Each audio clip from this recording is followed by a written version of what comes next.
Welcome to Veterans Archives, where we are dedicated to preserving the stories of our nation's heroes. We hope you enjoy this story. Be sure to hit that subscribe button, like and share our videos.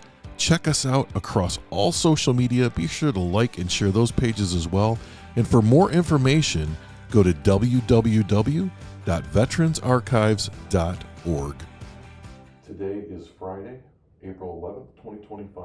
We're here with Bart Womack, who served the United States Army. So good afternoon, Bart. Good afternoon. Glad you made that drive in today. Yeah, glad to be here. I appreciate you inviting me. Yeah, absolutely. So we'll start out, I'll say fairly simply, when and where were you born? The great state of Ohio, the great city of Columbus. Okay, so you not a Michigan fan? Not at all. And, Buckeye through and through. I tell people I didn't have a choice and I wouldn't change it if I did. Yeah. I was down there for a conference a couple of years ago, and my wife and I broke into the stadium down there and took pictures of ourselves at the Horseshoe. Wow. Because it's an iconic stadium, so it was very cool to be there. So tell me, what was it like growing up in Columbus? Is that where you grew up then? Yeah, born and raised, high school there and everything. Pretty simple, quiet, back in the times when something did kind of happen out of the way, everyone knew about it. I'm the fifth of five children, the last one. All of them are much older than I am. Like the oldest is 19, then 18, then 17 years, and then the one that was closest, 11 years, passed away a few years ago. So now there's only four of us. But I don't allow those older people to treat me like one of their children. Right. Versus I'm just your brother, so I'll say stuff different than your children are allowed to say, right? Yeah. So that was strange because they have children that one is actually older than me, one was a little bit younger than me, and then they're like a year, 2 years, a few years apart or whatever. But they still call me Uncle Bart, and I'll call them Uncle, whatever their name is. I'm like, you look older than me, so I'm going to call you Uncle too. It just seems to work, right? Yes, but imagine how strange that was when we were 10 and 7. Right. And they're saying Uncle Bart because that was the proper thing to say. Uh-huh. I didn't truly understand it, and neither did they. And then, friends would say, "How is that your uncle? He's like, 10, 7, or whatever the case may be." So, yes, that part was kind of strange. School was fine. You had to go to school. I wasn't necessarily a school person. I mean, I would get up and go. Don't get me wrong. But in terms of the classroom, I don't think I really knew what I wanted to do or be.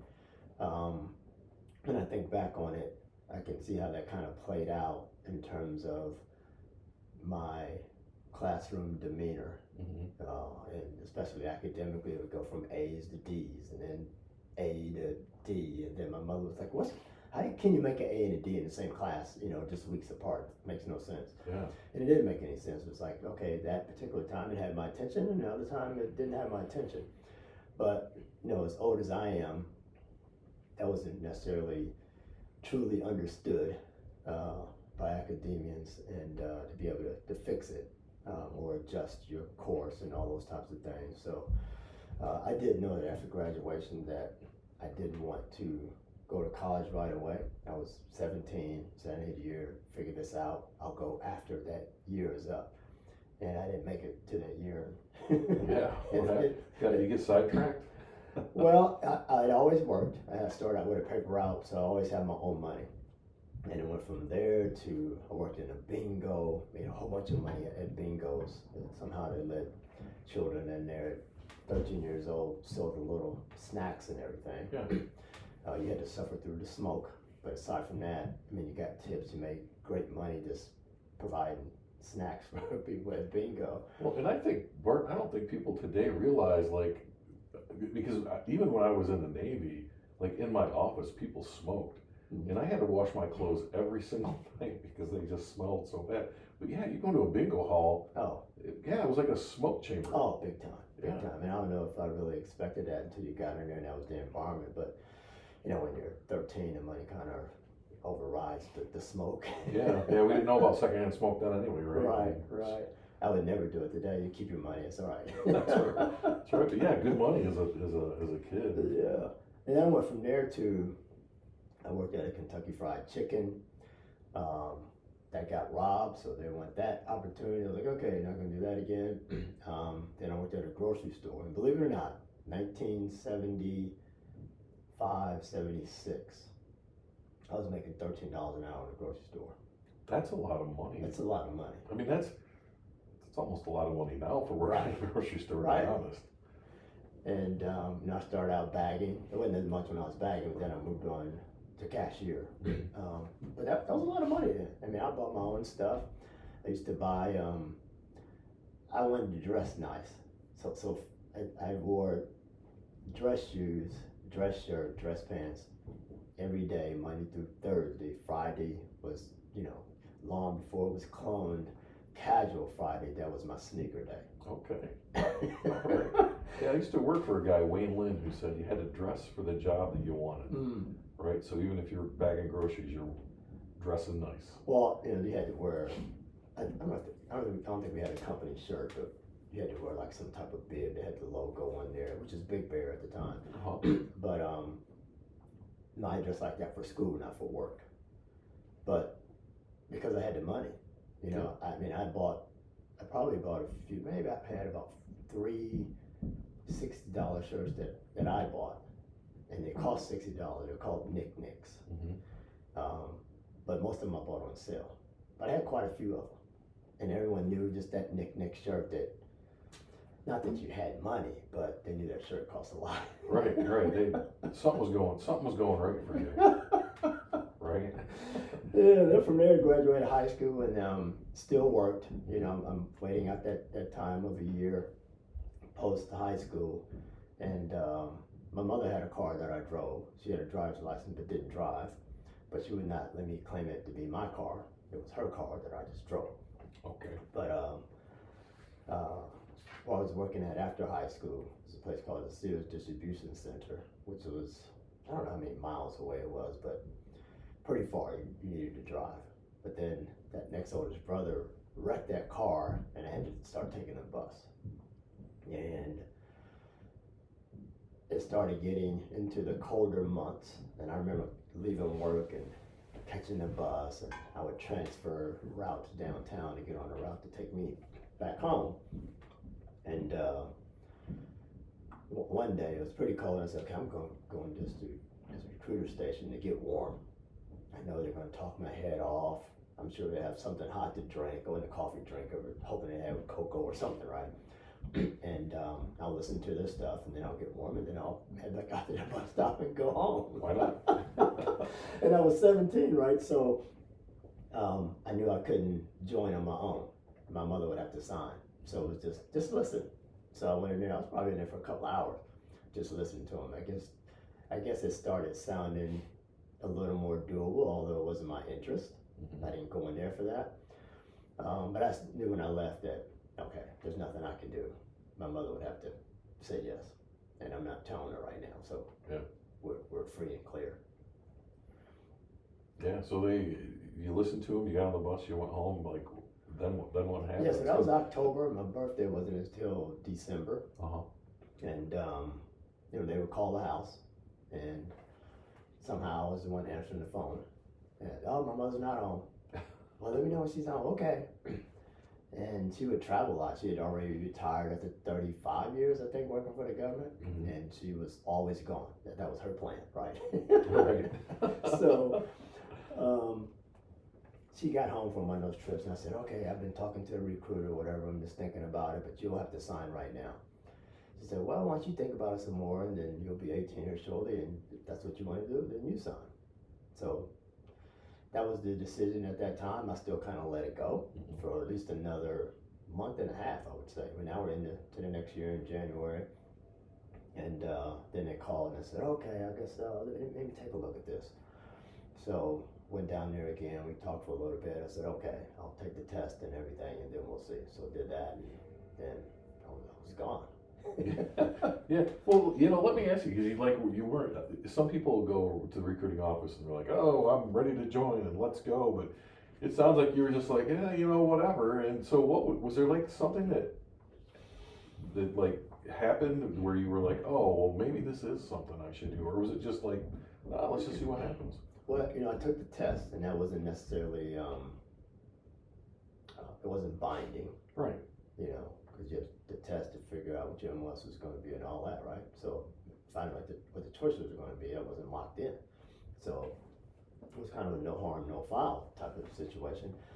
But I took the test, and then I went to work, and then they were laying off. Oh. And I was being laid off. I was like, okay, now this guy's been working ever since, you know, paper route days of maybe I was 11. Yeah. Yeah. And now you're telling me you're cutting my job. It was like, okay, I have this new opportunity for a job. Then not only do I get paid, I get a roof over my head, I get fed, I get this job. I gotta go through some stuff called basic training, okay. And I have this opportunity for next level education, right? Although they weren't pitching it as strong in those days. Yeah, it wasn't a big deal. It was late 70s, early 80s. No, they didn't mention it at all. Yeah. I just knew that it was there. So I said, okay, maybe this isn't a bad thing after all. And 2 weeks later, I was gone. Wow. Yeah. Yeah, they didn't waste any time, did you? So talk to me about basic training, stepping off, you know, the bus or whatever for the first time. What was that like for you? That had to be different. Yeah, so first of all, I knew nothing about the Army. You know, those recruiters were in the hallway at high school. I would just walk past the table. A few of my friends, you know, classmates, they would stop there or whatever, and they'd get a brochure, and I said, what's that say? What are you thinking? And some of those guys went in right after high school. Well, and you weren't from a military family either, were you? Well, my oldest brother had served in the Navy. Okay. But because he was so much older than me, in Right. and out before I even knew what was going on. Oh, yeah. Yeah, so, and it wasn't like I saw him in uniform ever, so it wasn't something that was, you know, kind of cemented in my head or what that looked like. Never really talked about it aside from he served in the Navy, and that was it. I was in the Navy, that was it. Type of Okay. thing, you know? Yeah. And so, I didn't know anything about the military at all. So, I left on the, I guess it's the President's Day weekend. Mm-hmm. So we get to the Fort Jackson, South Carolina, and they pick us up at the airport, take us to the reception station there, and they said someone to come get you in the morning for breakfast and everything.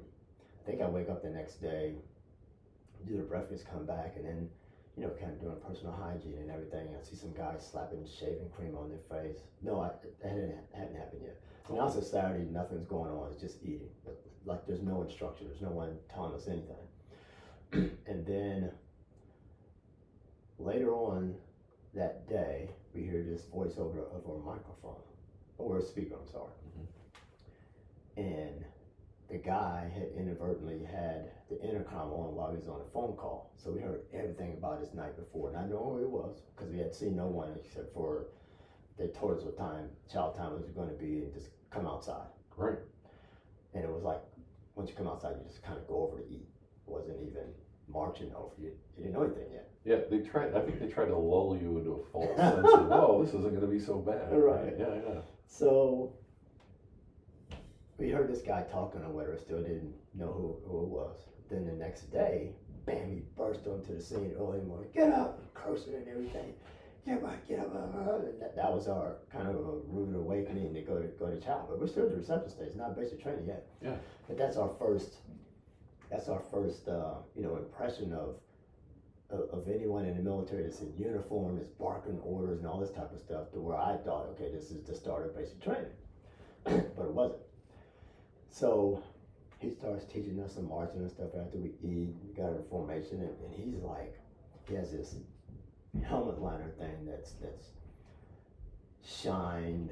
You know, it's a black gloss with this gold rank in the middle and the stripe around there and everything. The old OD green uniform. Yep. And his name was Joe Johnson, and he looked like the G.I. Joe doll. Really? No kidding. Looked like the G.I. Joe doll. Probably minus the scar. Right. High cheekbones, square jaw. I mean, just like that dude. He was like a poster for the Army. Yeah. Yeah. Yeah. You know, boots are spit shine. Yeah, OD green uniform, when it's pressed and everything, there's nothing that ever looked better than that. No, I remember those. Yeah. So he's barking all these orders. He teaches us some marching and everything. I remember him stepping on this one guy's foot, and he steps on his feet and said, "This is your left MF foot. This is your right MF foot." And I play football, and I'm like, "Lord, please don't let him come over here near my feet, because I'm probably going to push him, because those cleats playing football used to hurt if someone inadvertently stepped on your foot, right?" Right. And I was like, "Lord, it was just a reaction. So if he comes near me and stops in front of me, and I just even perceive that his foot's going to raise up and step on he's probably going to get pushed. Just like." That's probably going to be a bad thing. Probably going to be a bad thing. Yeah. But he's not stepping on my foot. Right, right. That's true. Yeah, so anyway, that didn't happen, thank goodness. So and I thought this guy was the drill sergeant. I had probably seen the hat, but I didn't, all this stuff was happening so fast, I didn't even make the correlation. And I remember the next morning, now it's that holiday, that Monday, and still not much going on other than a little bit of teaching, a little bit of DNC, right, left face, standing attention, blah, blah, blah.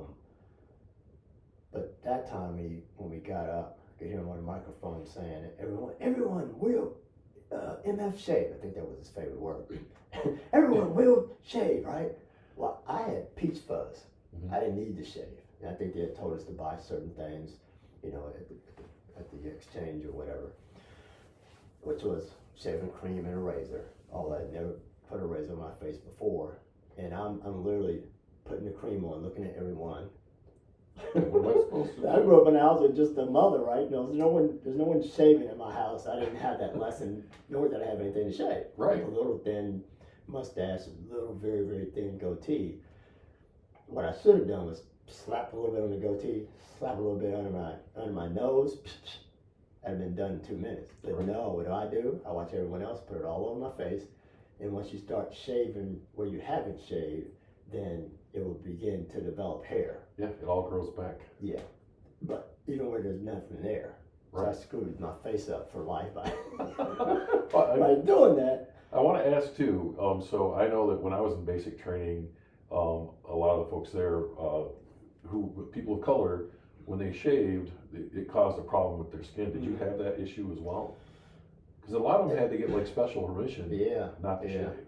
I was just curious. I eventually, developed razor bumps or whatever. Yeah. It wasn't immediate. It was just further down the line. Like the more you do it, the more damage you're going to cause. Right.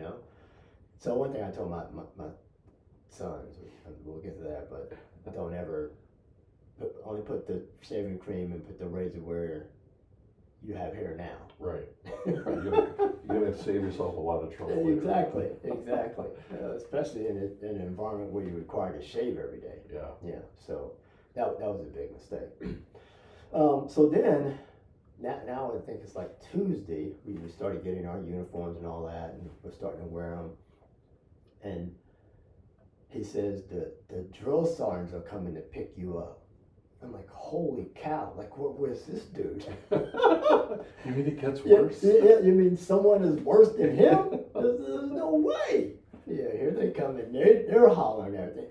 Get on the bus, everything they do, right? So I don't think they ever compared to him. Mm-hmm. So, and if they did at whatever point, I don't remember noticing it. So he definitely schooled us well in terms of preparation of what basic training would be in terms of, that type of tolerance of hearing that stuff like all day long. I don't ever remember being intimidated by the drill sergeant in any way.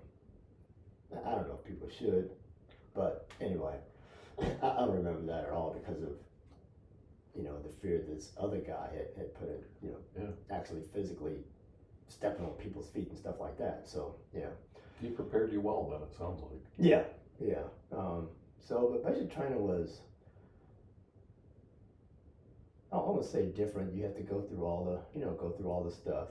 I had a personal setback. Well, I didn't have a setback. I remember my nose was bleeding. I don't know what happened. Nothing. I don't know what happened. It just started bleeding. It started bleeding. Like Yeah. I woke up, at first call, and it was blood all over the pillow, on the side of my face and everything. And somehow I scored this, and it's the old World War II barracks, and they had the open bay, which I started out in, but somehow I was able to move into one of the back rooms. They had 2 rooms at the bottom, I believe, and 2 at the top on each side of it. And I was in one of those rooms, so it was just me and another soldier there. And I had the top bunk, he had the bottom. So then he sees the blood. I'm like, don't tell. Well, he goes to tell the drill sergeant. They're telling you gotta go on sick call.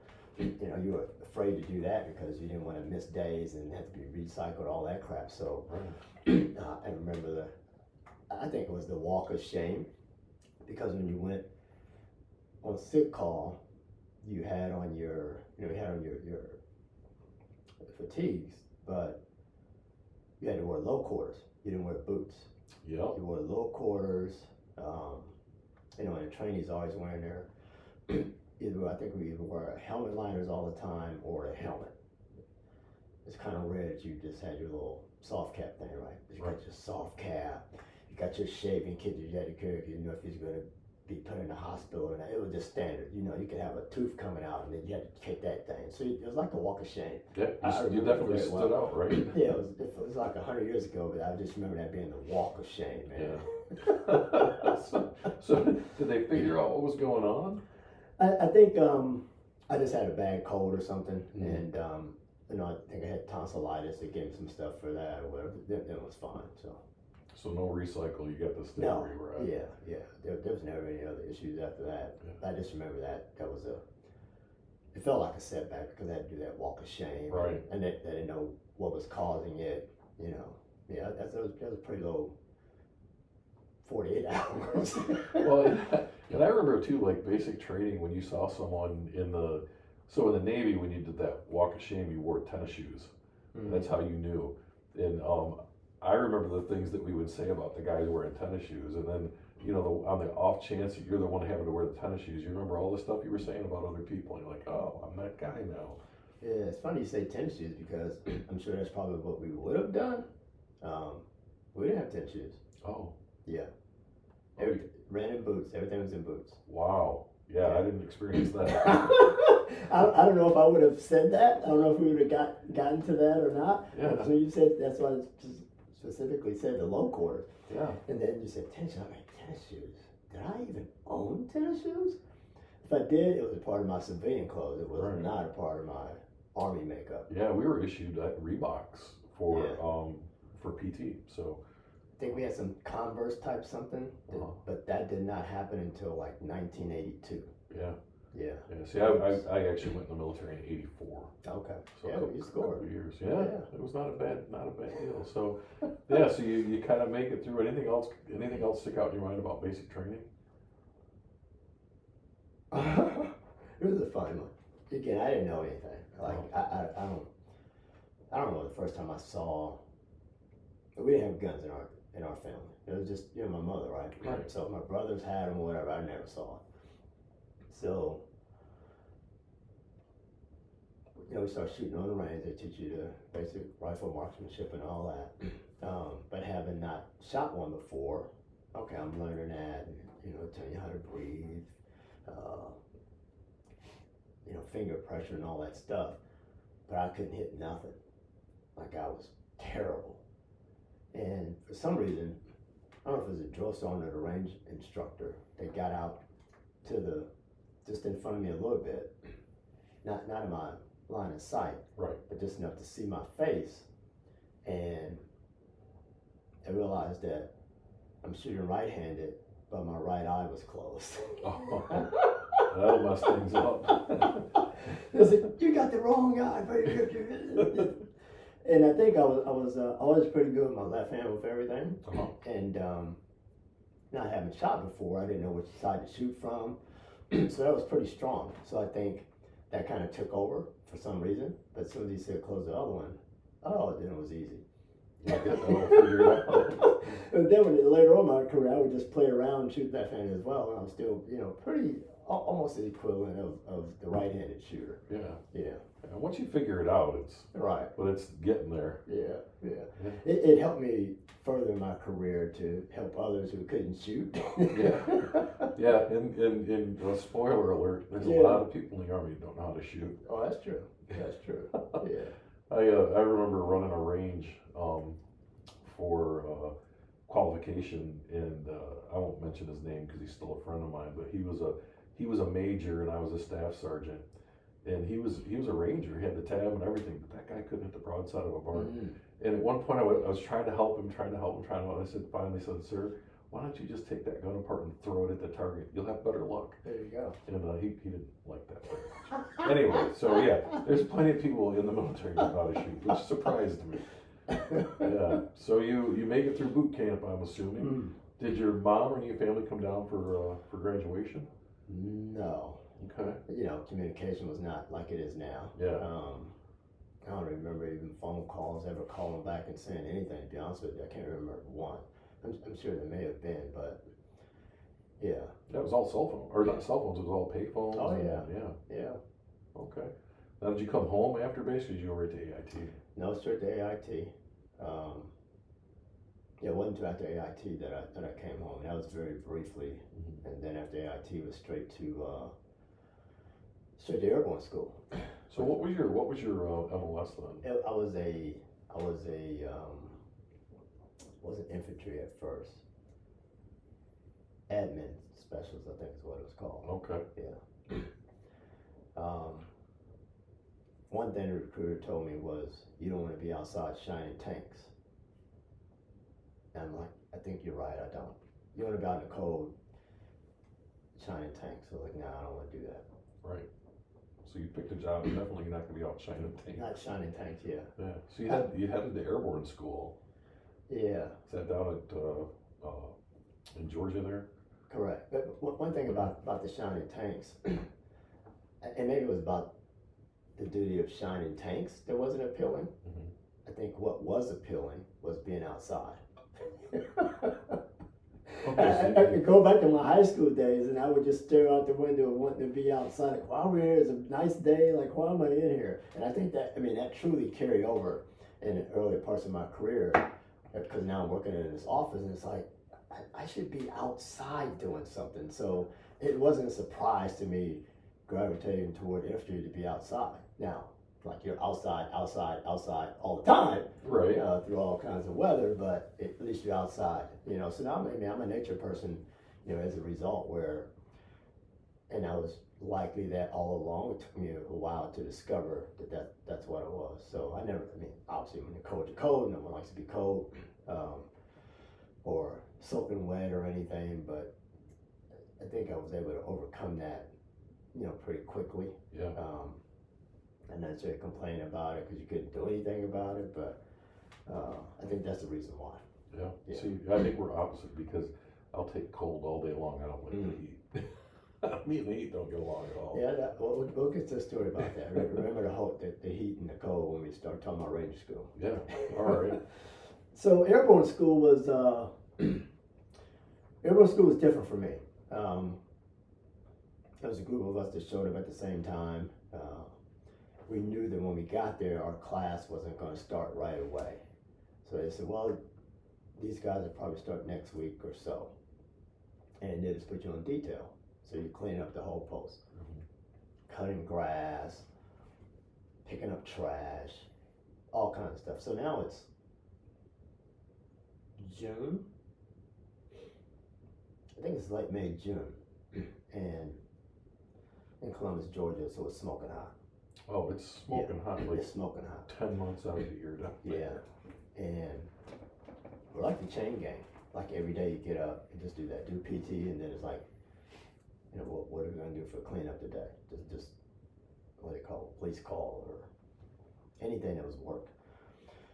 And to the point where we only did that for a month. Airborne school is only 3 weeks long. We were there a month, and we haven't seen air or born. Dude, They just needed people to clean up the They base. really cleared the base, It's yeah. a scam. So the leadership just totally forgot about this entire group that is really just the whole class. I don't know how you forget 100 and some odd people, but they just kind of forgot, and that's all we did Wow. for a month. It was so bad that airborne school was 3 weeks. Yeah. 5 days, 5 days a week for 3 weeks. We finished the whole thing in like 9 days Mm-hmm. straight. Saturdays, Sundays were before, it was just 5 weekdays. We finished 9 days straight. Like, even I remember the jumps, we jumped 2 times a day. They were jumping jump week. They were doing, I think, 3 jumps to complete the week. That's what you had to do in jump week. Uh-huh. We were doing 2 jumps. I think you had 5 jumps total, so maybe excuse me, maybe it was 1 a day for jump school, right? For the normal class. We were doing 2 a day because we had to make up the whole thing, complete the whole thing in 9 days. And they rushed us out of here so fast. Well, yeah, they had already kept you captured for a month. Yeah. They might as well get you out of there. Yeah, we knew how to customize grass, I can tell you that. No doubt. So that was like a blur then. Well, it was a blur. It was a blur once we finally started. Yeah, that's what I mean. Yeah. Yeah. But at the first parts, I remember Rocky came out to the theater, their own post. We knew when the movies were coming because we knew we could go because there wasn't nothing else to do. Yeah. Obviously knew when chow time was. Weekends was washing clothes, and yeah, it was a mess. We sang songs in the evening. We'd go to the classic store, buy something to drink. Uh-huh. We'd sing, I remember Commodore songs, Isley Brothers songs, and next day get up and go cut some more grass all over the darn post. Wow. Yeah. Yeah, not cool. So you went back to your unit after airborne So I school? then I was assigned to the 2nd Airborne Division. Okay. Now, I should say something about airborne in general, that I remember in basic training, the airborne recruiters would come around, hey, you want to go airborne? We have have a tutorial about it at this particular time and all that. So there was a break in the basic training schedule for you to go look at the presentation and everything, and decide that's what you wanted to do. Mm-hmm. And me, super naive, like, what's airborne? Oh, you jump out of airplanes. I'm not going that. I think most of the people in the class, in our platoon, were going. So I'm just following along and going, right? Okay, Yeah. I'll listen. And in that presentation, they said you make $55 more a month. I was like, I'm in. Okay, what is it again? Okay, I'm in. I don't care what you got to do, I'm doing it. That's right. So that's how I ended up being airborne. $55 more a month. That's all it took. I'm detecting a theme in how you select what you're going to do. Money, money, money, money. Yeah. I'll find out what it is later. There you go. I saw that earlier, so got you. It's a great song. They showed a video and people are jumping out of the airplane. Okay, that looks pretty cool, I guess. Yeah, I mean, they lived. Okay, $55, I'm in. You know, everybody else watching that video was like, "Oh, I can't wait to jump out of the airplane." Woohoo! And you're like, "Show me the money." Yeah. Well, that's an interesting way of selecting There you airborne go. school. So I get to the 82nd and signed to the unit, and some of the first sergeant had been in Vietnam. The company commander had been in Vietnam. That's kind of the era that the leaders had been in Vietnam, where they just missed Vietnam by a few months. Like they may have came in when right as the war ended. Yeah, so it was like that close. It never really hit me how close I was, because it was a pretty good distance away from it. But you get there and see those guys. It's right there. And it never really talked about it. It never really came up at all. You just knew that they had been there. So, and they were thankful to be in the jobs that they were in. Instead of being over there. And but you had a bird's eye view of them. I would say surviving the army, not just surviving Vietnam, surviving the army, because what they had to go through over there, and then you come back and you're still in. How different that was for them. They had to come back to all the things that America was doing, Yeah. and giving to them and all that. And now you have an army that's totally different, where arguably most of the people that were within Vietnam had gotten out, but they decided to stay in, and it's been so many years, let's just make it a career or whatever. So it was a different dynamic in watching the army in those days of, even the whole army make its transformation from the Vietnam era. And it felt pretty quick, after that. So, come in 77, at 77, I'm in 82nd, turn to 78, and shortly after that I go to Korea, and it's almost if when I got to Korea, you didn't see, those Vietnam veterans anymore. Mm-hmm. I remember seeing like many at all, like that patch on the right shoulder, you didn't see it like you did in the 82nd. So you go from 82nd to the 82nd Airborne Division to the 2nd Infantry Division, and you still didn't see it. Yeah. So the shift was pretty quick, and I was in Korea from 79 to 80. Do you think that that had something to do with the fact that a lot of these guys were draftees and they did their time and they got the heck out? I mean, and they probably didn't want to go to Korea and had enough years that they didn't have to, maybe. Well, no, I did volunteer to go to Korea. Some people just assigned, and some volunteered. But I think that, I don't know if that figured into their choice. Uh-huh. Because most of the people I'm referring to were already Sergeant First Class. Yeah. Yeah. I think, yeah, they were already Sergeant First Class. So they'd already been in. Right. And maybe it was that time of people that were that rank for them to retire or whatever. Not really sure. Yeah. And maybe, I don't want to say I just stopped noticing it. It wasn't, right in front of me like it had been. Just wasn't as prevalent. In 82nd, exactly. Okay. Exactly, yeah. So you left the 82nd, you went to the 2nd Infantry Division? Correct. Okay. Yeah. And what'd you do in Korea? I'm still an admin guy there. One of my mentors from the 82nd, he was going over there, and that's why I went. It kind of taught me the ropes of Army. I was a pretty good shiner of my boots, but he kind of stood out. Like, what are you doing there? Why is that thing like looking a little bit better than mine? And I feel like you're doing it, and it's easier for you than me. And so he took me on his wing to show me those things. He taught me a lot in a short period of time. And then he was going to Korea, so I went to Korea and ended up working in the same section. He wasn't my boss, just like he had not been my boss before. Right. But he took me under his wing there. We played basketball. He outranked me. He was a sergeant, I wasn't. But he taught me a lot of things from the very beginning. I just began to follow. So I went to Korea. Then I went back to the 82nd after Korea. I can't remember where he went at that particular time. Because we didn't have cell phones and all that type of stuff. Right. Even computers, it was hard to keep track of it. And it's funny, that's not that long ago, but you and I have seen things really change throughout the years. But you're right, like go to basic training, go to school. There was no Facebook or MySpace or Instagram or whatever you watch. If you ran into people again, you ran into them. If you didn't, you didn't. It was a whole different group in Korea. Aside from him, it was a whole new learning experience in terms of people, like the people I work with.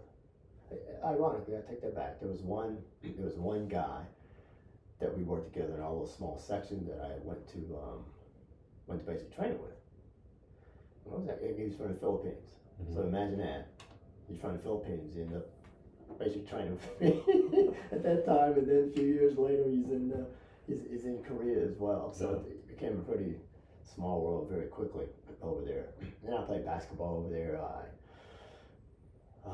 started doing Taekwondo over there. Actually got to fight down in a place called Kukiwan. Anyone listening that knows martial arts and knows Taekwondo, then you know part of origin is is Korea and Kukiwan. It's like the creme de la creme of where you can fight as a Korean, as a Taekwondo martial artist.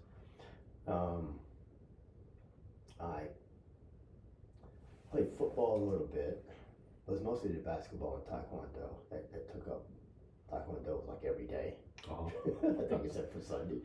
And I started getting pretty good. And I remember sparring the instructor, and I'm 5'10", he's probably 5'5" and I think he suckered me, and he let me get in a few shots to where I can get in a few more shots. Next thing I know, bam! I'm on my back, feet up in the air, and I'm just looking up at him, and his hand is out there helping me up. he drew you in. Yeah, he drew me. It was kind of funny. But I remember that one pretty well. I was like, okay, don't do that again. Right. Mr. Parker's fast, and he suckered you. Everything's a lesson. Yeah. Yeah, well, that's great. So you get back from Korea, and you're back with the 82nd. Going back to this. Yeah. So what happens from there? So different a different section I'm working in this time. It's a reception station. Well, not a reception station, but then processing for everyone coming into the 82nd. They had to come through there, and we're far away from the flagpole. We just have our boss, who's on first class, and just the people we work with, and that was it. Pretty cool little setting, right? And I purchased my first car. I had a 1977 Triumph Spitfire. Those are Coolest thing. cool cars. Color of your cup for your eyes that can see your Oh, cup. this right here. Yeah, it was really cool. Did it have the tan interior? No, Oh. they didn't make that in '77. Okay. If it was tan, it must have been sunburned. Yeah. When your seats turn colors. No. That's a great little car, though. It was. I had my eyes on the TR7, but that cost a little bit more. Yeah. So I ended up with that Spitfire. Man, that thing was cool. And then it kind of started messing up. And I remember this guy is actually from Michigan here, Detroit. He played football. I think he went to some college and he messed up his knee, and then ended up in the Army. They used to call me Walt, just for not Womack, Walt. And it was kind of funny because he was this big old private, even though he was part of first class or whatever. Yeah. It's that big old. What you doing? You're too big to be a part of first class, right? Right. He looks like a first sergeant or something. Yeah, right? yeah. So anyway, I was saying, hey, let's go to the mall. He's always wanted to go to the mall, right? But then something's wrong with my car to start or something. Like you had to push start it all the time. Yeah. He's like, whoa, you just want me to push that little raggedy car. Because I was like, come on, I ain't not gonna do it. Come on, man, let's go, whatever. Whoa, you must think I'm stupid. You just want me to push that little raggedy car. Well, anybody that's owned a British car knows those British cars from the 60s and 70s, the electronics were terrible. Right. But they were great little cars. They were. Especially if you had someone to push it for you. Yeah. And he would say, why don't you ever push? Because you can't drive a stick. Why don't you teach me how to drive a stick so you can push? Yeah, like you're gonna push that car with that guy. With that guy in it, yeah. But he couldn't drive a stick, so I was always set free from that. Nice. How did he fit in there? I'm trying to picture this. Yeah, he got in there somehow. Yeah. Put the top down lower because it's a convertible. Oh yeah. Yeah, he's probably all like scrunched up inside the driver's side of the passenger seat.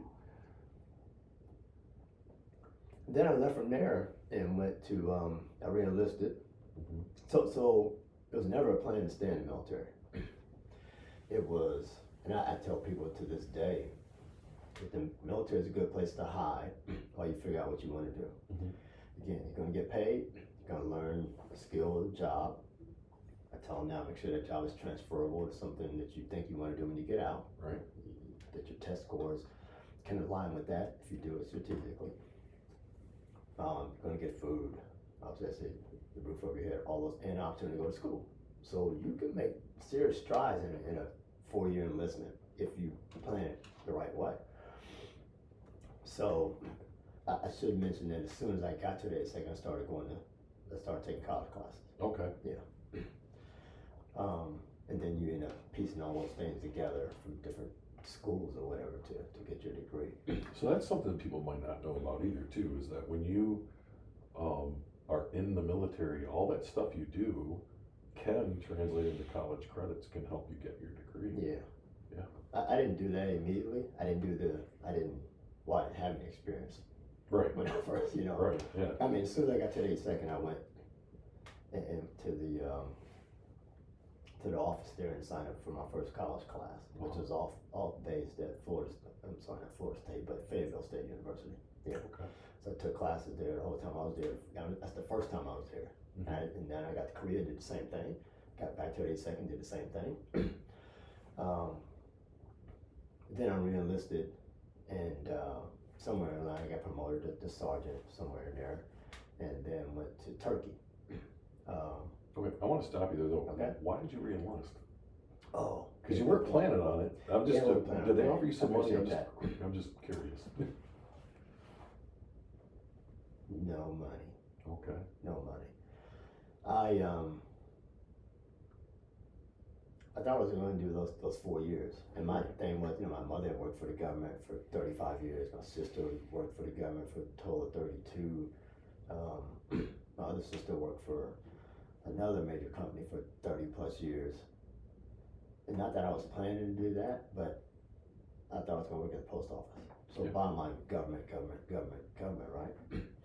And so in retrospect, I really hadn't figured anything out of what Bart Womack wanted to do in life. Yeah. To be honest with you. So it was if that's what I was going to go do, if that was my plan, I really hadn't figured out anything at all. So, but you had to take the test in the city that you wanted to work. Mm-hmm. And the test would never align to when I could come take it in Columbus. I would have to leave Fort Bragg and, go there to do that, and it just never aligned. Yeah.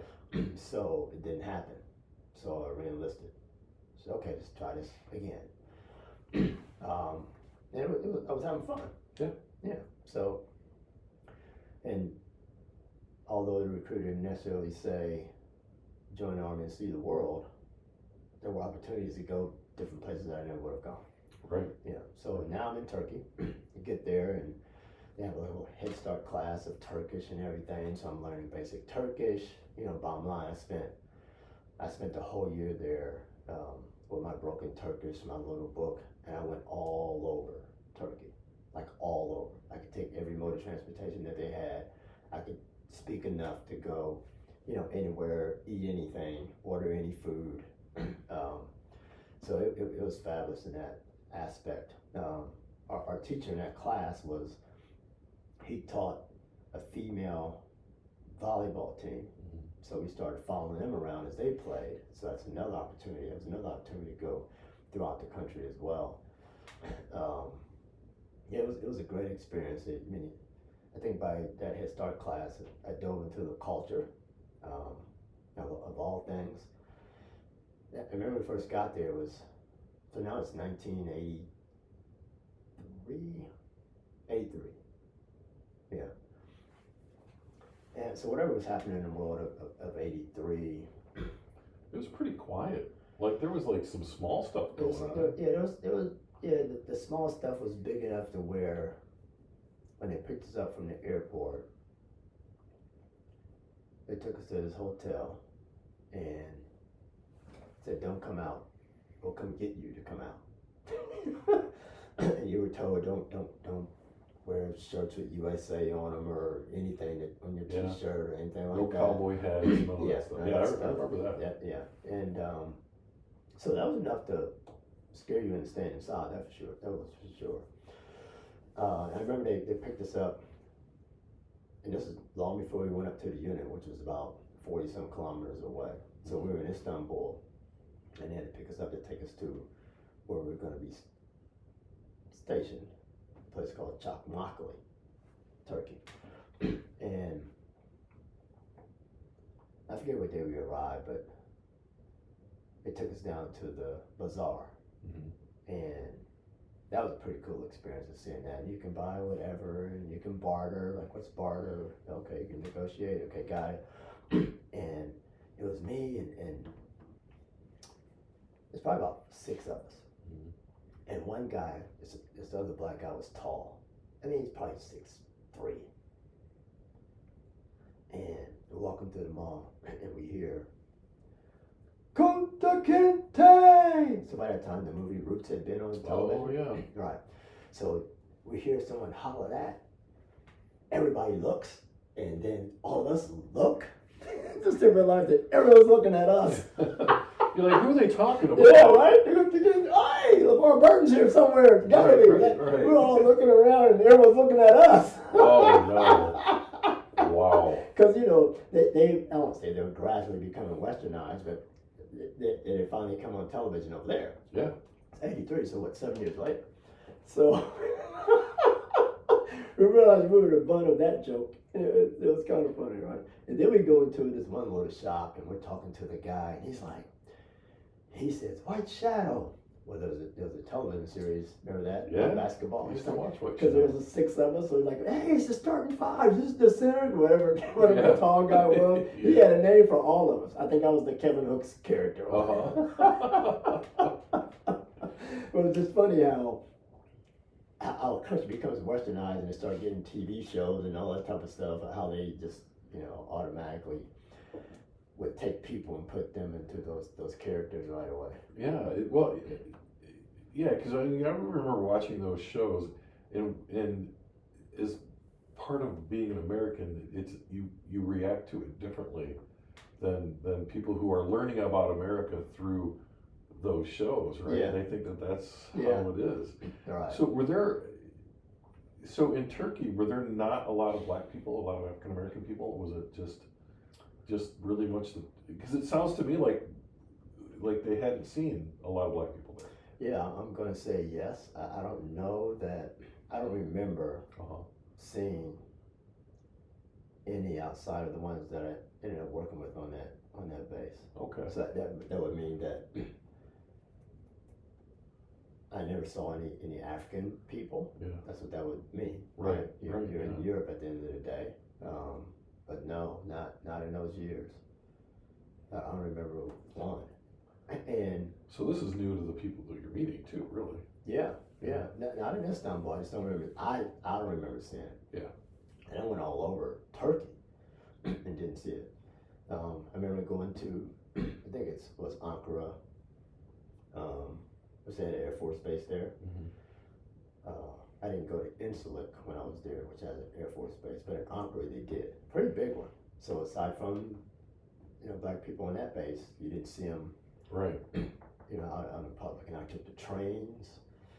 I played sports over there, like everything. Yeah. And we were a very small unit, and we played intramural against each other. And then if whoever won the championship between that went to the higher headquarters in Italy, Vicenza, to play for the championship for that sport. So I played basketball, and we won, and I didn't get to go. My boss wouldn't let me go. I played tennis, actually lettered in tennis in high school. Oh. Now to come back to that, and cross country as well.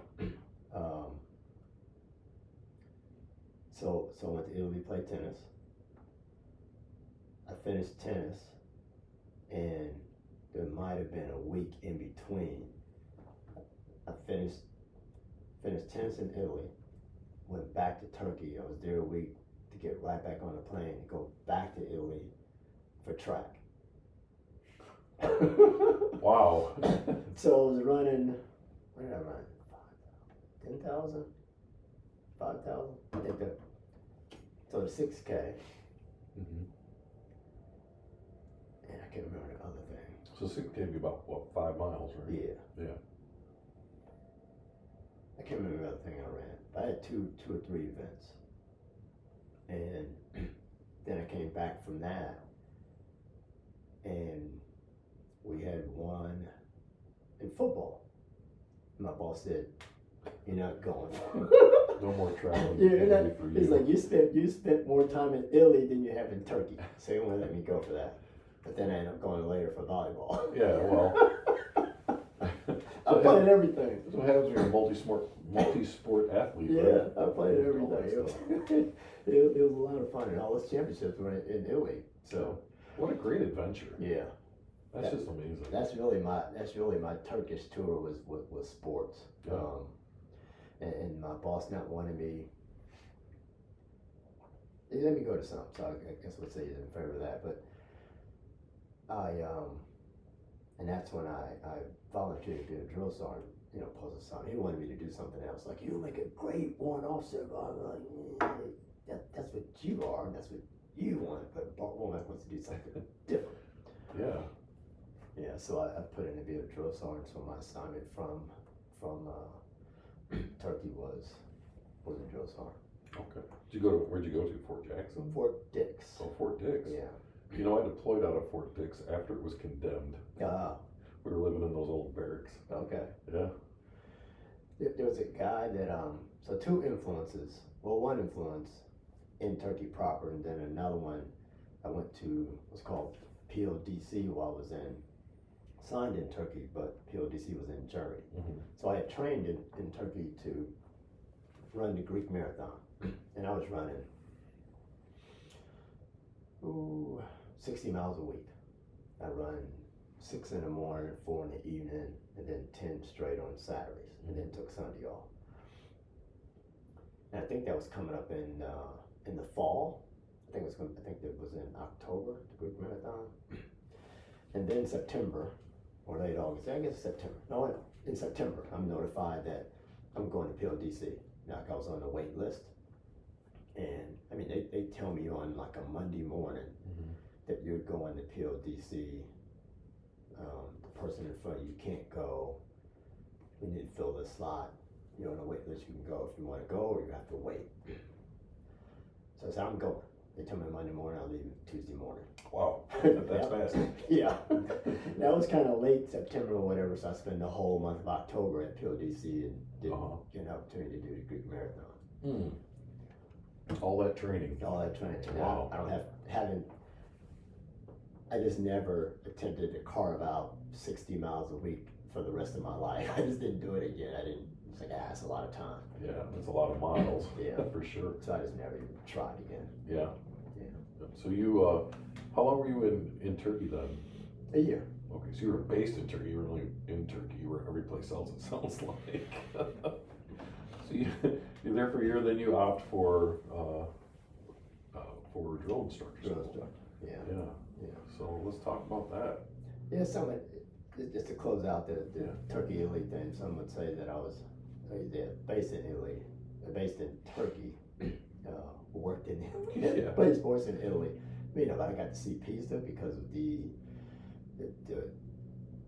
tennis was in Naples, so I get to go all over Italy as well.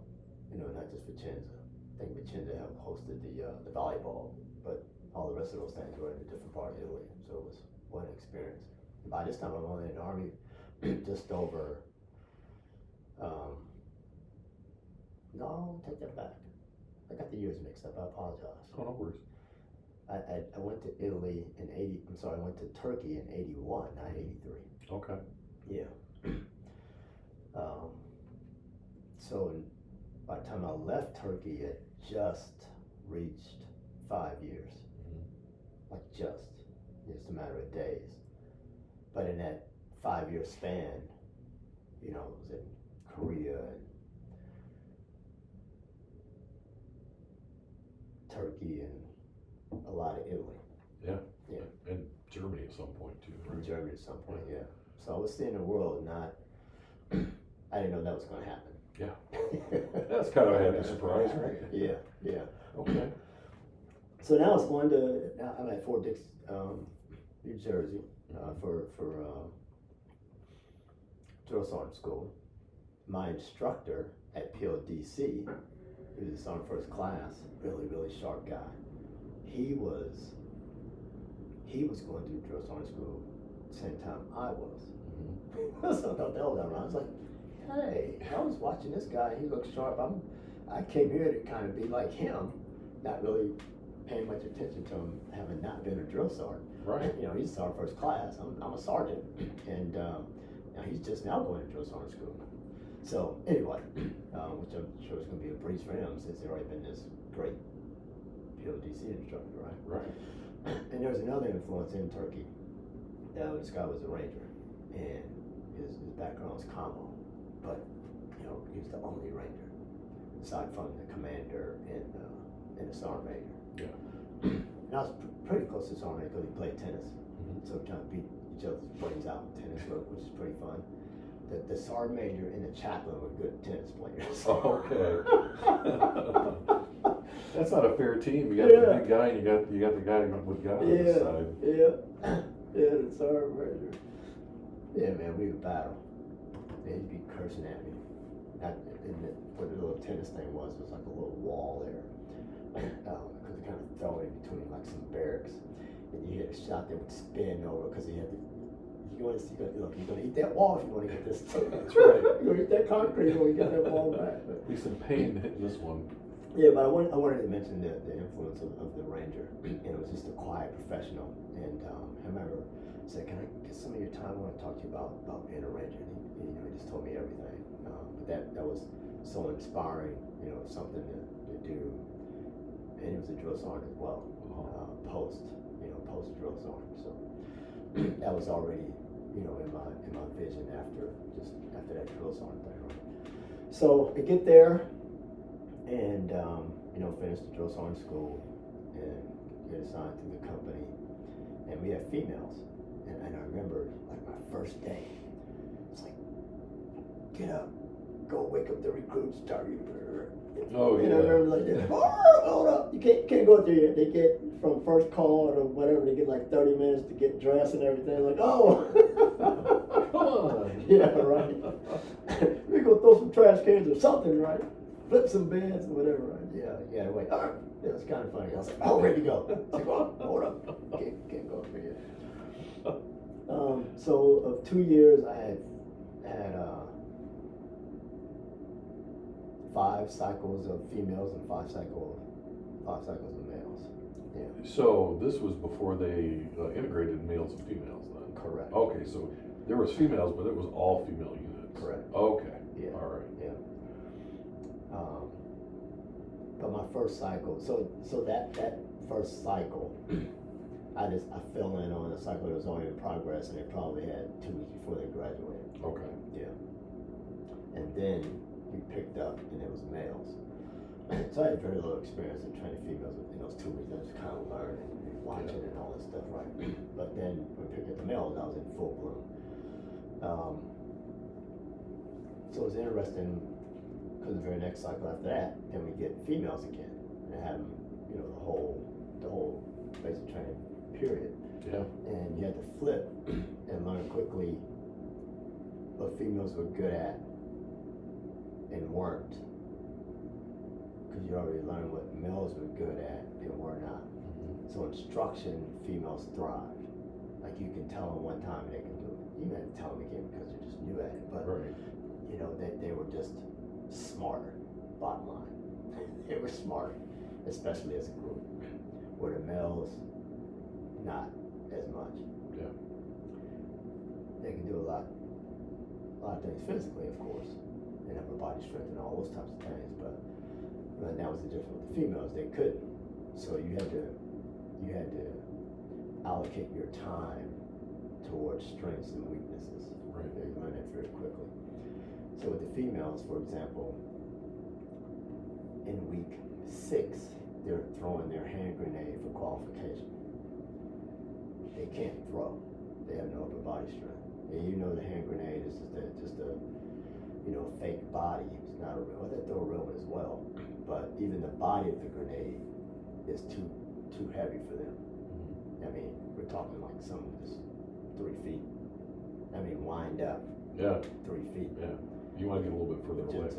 With just the body, right? Yeah. So you're picking them up from the reception station, and they may come in as a whole platoon, or they may come in as you might have 7 people. but whatever that day one is, grenade is in their hand. Going out to this open field, you're going to throw a grenade, multiple times. One group on this side, one group on that side, multiple times before we go in for each meal. So by week 6, they can do it. Now you get some who played sports, like, whoa, Right. what was that? They're like, okay, you guys gotta move back. Or you go over there and throw yours so you don't hit them and whatever. But expecting that. I remember this one girl that stood out with that right off the bat. It was kind of crazy, but that's the differences, of a body strength in terms of focusing on strengths and weaknesses. Right, and I think it's important to point out that it's not that they couldn't do it; it's that they needed extra work in order to be able to do it. Right. Because everybody's got to meet the standard. They don't use it. I mean, And they're not throwing grenades back home before they come in. Yeah, even in those years, you take a male and a female. If you had a son and a daughter, you're doing that catch stuff with the son, and like daughter's playing with dolls, Right. or whatever. You know what I mean? That's how it was. Yeah. So you just have to. It's just certain things you have to do differently. That's all. And once they figure out how to do it, now then their game on. Yeah. Yeah. I got you. So 5 cycles. That's a lot of people that you you got ready to be in the military. Yeah. Well, 10 total. 10 total cycles. Wow. Oh, 5 so female, 5 of 5 each. male. Okay. Yeah. Wow. Okay, I was miscounting. So Right. 10. Yeah. That's a lot of kids. Yeah, I think the female cycles prepared you for the military overall, and what you would be is to make up the military, right? And if you look at someone who only worked with males, and then now you're in upper echelon of your career, whatever, and now there's a couple of females in there, and then that's your first time, and you've been in for 12, 15 years, it's a little different. But that was happening to me in my 5th year in the Army. So come anything after that, you're accustomed to it. So Well, and this is a point in time too where the military overall was predominantly males. oh yeah, It was. Yeah. I mean, I remember my time in the '80s. It was odd to see a female in uniform, to be honest. But as I got through my career, probably like you saw, it just became a pretty even mix. yeah, At least for me. So, yeah. It wasn't shocking to see after that. Right. I played football. I played basketball. We had our own company team or whatever. The intramural thing kept going. So I played basketball, played football. Pretty good at football. Me and another drill sergeant buddy, we would approach those games. It's flag football. Approach those games and say, how many interceptions can we get? It's like you can make a beat on the ball, and we would have a bet about who would get the most interceptions. So that was fun. That's pretty much the whole. That's pretty much the whole time as a drill sergeant. There's this thing called AUSA, which is Association of United States Army. Yeah. I'm not sure when it started, but in 1983 they bused us from Fort Dix up to Washington D.C. for an AUSA convention. And in those years, they would have a special ceremonial event in the Old Guard, and they'd bus you from the convention center over to Fort Myer for that ceremony. I think they call it an AUSA review or something like that. They don't do it then. So I went over there and saw that, very impressive, the marching and all that stuff. And there was this one guy standing out there, out in front, in the building, his hat's way down, you can't really see eyes. Right. But I looked at his face, and I was like, that's that Joe Johnson dude from my basic training time. That wasn't my drill sergeant, but the drill sergeant Mike guy. Yeah, the scary guy. Yeah. With the shiny helmet. Yeah. So they do what they call a passing review, and then they go out this door. So this thing was inside because it's the month of October every year. Yeah. And then they go out, and I'm like, that's that guy. I'm gonna go tell him that he was my blah blah blah, right? So this is 83. So 6 years in the Army, 6 years since that time. Like, how's he gonna remember me from that time? Yeah. I don't know if I'm gonna make him. So, He's gonna remember me. I don't know where the hell I'm going. I'm going out and get out that door somehow and go and they march and just kind of go back to the unit, right? Yeah. And I'm trying to run. And I got on my class age, right? And I'm like, Sergeant Johnson. And he stops. I was like, hey, you were my blah, blah, blah, blah. Of course, you don't remember that, right? Yeah. So anyway, you know, the thing's over. We go back to Fort Dix and everything. It's 1983. You know, we get a little fast forward. A few assignments down the road. Mm-hmm. I'm assigned to the Old Guard now, and I'm in Bravo Company. He's in Delta Company, and those two companies are side by side. And there he is, right there again. Did you yell that time? I yelled at him. I was like, well, I did, and then remind him because now by that time it's 2 years after that, after running him down. Yeah. So he still didn't know who I am. But now I'm making him remember again. And I'm going to be here because I'm stationed here. Anyway, I got a little far ahead there. Oh no, part of the Old Guard. That's pretty impressive. That's quite an honor. Yeah. Yeah. So I leave. I guess I should mention so I'm still in drill sergeant now, and it's time to leave Fort Dix. I re-enlist. But then I changed my West in '83 to infantry. Okay. And my senior drill sergeant was a Ranger. Mm-hmm. The guy who was the senior drill sergeant for him was an infantry guy. I'll bring him up again later. But he was in the 1st platoon. I was in the 2nd platoon. And then he became the senior drill sergeant for a little while. Then he left. And we get a new senior drill sergeant. So he's sergeant first class and he's a Ranger. Like this cool, not boasting anything. He would just smile. You never seen him. I think he got upset like a couple of times, so it was kind of very noticeable because like he didn't just let everything go off his back, right? But you know, I started talking to him even more about Ranger School, and he realized I just changed my MOS. He said, Bart, you don't have to compete with every staff sergeant in infantry. You don't have to compete with 20%. Only 20% give a darn. So that's your competition. So if you work hard, you can not only get that 20%, you can get even deeper. So that was pretty comforting to know that I didn't have to beat everybody like right off the bat. Right. So it was only really competing with that 20 percentile. So I leave Fort Dix and I re-enlist, and then I put in for Korea. So I get to Korea. I said, okay, I'm infantry, get in one of these infantry units and do this stuff. And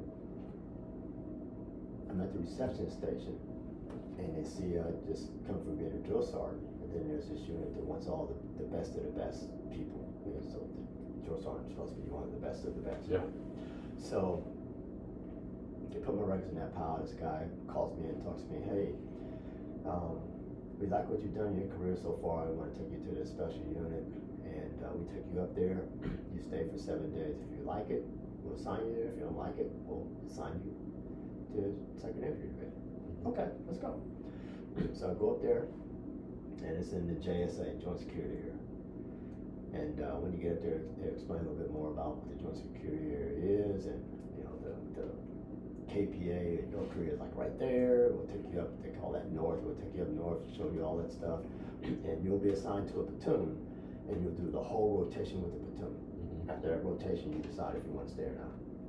So obviously completely different. You know, there's a real enemy there, even though nothing had happened. So now it's 84. Nothing had happened since 76 when there was a call it tree cutting incident. But they're still an enemy of our country. Right. So anyway, after the 7 days, after about 5 or 6 days, they don't ask you for a decision until the whole time is over with.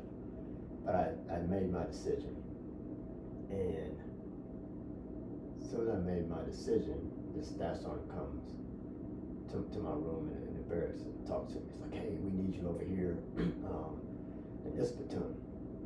So I had kind of done my right seat ride, if you will, in 3rd platoon. And this guy's coming down from 4th platoon. He's squad leader. Hey, we need you over there. We need your leadership over there. Blah blah blah blah. And I don't know him. So okay, I just listen. About an hour after that, the first sergeant comes down to the barracks. The first sergeant's like 5'5", 4 maybe.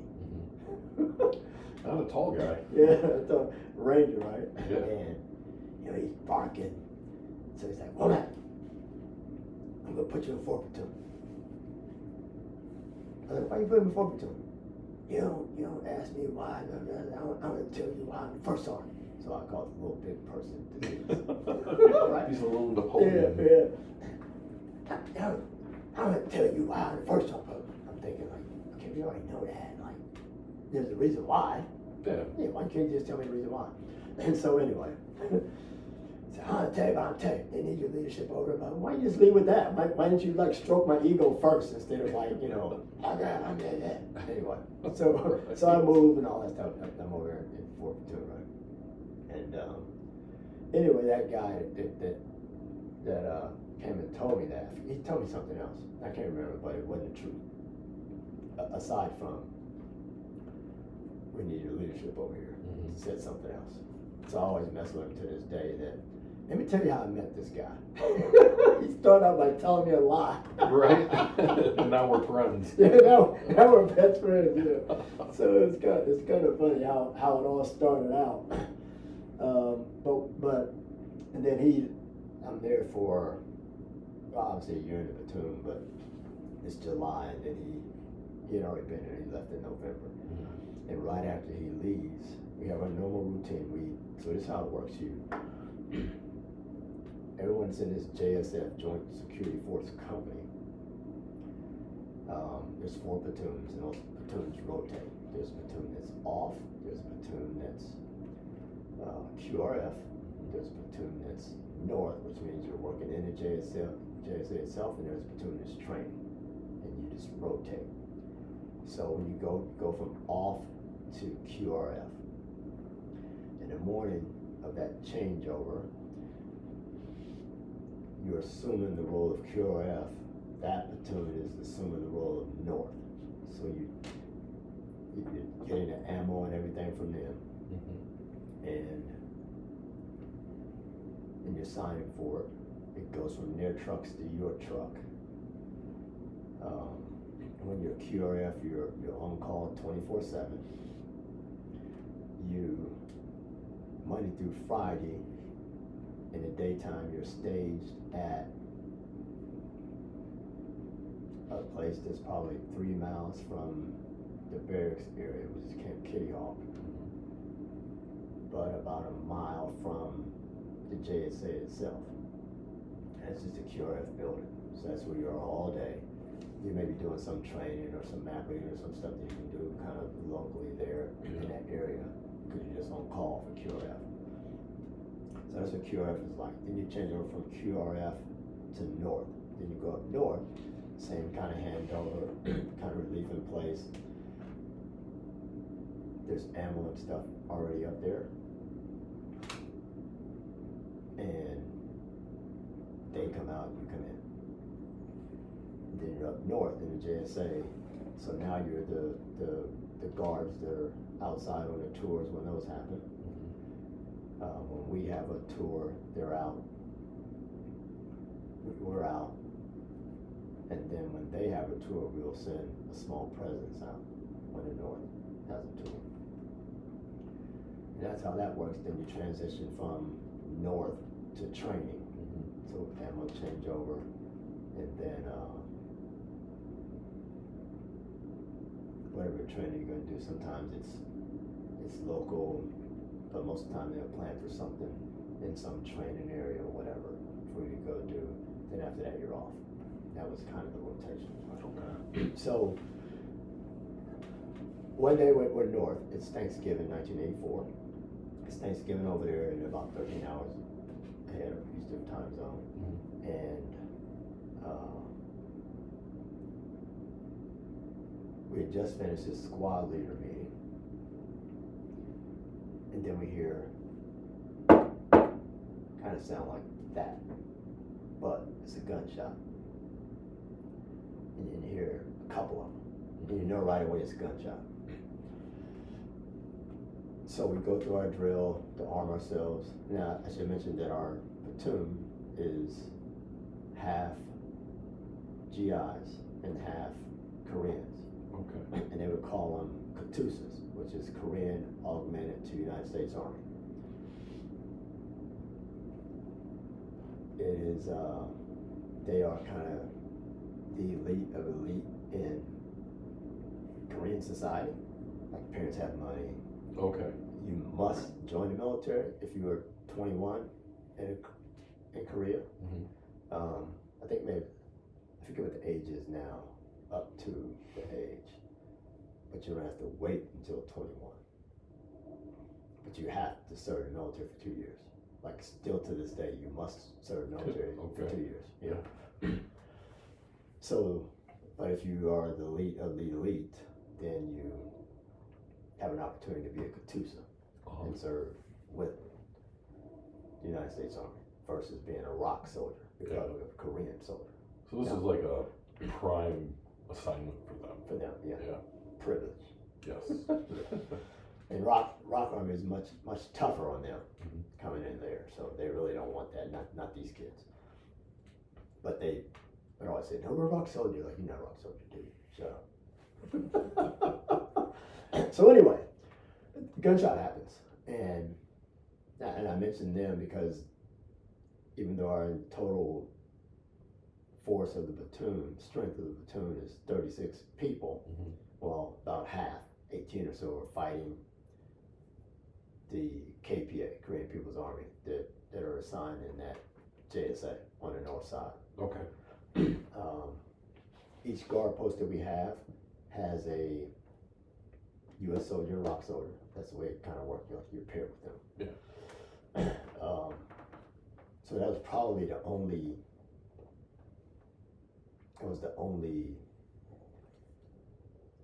USA Korean force that maintained, that were together during that, was the ones that were in the guard post, because there was no place for them to go. Yeah. But the ones that were in our headquarters building didn't come outside to fight. Okay. So we had this exchange of fire going on. So what happened was there was a tour on the north side. A guy from China had planned to come to the JSA to defect. Mm-hmm. He was with another person, just those two on the tour.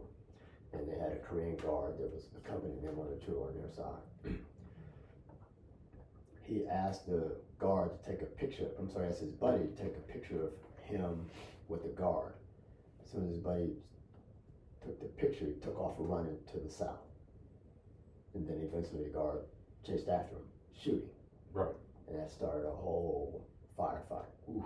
They start coming out of the building called the GOC.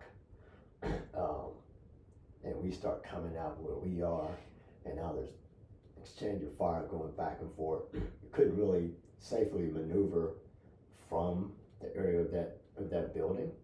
And there was kind of a low point where the road right beside it was a little bit higher. And as you went up to the area where the talks take place, and that was just a little bit higher. Mm-hmm. So they were kind of on some high ground, we were on some low ground. So anything they were shooting across was kind of going well over our heads. Yeah. We had 2 deuce and a halves out there, so we really kind of positioned ourselves under deuce and a halves for protection there. And then the exchange just went back and forth. So me and my alpha team leader, I'm a squad leader now, we go upstairs, and because now we can see to the other side. I kind of have to get out of the window like this to be able to see over there. And because his position, he has a M203. Mm-hmm. So we take some M203 rounds and going to shoot in in that area. So this thing called, it's a beautiful area, sunken garden, but they're down in the sunken garden. But you can never get anything in there unless you launch something in there. Yeah. So we had a perfect vantage point, I would say, not viewpoint. Right. We know where it is. Right. But you're gonna have to use indirect fire instead of direct fire. To Right. do anything. Yeah. Not, but we know where it is. We can't really see it. Yeah. So there's this tree there. It's November. There's no leaves on it, you know, but it has all those crazy branches sticking out. So whatever you do, don't hit the tree, because that could just drop down, and our soldiers are right there. Yeah. Well, first round is the tree. Now it penetrates the tree, Right. the limbs or whatever, and doesn't get off course to land down there. Thank God. And so I remember taking my hand and slapping him on the helmet. That's the one thing I said not to do. That's right. All right, fire again, and you hear the explosion. Right, and fire again. Don't hit the tree. So he fires again. It explodes, and then you hear yelling. Do that again. Finally figured out where they were at. Yeah. So while that exchange is going on, and that nullifies it, our QRF had come up. Now it's Thanksgiving. They're sitting in the mess hall enjoying the Thanksgiving dinner. Yeah. And the way you respond to this, the thing that's yelled out is load trucks, and there would be drills to load trucks. You would just go to the QRF. That was like the drill, right? Mm-hmm. How fast can you load trucks? And they'll say that a few times, and it'll come over loudspeaker on the little installation there at Camp Katie, load trucks, and at some point you got to go with what you got. I think they had 13 people of probably same strength platoon of 36 or 40. Oh. They had like 13, because you know this is real. You can't wait on everybody. Right, you have to wherever go. they are. Yeah. So they're coming. They're coming from a flank. So fire's coming here, and they're coming from a flank. Uh-huh. But by the time they get up there, the shooting had stopped. They come across and take control of the situation. And bottom line, they have casualties. They have like 5 that were wounded, pretty good. 3 were killed. And then we'll allow them just there's some peace officers there, they call them the Swiss and Swedes, that were kind of supposed to maintain the peace. Yeah. They had come out of their buildings, which is on the same row of where the peace talks would happen and all that, and they kind of facilitate that for them to come get their casualties and take them back across or whatever. Now we had some workers working in our area, and every time there's workers up there, you'd have to have guards out there. Mm-hmm. So there was a GI and a Catus out there guarding those workers.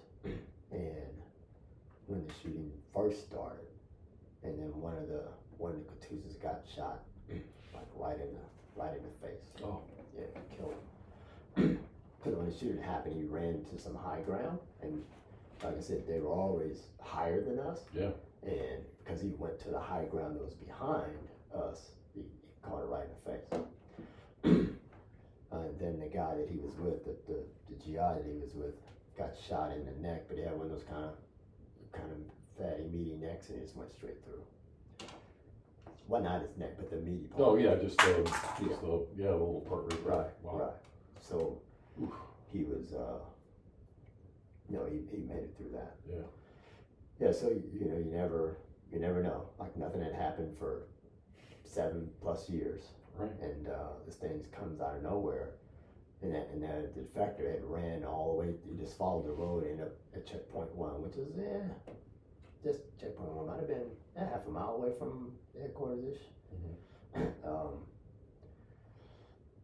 course they interrogated him and learned that he had defected, and told him that he did, and the reason why he did, and his regret was that we had suffered a loss, and someone was there. No regrets on their side, but regrets on our side. Yeah. So that happened. So it's 84, which was a year after Grenada. And I remember we had this award ceremony, and the commander, I forget his name. 4-star. Like, this would not be another Grenada. So I guess they over awarded in Grenada. Oh, Yeah. it's possible. It happens Yeah. once in a while. And so it not be another Grenada. Anyway, we did have a reward ceremony. A couple guys got a Bronze Star at that time.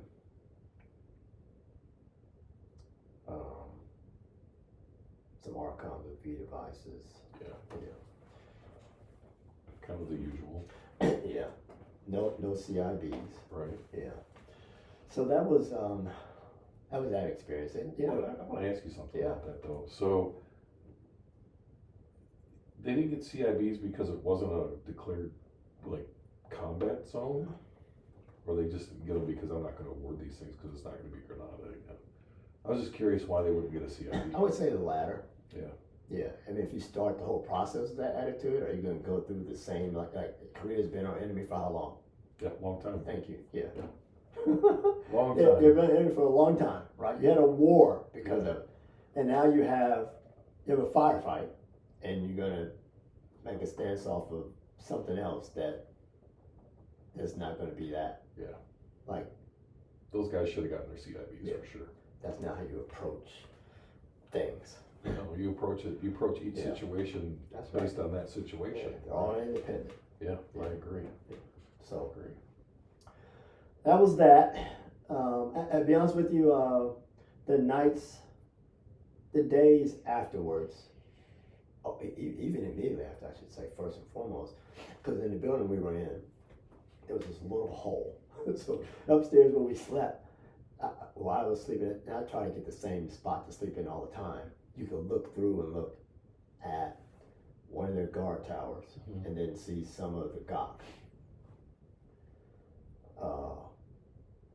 If you ever want to see the GOC for real, if you haven't seen it, there's a James Bond movie with Pierce Brosnan, and the movie starts out in Korea. Uh-huh. That's the GOC I'm not that going they to watch show that. it. Yeah, My wife's gone this weekend. I think there's an exchange of people Uh-huh. for whatever reason in the beginning, and during that exchange, like the guy comes out of the GOC or whatever. However, they did CGI the GOC for Yeah. the movie or whatever, but that's it. Oh, That's check it exactly out. what it looks like. Yeah. So anyway, and then from there, there's another vantage point we could see the road from Pyongyang Uh-huh. up to the GOC. Now there's a tower that's out there as well. If you're out there at that tower, all you just see is the road winding like forever. You can't really see Pyongyang, but that road you see forever. And looking out at that road, all you saw was trucks of people, of trucks coming in. And then if you look back at the GOC, you could see all these people getting out of truck. It was almost like a UPS truck Uh-huh. style, full of people, full of soldiers getting out. This is like right after. Yeah, Like within an hour. they were going to be ready Yeah. if it happened again. Or were they not going to wait? Right. Big Oh, well, yeah, question. they could be building up to. This was our first day up north, and I think and at that particular time it had switched. The rotations were 2 days. Uh-huh. At that time we went to 4 days, so we were up there for 4 days. So this is the first day. I mean, this happened within hours of us getting up there. Wow. It's only downhill from there, Yeah, huh? so we still had the rest of that day, Yeah. and then 3 other days up there, and they're like loading up, and we thought we were outnumbered before. Yeah. And keep in mind, half our platoon didn't fight. Right. Yeah. I'm not sure why we didn't end that relationship right away as a country, but at least up in the JSA, we should have. So we had that was probably the first thing on our mind. Are they going to come across, or not? Because it's going to be a challenge if they do. Oh, Yeah. absolutely. Then we went back, after 4 days, so nothing happened. There a lot of propaganda, which they would sound propaganda every day anyway, but now it's about we're going to come get you. Yeah. So the same guys who wouldn't come out and fight were the only ones who understood propaganda. So now they're really not going to come out and fight. We're going to know, we know who you are, we're going to get you. Whatever they were saying, we just knew they were saying more of it. Right. We didn't know what they were saying. But the people that knew The people weren't who going to knew, fight anyway. yeah, they weren't fighting in the beginning, so what else has changed? Yeah, exactly. So, anyway, survived those 3.5 days, went back, went to our next part of the rotation or whatever. The next week you went up there, you probably thought about it a little bit, but I remember the very next week of going up there, and there was a worker up there. He was hammering, but that first hammer sounded like a gunshot. Yeah. That's why I hit the table the first time. I was like, oh! Here we go again. Then by the time the second and third, you realize it's just a hammer. Yeah. Yeah. Oh, so the rest of the time there, was that pretty uneventful then, or? Yeah, uneventful. The propaganda ceased in the volume that it had been right after it ceased, and I never really thought about it again, to be honest with you. Mm-hmm. Yeah, well, you tend to get back into your routine or whatever you were doing, right? Yeah. And if you keep thinking about it, you can't All- do anything anyway. Yeah, off days were spent at the funeral Mm-hmm. for the guy who got killed, and they cremated him. It was my first time being a part of that or witnessing that or whatever. It was almost like that's what you do and you go to it. Like they had the body, like a church or whatever, Mm-hmm. and then like you leave there and like go straight to the cremation thing, and then you watch them put it in, and just, the fire's like, yeah. So I guess that was part of the process. It's one thing to know that it happened. It's another thing, like, you go to it as a part of it. You watch it happen. Like yeah. That was different. Yeah. 'Cause, obviously the smell. Oh yeah. Yeah. Wow. Yeah. That was different. But then, after that, it's just, everything was kind of back to normal. Uh-huh. And he was a good kid too. Yeah, he's a really good. I can see his smile right now. He's a really good kid. Yeah, I think that's the thing. You just don't know. Yeah. That's tough. Anything else you want to talk about to kind of wrap up Korea?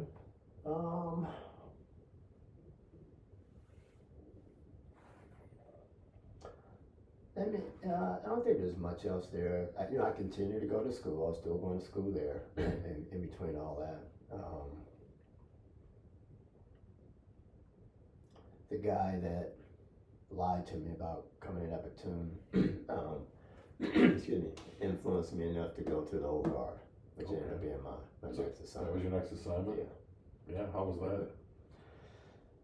Oh, yeah, that was a lot. That was kind of everything, I think. Uh-huh. Yeah, that prepared me for a lot. So I get there and they have this what's called new man training, and I'd already been a drill sergeant, so the DNC already knew that stuff, but you had to learn their style, Right. Different weapon, the M14, and marching. I was already good at that. You learn their style, but the only thing different is your feet's going one in front of another. So that was pretty simple. But the guy so now he's making up for the lie. Then we only talk about it as a joke. Right. Yeah. It is now anyway. When I'm with him and I'm with somebody that I know, I tell them how I met him. Yeah. He always cracks up about it. But anyway, he took me under his wing immediately and showed me everything. Because that he had been in Ogar before we went to Korea. They went back to Ogar. Okay. So he snatched me up out of basic training. out of new man training. Now we're assigned in the same company. Mm-hmm. But in the beginning, you're assigned in a company, but you don't do anything because you have to learn in their mind what to do, right? Right. If you can't march, then you can't be a squad leader. So That's anyway, yeah. So I'm in that, and I'm doing that stuff in the day. Then after that day's over, he's teaching me other stuff. Mm-hmm. Like he puts me on the curve, so you're marching on the curve. That accentuates putting one foot in front of another, or you're gonna fall off, right? Yeah. So I'm already a step ahead of what's going on in new men already, and then he's teaching me how to march with a sword. So that's like next level. So by the time I finish the 3 weeks in new man, I get to the company now. I can already march with a sword. I just need to be put in the ceremony to do it. But he's taking me through all that. I mean, in the company, people are like, who's that new guy out there? He's like, this guy here, he's marching with the sword. I'm here, whatever, I'm marching with the sword. But he, showed me that right away. So that put me like way ahead very quickly. Which you'd have to march with the sword for funerals. Right. And then you're hoping you get to do it out on the parade field for a parade. At that rank, because usually on the parade field is where the platoon's on, not the squad leader. So that put me ahead right away. We ended up being roommates, living off post, being roommates, living in Alexandria. He volunteers to be a guard at the Tomb of Unknown Soldier. I'm still stuck in the company, if you will. I used to go through all that new man training stuff out there. That was pretty much our relationship in the beginning when we were roommates, that he was prepping and everything to be relief commander down there, and I'm just back in the unit, right? So, because he had known all about that from being there prior. Right. Well, I had my first time seeing the Tomb of Unknown Soldiers when I was finally assigned there. Yeah, it was a logical next step for him anyway, Yeah. because it's like a tour. Yeah. Right. So, I am probably there a year or so as a squad leader, or maybe almost 2 years. And then he was a third relief commander, and then he moved up to second relief, so it's by height. He was he's like 6'1" or something like that, above 6 foot. And the second relief, their height is like supposedly like 6 foot to 6'2", maybe pushing it to 6'3", which is the second relief. The first relief is that's 6'3" and taller. But the third relief is 5'10" to 6 foot. So he had been third relief, then he moved up to second. So I left a vacancy in third. So then he told me about that. So I came down there to try out for that. And it was me and another guy that was in the competition together. I think about 2 weeks out, then he quit. Because they treat you like a private. Like you run and do this, run and do that. Got to help with this, help with that. You're just a new man. Right. Don't matter what your rank Well, they is. want to see how much crap you'll take too. Yeah, Right? yeah. So irrelevant that you're going to be that you're trained to be relief commander in charge of all those guys on that relief. Be careful how you treat me. It may come back to haunt you when I'm in charge, but I'll do it everything because this is part of it, right? Yeah. So the other guy quit, so I'm kind of the heir apparent, but I still got to go through everything, right? So I finished everything, so now I'm the relief commander. But it's short-lived because I'm tagged to go to the advanced course, which is back at Fort Benning again, and that's 2.5 months or something like that. So I was at the tomb for 2 months-ish. Get there in October, I leave early January to go to advanced course till about mid-March, and then I'm back at the tomb again, kind of picking up where I left off. Okay. Yeah. So I was allowed to do that because I look at it now and they could have just said, oh, you know what, try another time, we're going to put someone else in this spot or Yeah, whatever. So, exactly. yeah, in retrospect, kind of lucked out on that. So I picked right back up where I left off, and then I get my badge in May. Yeah, back almost 2 months. And then I immediately teach myself how to walk. So my job as the relief commander, I was in charge of those 9 people in that relief, kind of like a squad. And my job is to change the guard. So that's the guy who walks out and says, ladies and gentlemen, have your attention, please. And then you are the one inspecting the soldier, and you're inspecting the weapon, right? That's what the relief commander job is. The guy who's walking, they don't have any rank on their blouse, because the thing is not to outrank. If you're walking the mat, you don't outrank the unknowns because they don't know their rank. Yeah. So I'm not taught in my training how to walk. Now you see it, but you're not taught that because that's not your job as a relief commander. And I remember making a correction on one of my soldiers, who walked. Now those guys who walked, they're trying to change the guard. Sean, let me change the guard. That's not your job. Your job is that, right? But you let them learn it and let them do it, right? Yeah. But I couldn't walk because I wasn't trained for that. So I trained myself how to do it, because I made a correction on him for something. He's like, yeah, I understand you, Sergeant, but you don't know because you don't walk. You know, so you don't mean, whatever the response was, you know, like, okay, I know this from experience, blah, blah, blah, right? Yeah. So, okay, you're going to do what I said, but noted, I don't walk.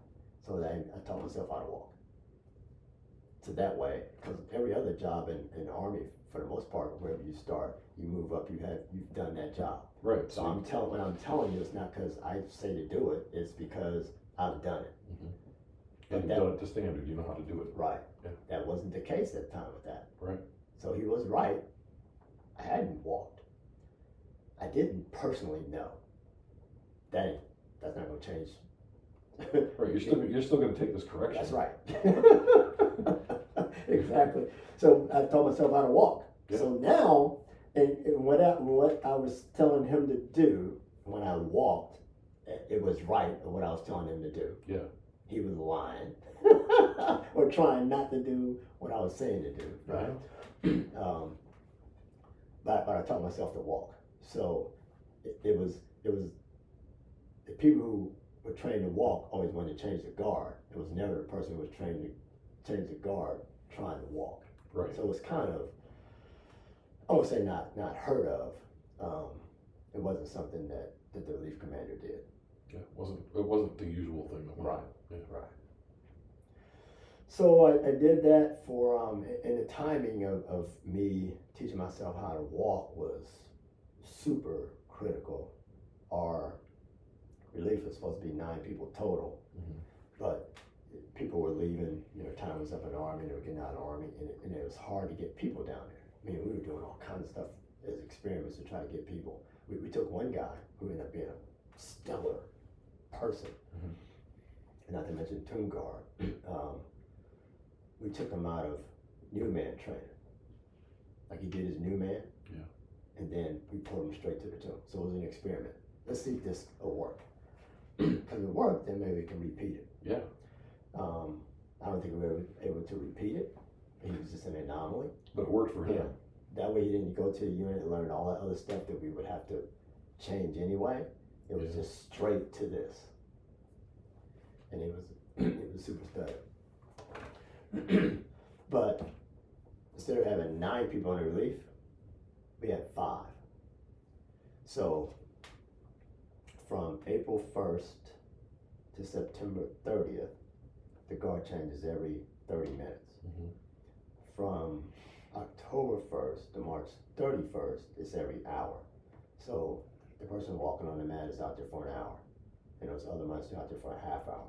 Okay. So now it's about, so May I got my badge, so it's late May, June, like in the height of the summer, hot. We were down to 5 people. And then you change guard every 30 minutes. Excuse me. And good thing I taught myself how to walk. So me and my assistant relief commander, on a day of work, I would change the guard, every guard change. There's 24 of them. Guard change is about 7 minutes-ish. Then you came back down, which means you had about 15-ish, a little bit more, before you had to get dressed and go right back out the door for the next one. 24 of them. That's a lot. And then the guys walking, they'd have 8 walks. One guy was new of the 5. We put him out there at the first walk eventually when no one's watching, because he just wasn't advancing fast enough. And then the last walk of the day. And we had to do all the others. So I would rotate with my assistant relief commander. Either I'd change the guard 24 times or he would. Was it 24? Is that math right, or 12? It would be 24 if you were out there for 12 hours. Right every half hour. 8 was the first one. And then 1900 was the last one.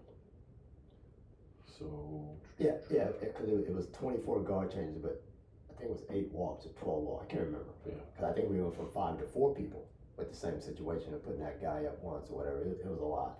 But we had to rotate. Yeah. So had I not taught myself how to walk, I would have to do all the rotation. He would have to do that part of the walks. Right. We were able to rotate where it's one or the other. So it worked out. Yeah. Yeah. At least if you walked, you got a little bit of a break. Mm-hmm.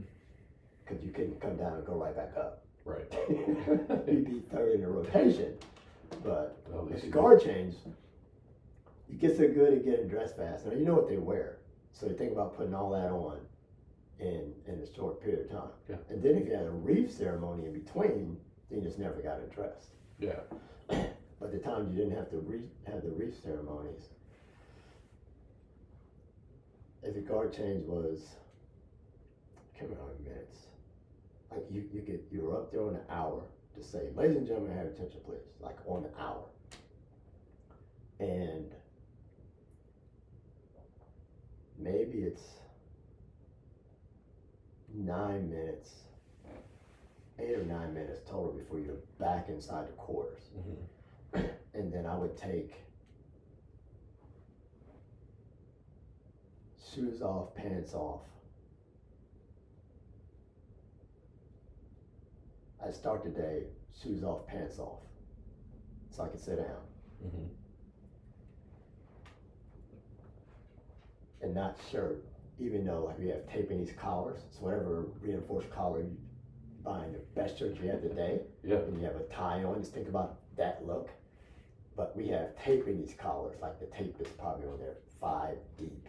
Uh-huh. So that collar's like, almost like a brace, right? Yeah, everything's like, So I think I could loosen my tie and then button that so I could do a little bit to my neck, but it took more time to button up the whole shirt. yeah.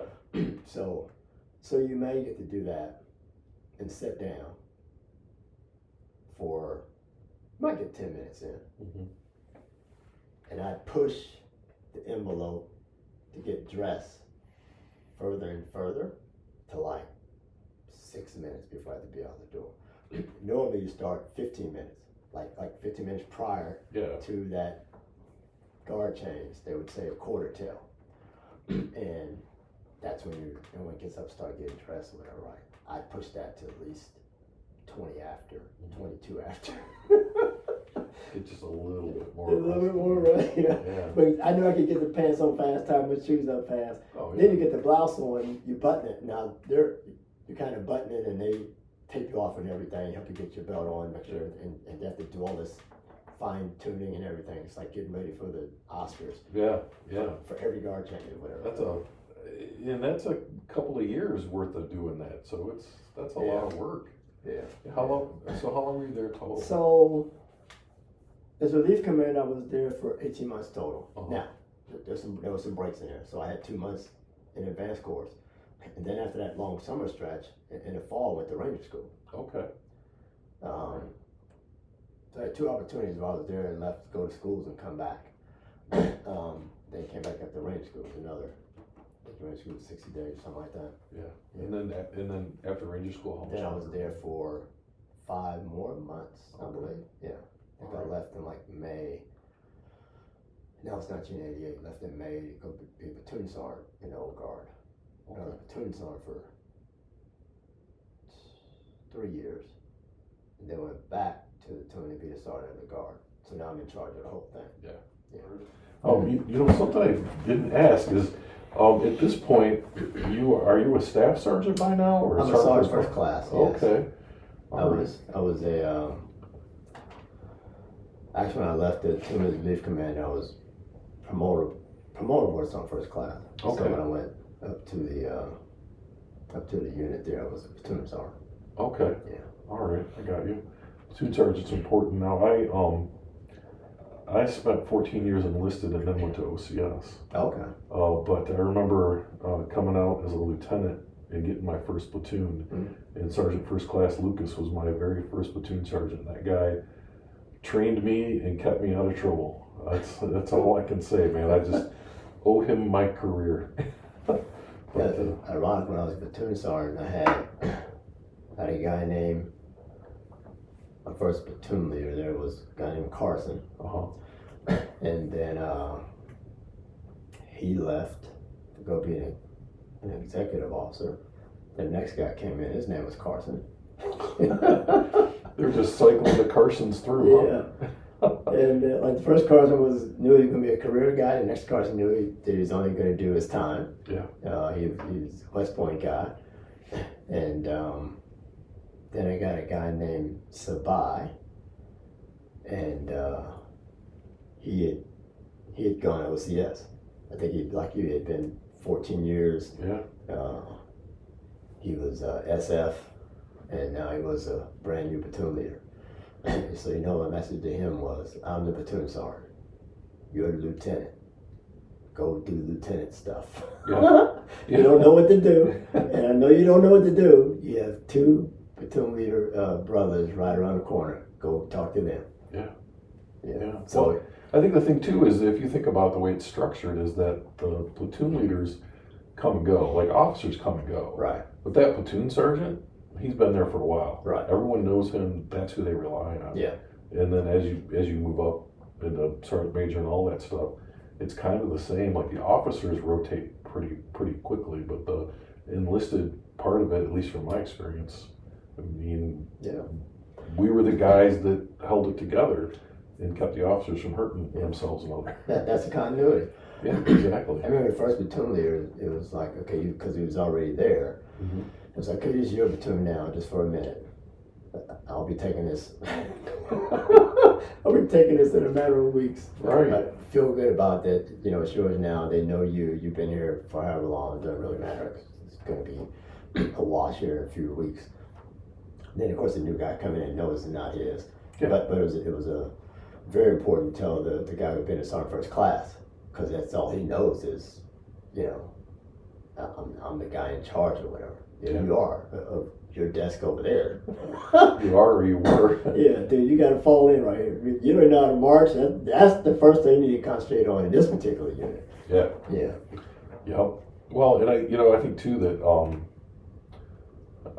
I think the guys that were enlisted first have a better understanding of that whole relationship. Some of them do. Yeah. Anyway, way better than the guys who go to Yeah. ROTC or West Point. But not to take anything away from what they do, but it's just a different kind of leadership style. I think. Yeah. Yeah. You just have to keep them out of.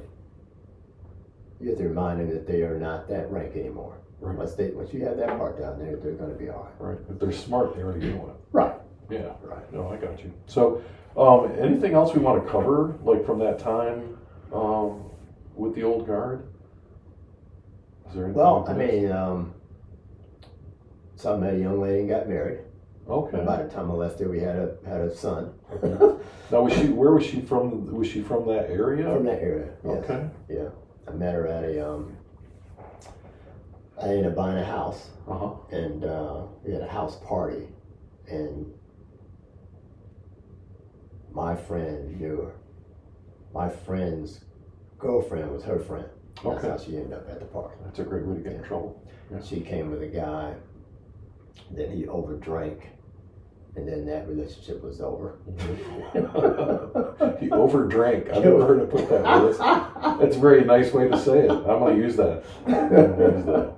Sorry, sir. You overdrank and didn't leave this party. Yeah. So I intentionally stayed in the old guard for probably another year to let her get accustomed to military life, even though it's much different there. Yeah. Because I knew my next assignment I was going to be, gone. I'm going to be in the field. I'm going to be doing, Army infantry stuff. Unlike going to the field here, it's going to be different, Right. So get used to that. And then left there. I'm promotable again by this time to E8 and assigned to. Well, I should back up it. The guy the Joe Johnson guy, that when I first got to the old guard, he was in a neighboring company as platoon sergeant. I'm a squad leader. Yeah. He eventually makes first sergeant and takes over a company. I go to the tomb to be relief commander. When I leave the tomb to go to be a platoon sergeant, I go to him and say, hey, I need a job as a platoon sergeant in your company. Now, people didn't like him. He was tough. you know, still the same guy from way back when I was a G.I. Joe has not Yeah, changed. G.I. Joe's gotten worse and more people know about it, right? And like no one wants to be in that company. Yeah, if you were trying to get out of the company, I'd go to him and say, I need a job in your company. Uh-huh. Yeah, so I get a job in his company. So now he's my first sergeant. So you go all the way back to snotty nose, skinny kid, Yeah. 125 pound Bart Womack, first introduction to the Army, to now this guy's my first sergeant. Yeah.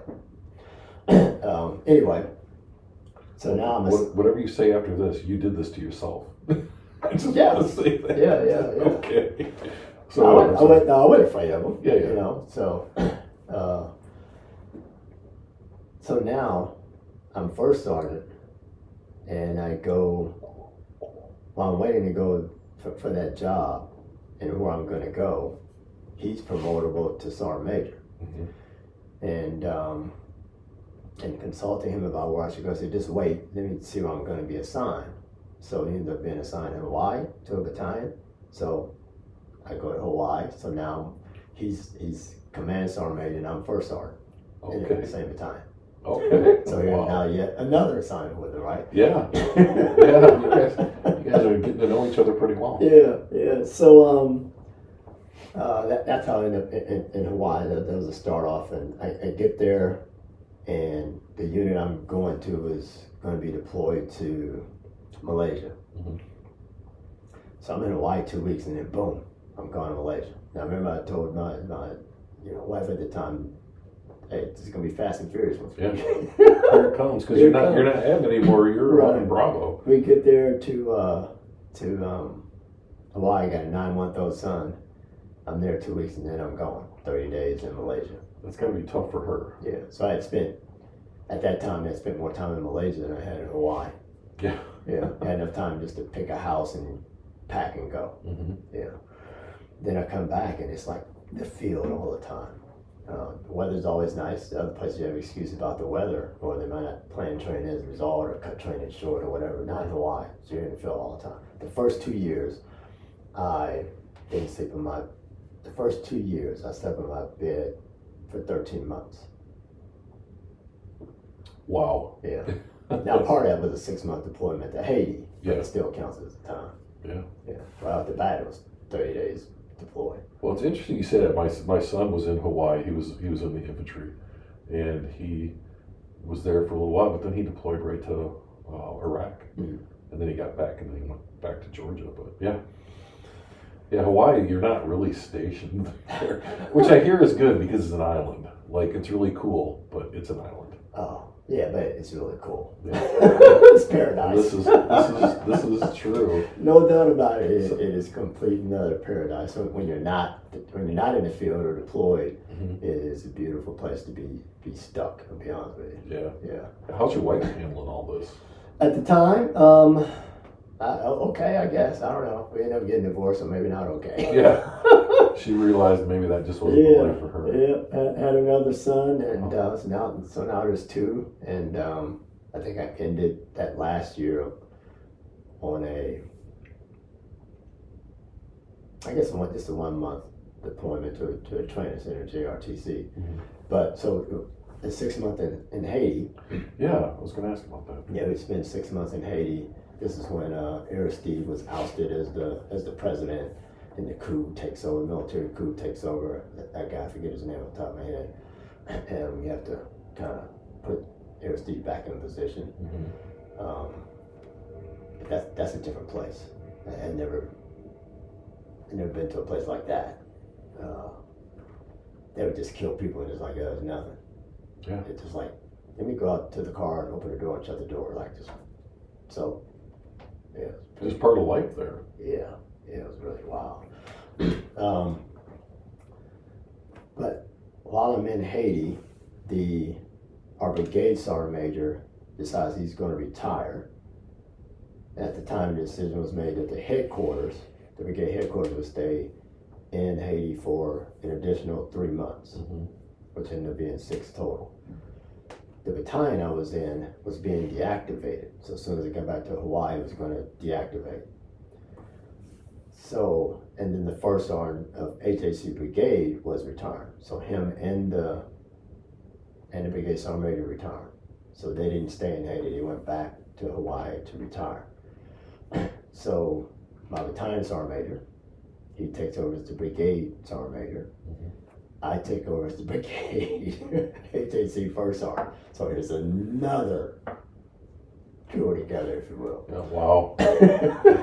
and no joke, HHC that's a different ballgame. I was an HHC commander as well as a company commander before that, but yeah, HHC is like everyone you're in charge of outranks you.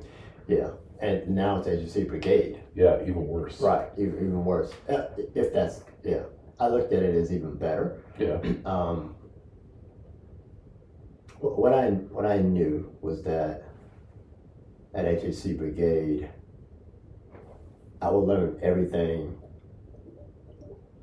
That would be my best experience to prepare me for Command Sergeant Major. Yeah. Being at the brigade level. So now, I'm closer to the brigade commander. Not that was the modus operandi, but that level of leadership and hearing things right out of his mouth versus through different layers of commanders. Closer to all the plans at that level, how they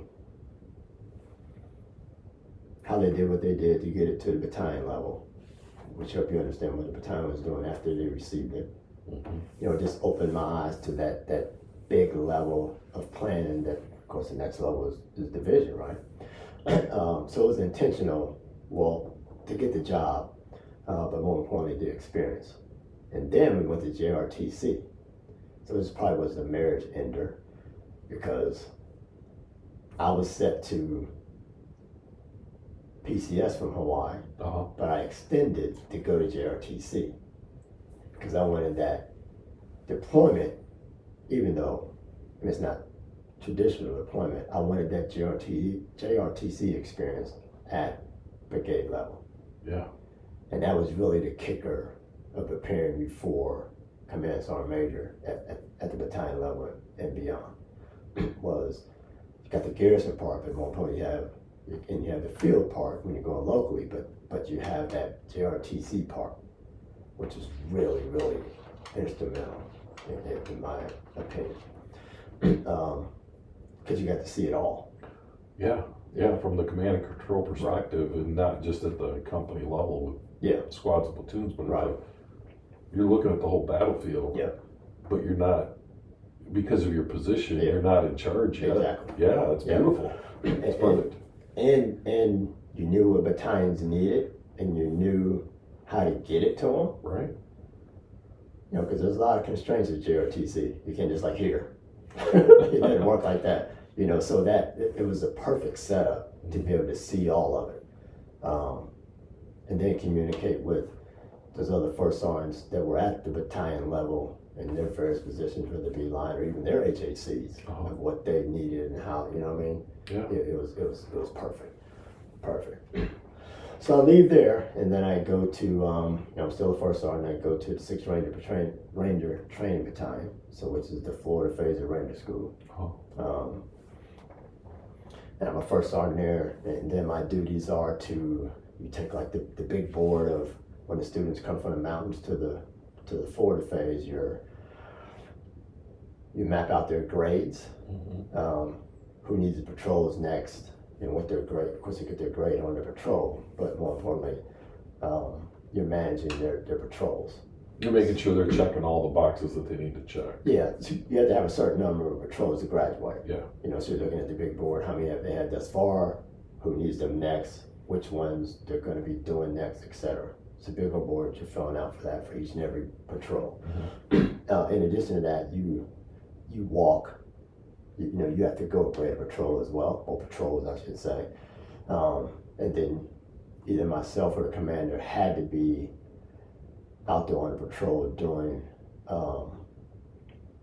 jump days or waterborne days. Yeah. So waterborne, you're going down the river in RB-15.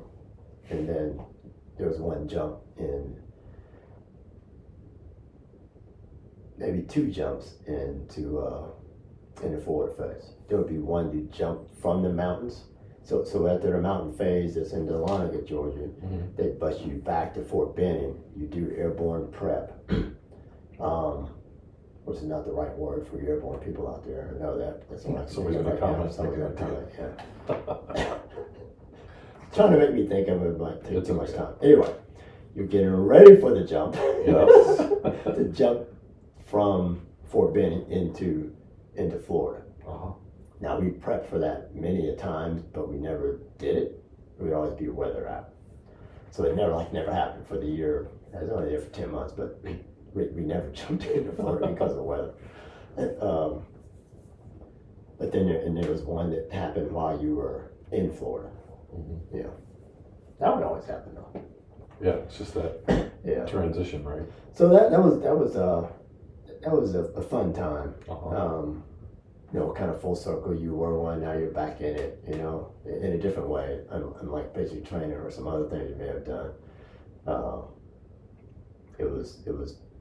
It feels like you've had the tremendous opportunity in some cases to see your military career from both sides, right? Like basic training and drill instructor, Ranger School, and being there as an instructor at Ranger School. So it's really a cool perspective. Not a lot of people get that necessarily, Right. but you've seen it from both sides. You know what they're going through, Right. and you know why. Right. And it all makes more sense, and maybe it makes you a better leader from that sense. Yeah. We're going to stop right here and stop our taping because that makes sense. That's the best compliment I've had. No, it does. I think the experience makes all the sense in the world. And now you're older and you've grown, Right. especially as relates to leadership and people. I'll say people more importantly. If you don't have that, then you don't have anybody to lead. So what's the purpose of leadership? And when you talk about people, I don't want to interrupt you again, but when Yeah. you talk about people, like you talk about that relationship of how your career followed, the other guy's career, right? Like Yeah. you were just always like one or two steps below. Yeah. I think people don't realize the importance of that because I know that my career followed a good friend of mine now. I was always one or two levels below him, but we went places together. But it's relationships. When you talk about people, it's relationships, and that's what makes all the difference. Yeah, and he's a hard guy in his units and all those things, and I feel like I've kind of throughout signed up for hard. let me make hard easier than it really is. Yeah. Let me make harder easier than it has to be. Because if you can do that from a leader perspective, then it kind of sets you up to do a whole bunch of things. And I think in following him, the opportunities were there first and foremost. I needed those jobs. It just happened to be that. And if you can do it with someone that you're accustomed to a bit, then all the better. Because that way, when you want something, you know how to approach them to get it. whether they figure that out or not, you know how to do it. And Right. that was very key. Well, and it builds some credibility with you and your people when they see this guy who's this tough guy or whatever, and you're able to go talk to this person and get what you need. And it's almost like, how do you have this magic power, right? Right. But it works out really well. But in Ranger School, what I learned as a Ranger instructor, being the first one down there, was don't do dumb stuff. Not me, but don't allow dumb stuff to happen. Don't fall under the, why do we do this? Well, it's always been done that way. We're changing that right away. Yeah. I'm not a person walking the door and say let's change, but when you hear that, we're changing that. Because you have no reason or no basis, no data, nothing to substantiate doing this dumb thing. Mm-hmm. Yeah, that answer of we always done it that way is always an immediate change. In anything, not the military, like anything. Yeah. Yeah, to me that's a red flag when someone says we've always done it that way. Yeah. Oh, then you don't know why you're doing it. No. Then what the hell are you doing this for? Yeah. I don't care if it's written down or not. Yeah. Could be part of the standard. Tell me why it's in there. You already have new technology in there, like, Right. I mean, wake up. Well, and Yeah. at this point, you've earned the right to ask why. Yeah. Like, you grew up in the military, you've got some rank, you've learned a couple of things, you've been a couple places. You've earned the right to go, why are we doing this dumb thing? Yeah, and you bring up a great point. And I'll pause to talk about some leadership lessons because they often come from the things that you don't like. And what I learned from the first sergeant of the little big person disease, Yes. when he did not tell me why I had to move right away, I learned to tell my soldiers the why. Good, bad, right, or wrong, I'm going to tell you. Mhm. I don't need you to like it. I just need you to do it. But if you understand the why, they're like, okay, Yeah. now I understand why. It's easier for me to do. But the whole, because it's my rank, that's not even leadership to me. No. So that was like one of the first lessons I learned. Explain the why. Because now you have people motivated to do it. You ain't gotta like it. I just need to know why. Right. And then following this guy around or being, assigned with units with him. If you look at 100% of the things that he did, there's probably 75% I didn't like. But that was a leadership lesson. Mm-hmm. And I would say you have a leadership kit bag. Kit bag thing you put parachute in, right? You call it briefcase. And outside the military, it's your briefcase, your backpack. I don't care what you call it. You put those lessons in there that you are going to implement, the things that you learn. So the why was something I put in my leadership bag, even though my lesson from it was not in my favor in the beginning. And then 75% of what this guy did I didn't like. That went in my bag of what not to do. Mm-hmm. Not so much the 25% of the things that he did. It was more of the 75 that he did that I didn't like went in there. Don't do that. So you're always learning, even though it didn't look like the situation is set up for you to learn. Some of the best leadership lessons on the planet are how not to do something. Right. I've learned more from the stupid crap, right? Because it's almost like you learn more when you fail at some things, right? Those leadership lessons on how not to lead are invaluable. Mm-hmm. And I like the idea of putting it in a kit bag, toolbox, whatever you want to call it. Yeah. And that was something that was from working, in the Ranger Department and dealing with the students. You may have to talk them out of quitting and what the repercussions are going to look like all the way down the road. Having worked with platoon leaders, having worked with lieutenants, having worked with captains, having worked with majors, having worked with lieutenant colonels, what it can do for you versus sticking it out. Dude, it ain't that hard. I did it. And that was another part of my inspiration to go to Ranger School in the first place. Was I had a captain that was sorry, in my opinion. Mm-hmm. And if you were sitting there, I'm telling you, you were sorry. Maybe you didn't think you were, and maybe you weren't trying to be, and maybe you're better now. But at that rank as the commander, you were horrible. Your first sergeant just didn't have the balls to tell you. Right. And the first sergeant did try to cover up for a lot of it. And make up for a lot of it. But that was the inspiration. That blankety blank can do it. I damn sure can do it. Right. That was, again, not a good lesson. But it was a lesson. It was very, very pivotal for me. In addition to those other influences of what I wanted to be, and now I see this one who isn't that, right? Yeah. Yeah, that was more inspiration to do it in a hurry. And it happened fast for me, of going right behind that poor example. Yeah. All those things had good reason too, right? At the right time. So it was having worked at those different levels to be able to influence, the students in a positive manner in relationship to that one thing that they were doing called Ranger School. Don't let them do dumb stuff. To include walking 500 meters in the wrong direction. They think about, okay, what they're going to learn from that? Is that, I know it can be part of it. I'm never going to see what your actions on the objective is like. That leadership part. I know right now you ain't worth a darn with that map. But more importantly, is it just you? Does it have to be just you? Or what about all these other 20 people behind it? So Bart Womack wasn't following them 500 meters the wrong way.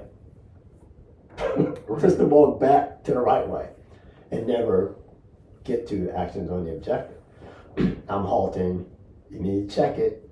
You need to check. What? Come help them. Check it. That's your job, because they have too much pride. Like, I'm the person in leadership position. It's on me. Okay, true. You're going to get the grade, but are you going to make them help you, or are you just going to walk around all night in the dark? Right. Mind you, I'm not walking all around with you in the dark all night. Well, and leadership is figuring out who's got the skill set, right? Leadership isn't knowing everything. Leadership is having people around you who do know everything. Yeah. And that's why you make them stop to think about those things and bring someone else in. Yeah. As opposed to, now there will be other instructors that let them walk 500 meters the wrong way, but you never get to see those other parts. So let's look at it from this perspective. Right. And what's the most important part of what we're doing here? Is it that they can read a map? We can figure that out. That is part of it. Right. And it's a big part of the grade. But let me see if they really shine in this other part. I can overlook that other piece, because I know in a real life situation, the rest of that unit is going to step up. You do have someone on point that's on point. So it's just different things like that. Yeah. Well, another instructor be right here like, man, I'll walk 1,000 meters the wrong way and give them a no-go. Okay, well, there was a lesson learned somewhere, just not the one that I want to impart. Well, maybe that guy takes that as part of the how not to lead, right? I mean, you can let people in a training situation make a wrong decision, but how far are you gonna let them go with it, right?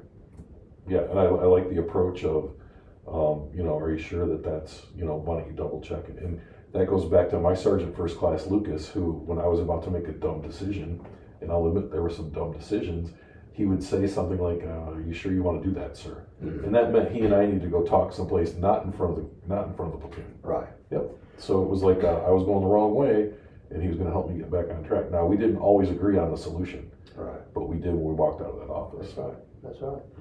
And this is not to mean that when I was a Ranger student that someone should have done so for me. If I had done that, I would expect to get a no-go. Yeah. That's it.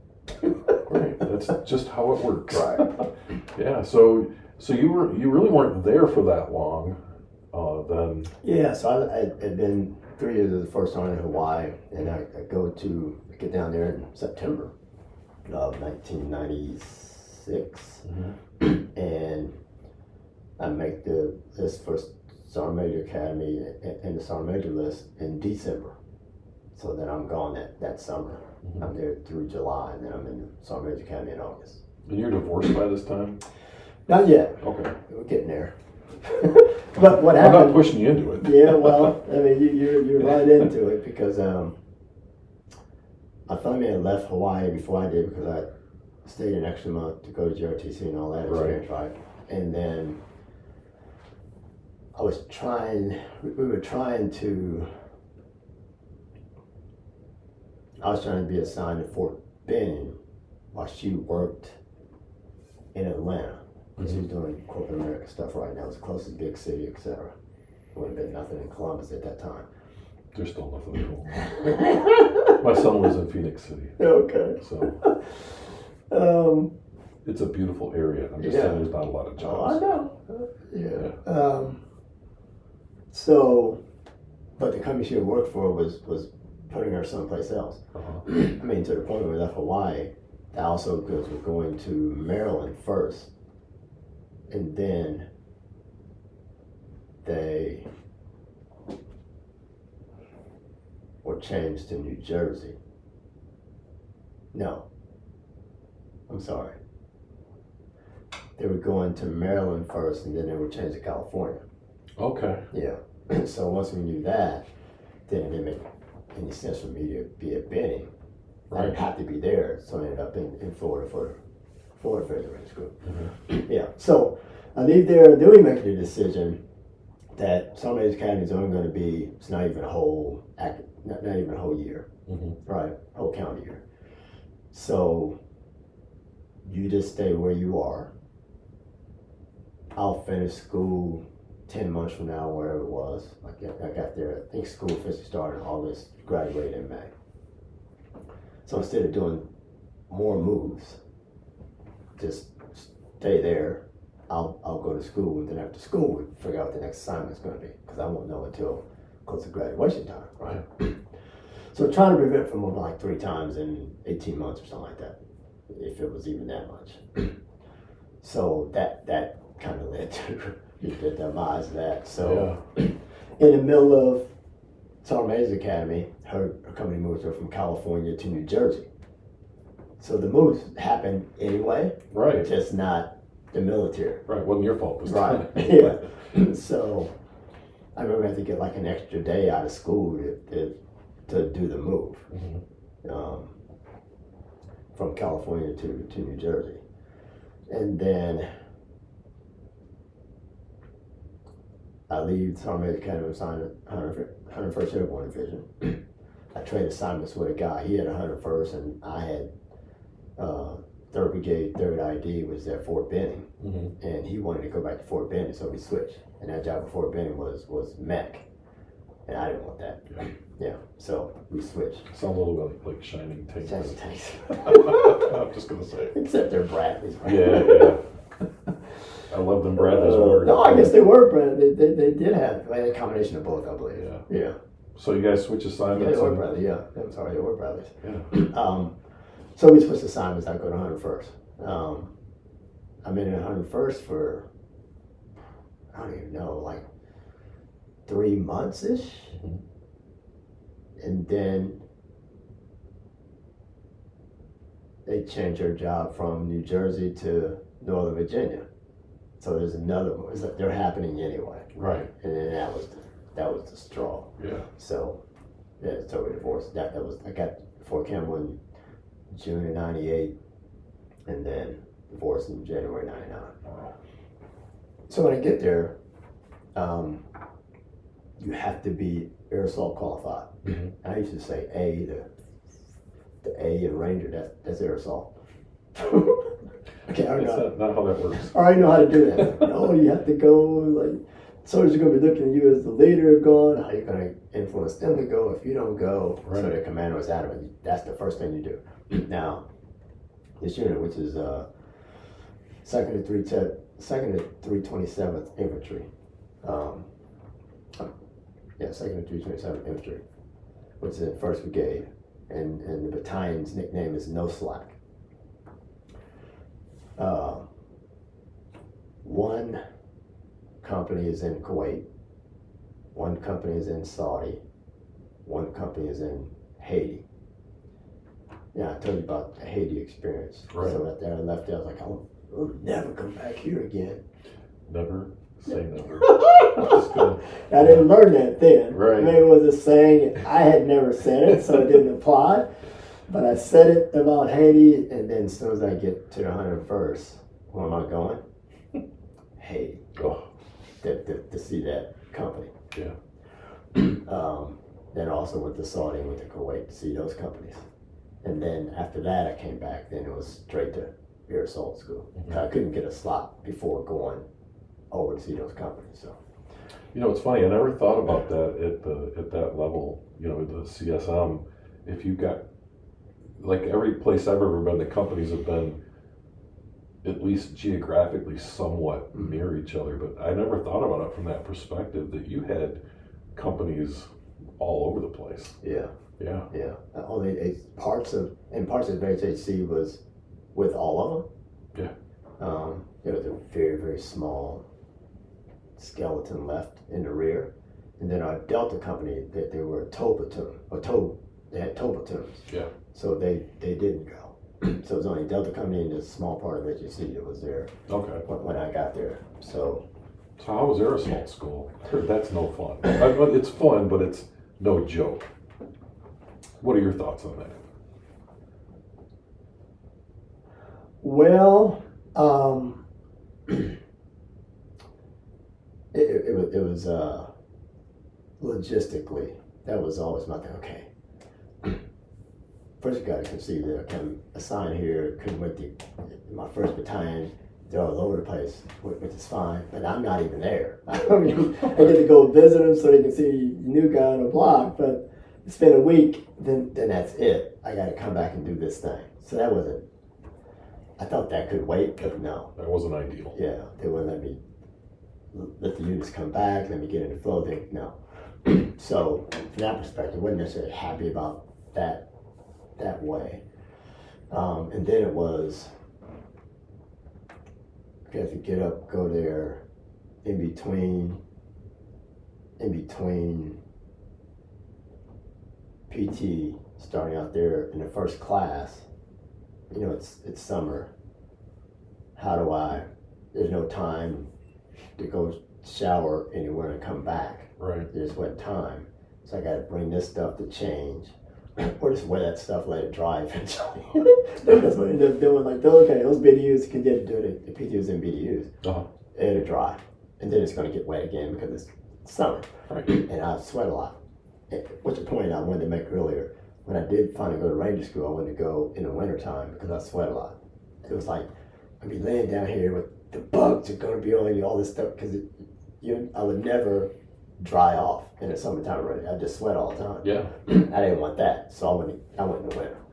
Yeah, I digress. Oh, good plan though. Good plan. Yeah. I know what you're talking about. So I was at Fort Leonard Wood, and it was springtime. I was there for officer basic course, so it was like 5 months. But we did a couple of different FTXs, and so during the day it's like 90 degrees, and I sweat like a lot. Yeah. And at night it would get down to like 20 degrees. Ooh. And we're in these GP medium tents, but they had these wood stoves to heat them. Yeah. And someone forgot to keep putting wood in the wood stove. And I woke up the next morning and I was frozen to my cot because my uniform was still wet. Yeah. Yeah. And it wasn't just me. There was several of us who were like frozen to our cots from our sweat. So anyway, I digress as well, but I'm with you. Yeah, I thought about it. I was like, man, you sweat a lot. You're going to be like wet the whole time. Yeah. So, got to go in the winter for that. But that was the same thing for assault school. It's like, how do I figure that part out? Once I had that down, it was like compete. Yeah. Like you do the stuff. But I think we had to do, I don't know if it was 3 road marches or 2. No, you had to do a 6 mile and a 12 mile. Mm-hmm. That might have been it. But I'm competing. You know, I'm running through the whole 6 miles. Yeah. I'm running 6 miles of the 12, so I'm definitely running 6 miles for the 6 mile. That only makes sense. Yeah, so I'm probably running 7.5 miles of the 12. Mm-hmm. Yeah. And I think both of them I came in 5th place. But I'm competing against people half my age, one, but more importantly, they had in there, you got West Points and people in there, cadets in there, and then you have those ROTC folks, and they're freaking track stars. Right. They're what, like 19 or whatever? Yeah, well, they're 19, but track people. Yeah. I'm like, yeah, so I didn't win any of those. I was kind of pissed about that. I don't blame you. I won the old guy competition for that, but I went in the old guy competition. I didn't win the whole thing, so that was fun. Just competing, you know. Yeah, it was cool. It was cool. It was a good experience. The one instructor there, I don't know how we hit it off. Just young sergeant, cocky or whatever. Opportunity to pick on Sergeant Major because you're a student. Drop, Sergeant Major. He'd be anywhere. Like, Sergeant Major, where you? Drop. Okay. And I remember doing push-ups like, you're not going to be assigned here forever. That's right. You might not come to my unit, but... And then what happens like a year and a half later? Sergeant Major, how you doing? Let me just do push-ups now, but I need a job. Drop. Yeah. No, he just did it. Oh, he did, He yeah. knocked on the door, so it was. He just started doing push-ups. I told you. That's right. You're going to do push-ups till I'm tired. Yeah, that was pretty funny. So my time at 101st was just, I learned how, and this is from that experience as HSC brigade guy, you know, I'm dipping my toes into brigade's footprint often, you know, just because I knew stuff like we should have this at battalion and we don't. Let me go up here and make some ways, befriend the Brigade Sergeant Major, and so we can do, so our unit can get what I think we should get. Right.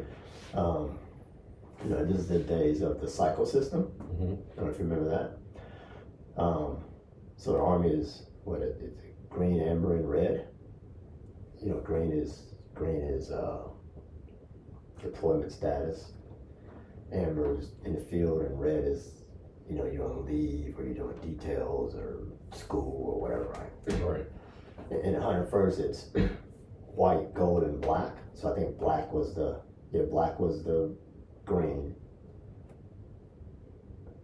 Gold was the training, and white was the red. You know, screaming eagle colors. Yeah. Yeah. Well, you got to do it your way. Yeah, of course. Anyway, we perfected the gold and the white. I'm sorry, we perfected the gold and the black, but not the white, except for details. That whole school part was not happening. And I'm like, this is wrong. We're supposed to be maximizing the school thing. That's what we told them. People raised their hand and come in here for that in the first place, blah, blah, blah. So I went to the education center, like, how do we get courses going? Mm-hmm. And they told me everything, and gotta have numbers, and so I got very close to the Delta Company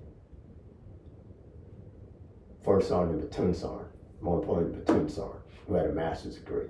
And I was thinking, how can I capitalize on this academic excellence? That's and, right. Let's yeah. use his mind. Yeah, and his master's degree was from Michigan State. Oh. Yeah, I called him before coming here. I was like, hey, I'm going to do this thing. I thought about you. He's on a month and a half cruise someplace now. Uh-huh. Yeah.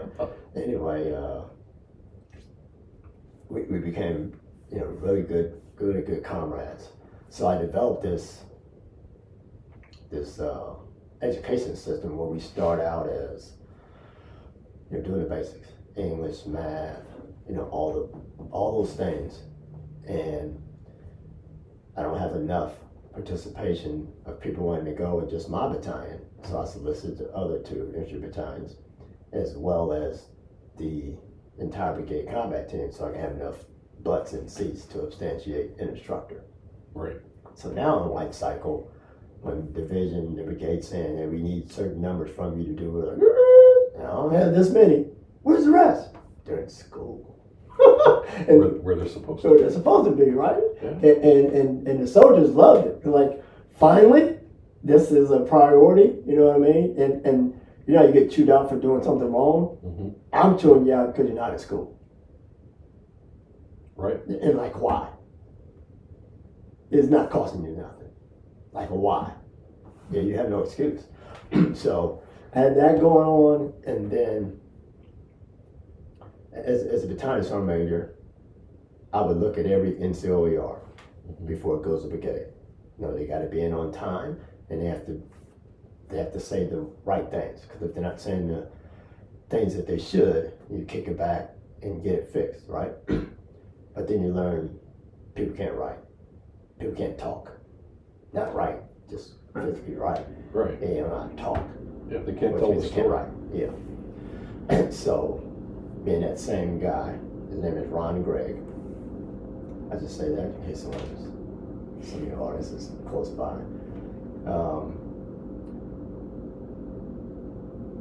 I charged him to grade.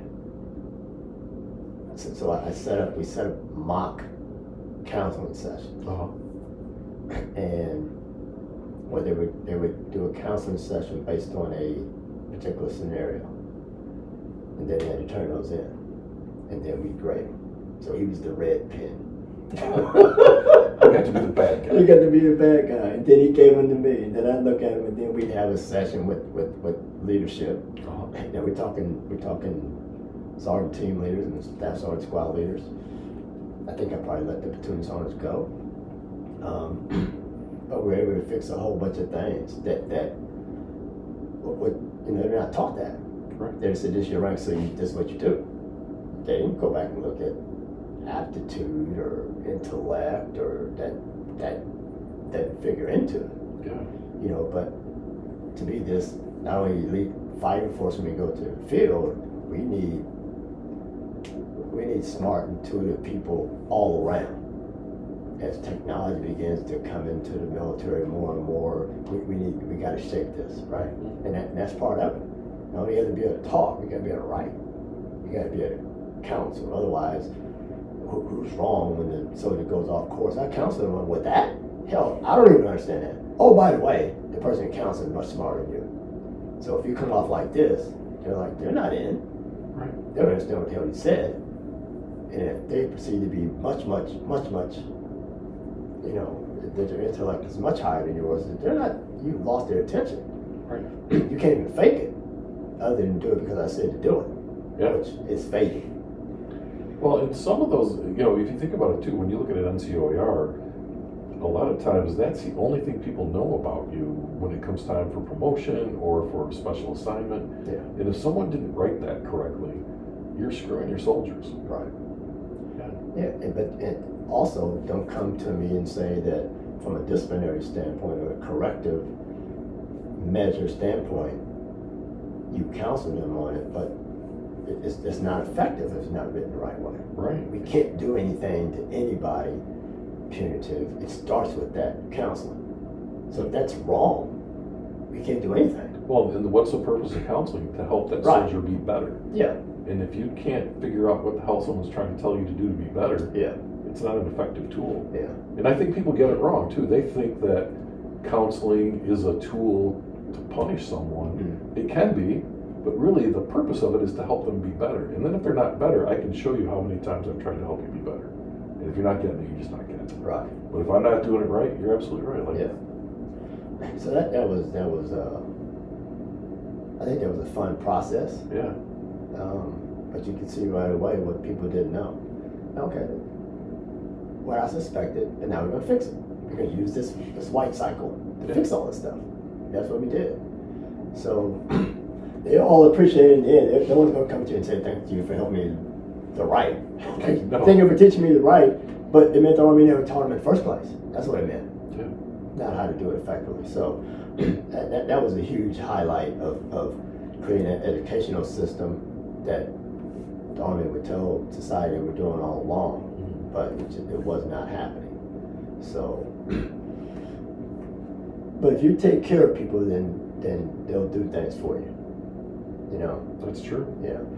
I remember deploying to some things, and the mentality of the leadership is someone comes in new, and now you're going to deploy to here. We're going to go to this place and do this thing or whatever. And you're a platoon sergeant. You're going to be a squad leader. Obviously, very, very critical and pivotal, right? They would come in new, and I would say, look, this is very, very important. But so is getting your family squared away. Get them in the house, get them in the school, get them all that type of stuff. And when that's done, don't just give her the keys and say, I'll check you out in a couple of weeks. Get them in the right place. Then we'll bring you out to the field. We're going to go to the field a whole bunch of times. But this situation right here, you don't get that right, you may come home and they ain't even there. I'll get my time back from you. I am not concerned about that. It may not be this thing, it is critical, but guess what? Before you came here yesterday, someone was doing that job. Somehow. Whether we train them or not, or maybe they're getting their training as they do it. It will survive. There's not a war, right? So get that part squared away. I'll get my time back from you. I ain't concerned about that. Yeah. But then once you have taken care of them in that manner, now you can't get them to go home. Right, because they're going to do anything you That's need right. them to do. Yeah. Because they know that you're going to take care Right. of them. They know that you care. Yeah, and I did the same thing. So I finished my time as a battalion sergeant major. I created not a pre-ranger course, but a training thing for my soldiers to go to ranger school. Now the division had a pre-ranger, and I'd go down there and stick my nose in there, see what they were doing. Like, you're overdoing it. Like, you're not ranger school. Right. You know. Right. It's a Ranger school. You're thinking you're preparing them for Ranger school. That's what it's for. Not weed them out. So people, that's not your job. You're not Ranger department. So, but having that experience, you can go down there and tell them that, and you can go to the division sergeant major. You need to go fix it. That guy ain't doing the right thing. You got the wrong person in charge. Whatever it was. Yeah. But you have credibility. So,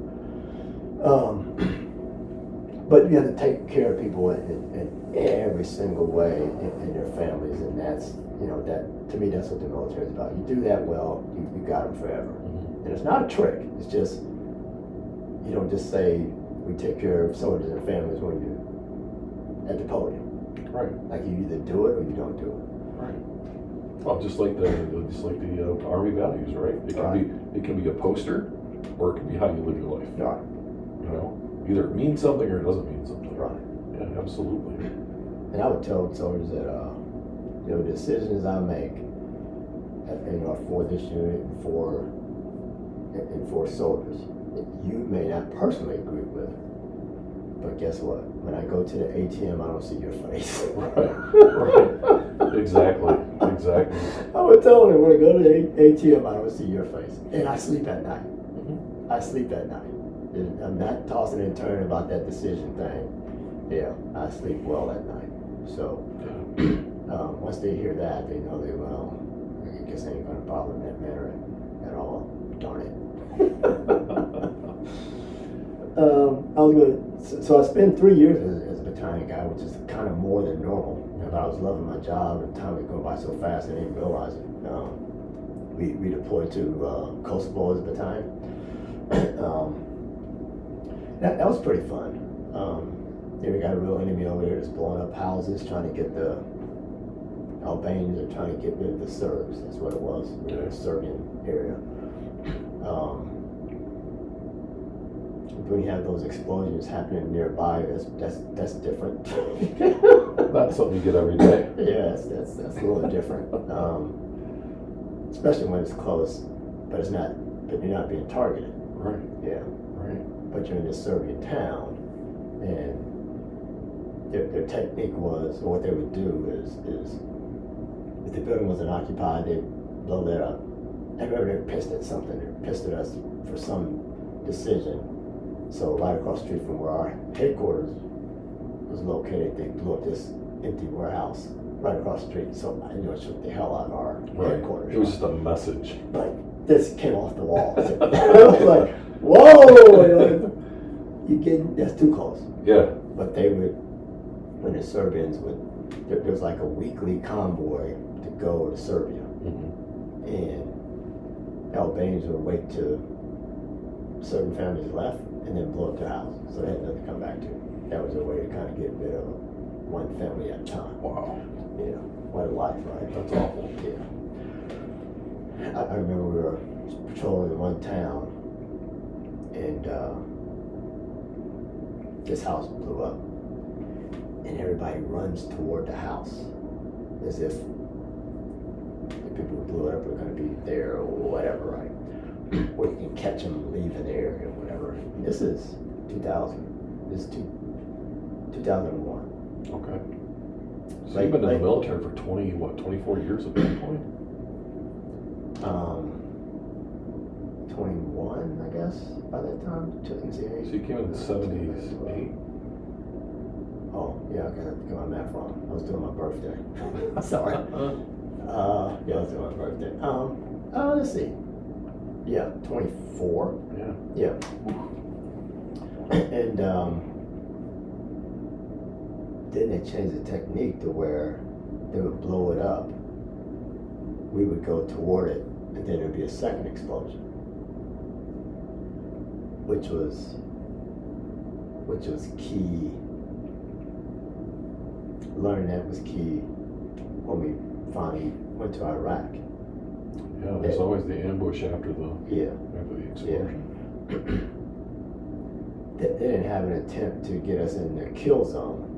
They would just do a second one. Right. Yeah. Well, over there, they didn't really, so if I'm not mistaken, they weren't really looking to kill Americans. Correct. Right, they just wanted to scare you.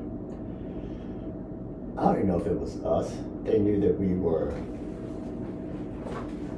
trying to keep them from getting rid of the Serbians. Right. Did I say before the Serbians? I guess you could say that, but we never came out and said that. I wouldn't say that was the overall mission. But obviously keep them from killing the Serbians. Yeah.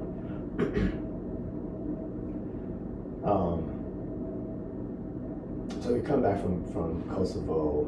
Then a couple months later, I'm picked to be the brigade sergeant in the same. It's in the same brigade. Right. You know, so I knew, obviously, had 3 years of experience and knew the whole brigade, knew the leadership of every battalion, down the squad leader. I knew everything that the unit wasn't doing, what they did well, what they didn't do well, what they needed to improve on, all those things. Even as an officer corps. And when I was a battalion guy, I knew officers would come in and I'd talk to them one-on-one. Lieutenants, I had a certain script that I would talk to them about. And here's one of the key things I would tell them. I do the same thing with someone that's going to be a company commander. Usually the company commander is already working in S3 shop or something. Yeah. And the same thing if it was a new, well, that's what I did at the battalion, just coming into it. But I would tell them, allow my NCOs to do their job, don't allow them not to do their job. So, you got a new platoon leader, and they had a platoon sergeant, or this is my platoon sergeant, or whatever they say. There are certain things that platoons did. In my opinion, it's that platoon sergeant's job to make that platoon leader successful. If they are so bad, that that's going to come out. That you can't do anything to fix them, but you don't give up on fixing them. Right. But you are responsible for their success. You make them a good platoon leader, which will make them a good executive officer, which will make them a good company commander when that time comes. You fail to do that, you impact the NCO Corps for arguably the next 2 levels of that officer's career. Yep. If they're so bad, they're not going to make it to captain anyway, right? Right.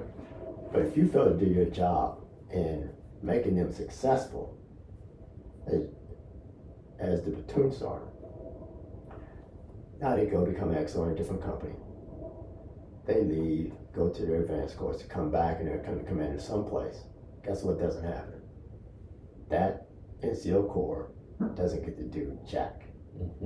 Because what they saw in that platoon sergeant was what a platoon sergeant didn't do anything for them, which is a black eye for the NCO Corps. So they're not going to give the NCO Corps not necessarily an advantage, they're not allowed to do anything because they saw bad. Yeah. So they don't let the NCO Corps do anything. They start planning all the training, let the officers do every single thing. Yeah. Squad leader can't say, I want to take my squad out here and do this. Platoon sergeant can't say, I want to take my platoon to do this. Let's work on these drills, let's work on. No, you have no input. Because what I saw in the NCO Corps, they didn't do that.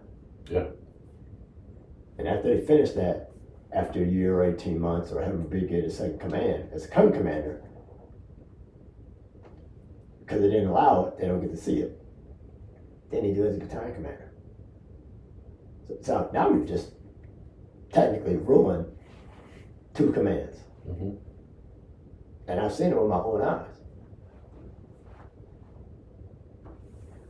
So I would tell them, new lieutenant, who's scared to tell the platoon sergeant in most cases, allow them to do their job, don't allow them not to. So if that platoon sergeant is not doing what they're supposed to do, or what that platoon has been told the platoon sergeant is supposed to do, you come tell me. Don't go to the company commander, because he may say, well, I don't know what the company commander might say. Right. I don't care what he might say. I'm telling you, come directly to me.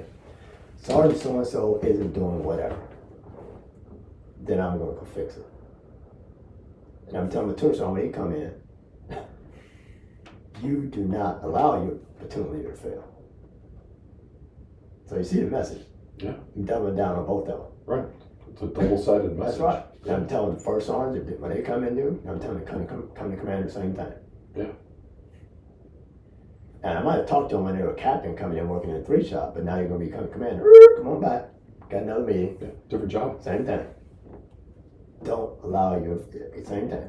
Allow your first sergeant to do all the things he's supposed to do. Don't allow him to do what he's not. Mm-hmm. The minute he's not, I expect to see. It's between me and you. I'm not going to my battalion commander and tell him that. Right. That's what I look at. My name's on the sign. His name on the sign, my name's on the sign. This is as much my responsibility as is his. Because when it goes bad, who are they relieving? People whose names on the sign. Yeah. Unless they can pinpoint it down. Right. Right? So. Well, and you're ultimately responsible for the NCOs. Yeah. And for the enlisted people as a whole, as a sergeant major. So why not give you the opportunity to help fix it? When my name's on the sign, I'm responsible for it all. Yeah. What I'm saying is, that's my talk I had with my commander beforehand. I don't need his permission to go talk to whomever. No. I'm not doing that. Other people might. I'm not. I'll tell you what I did, but I'm not asking if I can do it. Right. Because if I have to ask, then what am I here for? If you just need you, then I leave. You do it all. Right. Well, if you have to ask, he's one of the guys that didn't have a successful platoon sergeant. Oh, that's right. Down the road. We're going to fix that from the very beginning. Yeah. So it didn't matter if it was officer or whatever. Just like if it was out there and it happened, I don't expect the commander to come back and tell me. If you saw it in front of your own eyes, don't come tell me 2 hours later. You fix it. Come tell me what you fixed. Yeah.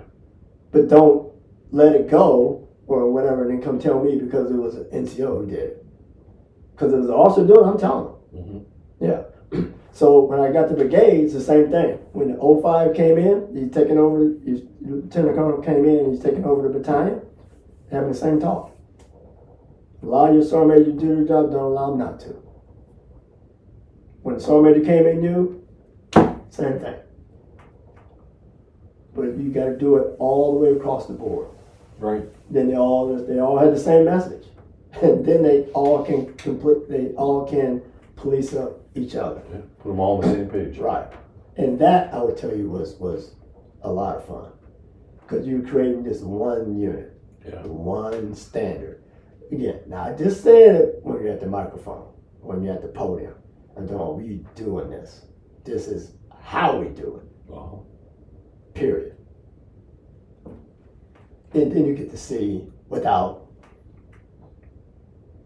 it becomes normal to you after a while. Uh-huh. But then you see how good this unit really is, how good the people really are when you allow them to do what they're supposed to do. Yeah. And that was fun. Like, my hands are off that they're doing it. Your job is to allow them to do it. Fix it when it's wrong. Mm-hmm. Slap some hands when that's what it takes. If you've done all the right things, the offense shouldn't be fireable. Right. Yeah. You really screwed this up. But this is how we're going to fix it. And then don't do it again. But it shouldn't be fireable. Right. They should not dive into that. No. That should not be a part of thinking they've done something that bad. Should not. Right. Sometimes it happens, but should not. You don't want to repeat the same mistakes over and over again. Yeah. Although I work for some people who tried to make all of the mistakes, so that's a different story. So, so we're in the like early 2000s now, kind of in your career. Yeah. So what happens? You get done in Kosovo, right? You come back stateside. So what's? Yeah. So I come back stateside, and then move to brigade. I get the brigade job. And like I said before, I already know all the people. Yeah. And I know what we need to do. Right. As a unit.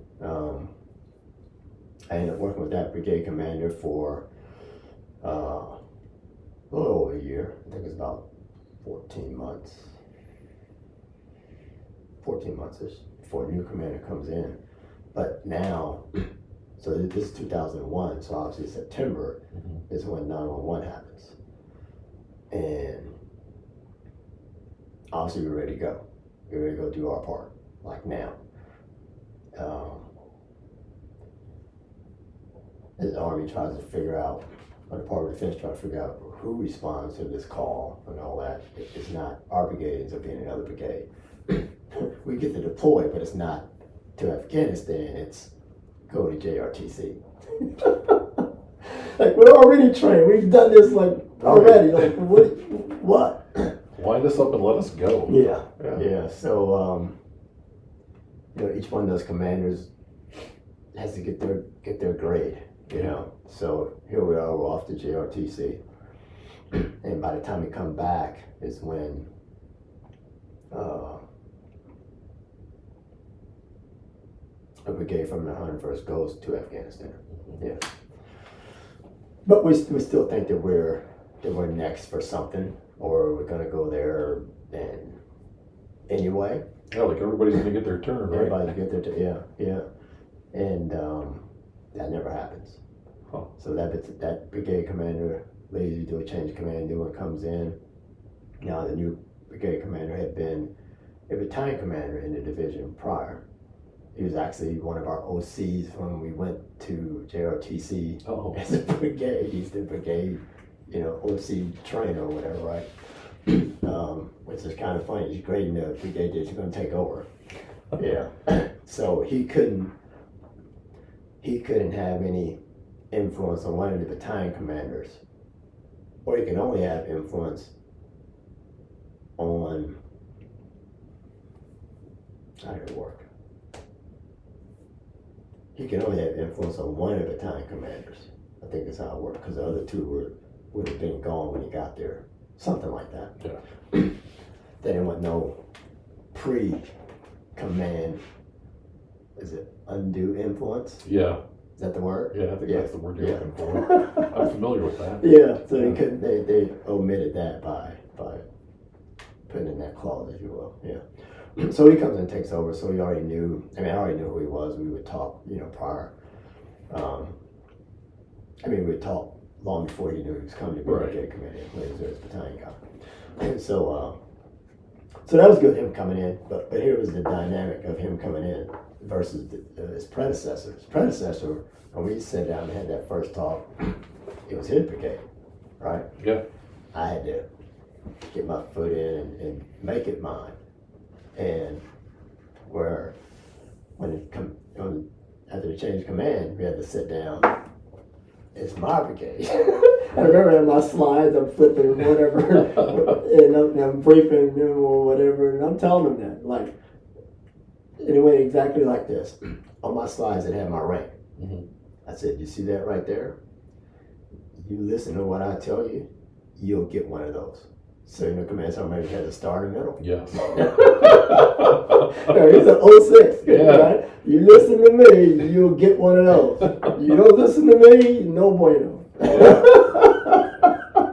That was in that first sit-down briefing. He just laughed. Yeah, but he retired as 3-star. Oh, there you go.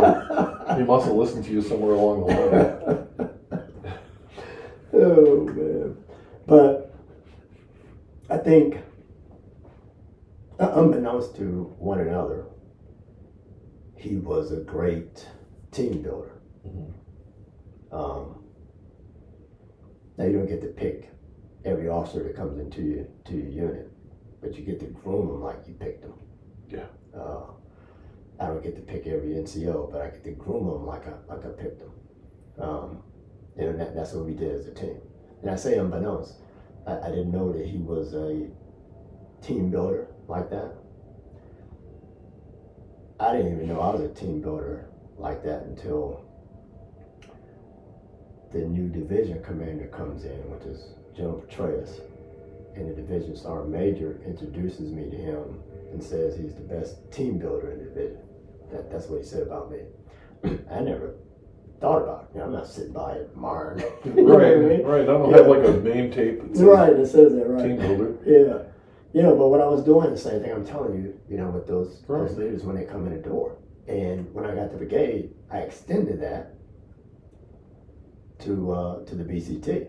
Mm-hmm. Now, I had to work with these people, but from my foxhole as a battalion guy.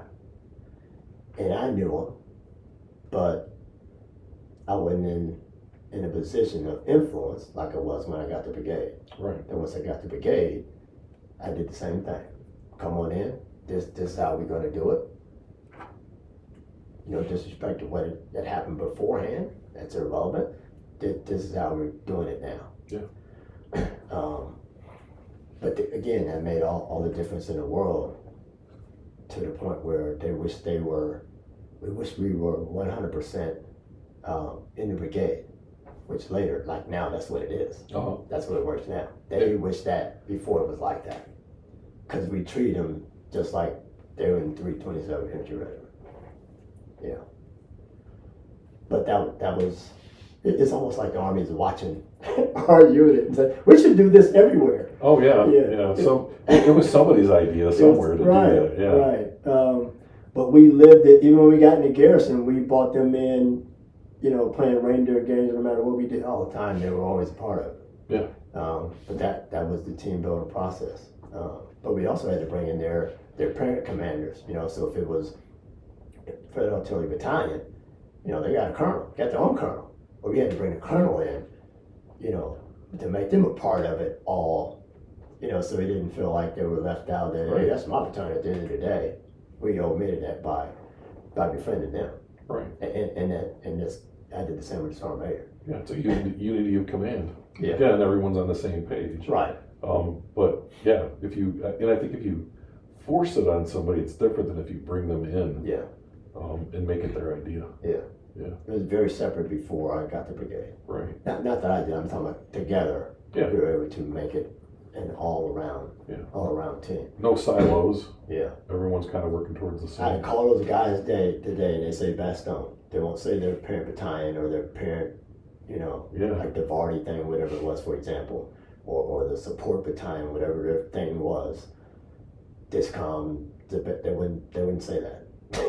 They say Bastogne. Right, because you're all the same. You're all the same group. Yeah. That's awesome. And we lived it the whole time under the old BCT system. Right. They were, what was it called? Was the BCT only when we were together for the field? Right. Or training. Field. Yeah. Yeah. Yep. So, not in the garrison. Yeah, so how long did you do this? Did this take you up to your retirement, or? So I was there for 3 years. Uh-huh. The last 18 months-ish, a couple years or something like that, was, so I got there in 2001. In 2003, we deployed to Iraq. Okay. Yeah, spent a year in Iraq. Where were you at in Iraq? We start out, I forget this place we first went to. We start out going through, Najaf. Mm-hmm. Then after Najaf, we moved to the Karbala area and Babylon area. I remember going to a palace there, and so when we first go to this palace, it's me and the commander, and our drivers and some other security people. There's a couple of reporters around. They have their super cool antennas up, trying to get a signal, and it's this palace, and no power. But you go in, and there's like in the walls, gold plated discs. Yeah. Go all over, bathrooms or whatever, right? We come back in less than 48 hours, all the gold's taken out. Oh yeah. This is very, very early. Like there's no sign of, the Ba'athist regime, like they're not around. Right. And what you notice on this particular palace is overlooking Babylon, and it's like, Saddam, it was intentional for these things to be way high up on the hill so you can just look down at the poverty and, do whatever he did. So they wouldn't come near it. But they were watching it. Right. And either they figured that seeing those military vehicles go up there and the vehicle's no longer there, that it's safe now that they're there. Mm-hmm. So let's go in here and do this stuff. Or they just took a chance. Right. Yeah, 48 hours later, we came back. The goal was The whole gone. place is looted. Yeah, yeah. Nice. Nice. So we're in that area, then we moved from there to Kiara, or we named that town Q West. Yeah. And that base was a bombed out old Iraqi air base. Like the one way it had been bombed, so you couldn't land anything on it. Only fixed wing. Do I have that right? Helicopters could land, let's put it like that. Mhm. Yeah. Rotary wing. Rotary, thank you. Yeah. I knew I I can't screwed it even up. say it. I knew- Rotary wing. I knew I screwed it up when I said it the first time. Six wing to be airplane. Yeah. Rotary wing. There you Yeah, go. say that 3 times fast. Slow, even. So we were in these hangars at first, and we had our whole brigade spread out on this thing. We'd actually lost 1 battalion. It went to support another brigade. Mhm. So now we're down to 2 infantry battalions. And part of the time we were in Karbala, we picked up another battalion from the 82nd. So our brigade was actually on the 82nd for like 2 weeks. We were in that particular area. Okay. And that being on the 82nd, they had their division command in charge of that area. Their actual brigades were assigned elsewhere. Again, we pick up 1 battalion in one of the division, 82nd Airborne Division headquarters. So now I'm reporting to the 82nd Airborne Division Sergeant Major, who had been legendary in the 82nd. And then their commander had been my brigade commander when I was in Hawaii. Okay. So I already knew him. Yeah. He was the commander when I was in the battalion, in the brigade in Hawaii. So we went there for 2 weeks, and then we moved to Q West, take over this particular spot. We got to build that whole area. I remember funny, we were there for a couple of days, and then these Iraqis are carrying this telephone pole thing, but I don't think it was even. It wasn't wood. It was something else.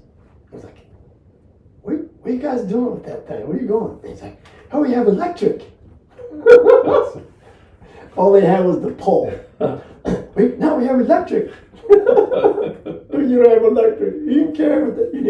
You need more than that. That's not going to work. Yeah, it's kind of funny. Oh gosh. Yeah. So we're kind of going back and forth up to Mosul, where the division headquarters was there. Again, one of our battalions is assigned to the 2nd Brigade now to help police Mosul, and now we're just down to 2 at this particular time. And it stayed that way the whole time. And early on, we bring in, local sheiks and everything, because they thought that our nods could see through the females. Oh yeah. Clothing. I thought I had like X-ray glasses. Yeah. So we put on this whole fair. I forget what it was called. Come up with some unique name, and we show them like everything. The nods. Right. There's a booth. We had tents set up. They go into there. There was food. It was like a daggone festival or something. Show and tell for the army. Exactly. Yeah. Exactly what it was. Yeah. Yep. But it's building. What is it?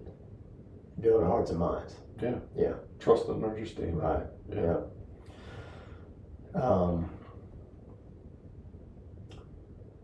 I forget. I think we're there for a couple weeks, and we're in these hangars. And I tell the commander, I said, "Look, I venture out and go to the other side of this eventual base, right? Right. And there's some buildings over there and everything. I'm like, hey, why don't we move over here?" So I go back, tell the commander, "Hey, there's all kinds of stuff over there. We need to move out of it. We can't stay in this deck going." And he and I are in a sit-up inside this hangar. And all of is in these hangars, right? Like this not sustainable. Right. So we gotta move. I came back and tell him that, so I take him over there and show him. That's what he says. "This place is dirty, blah, blah, blah, blah, blah."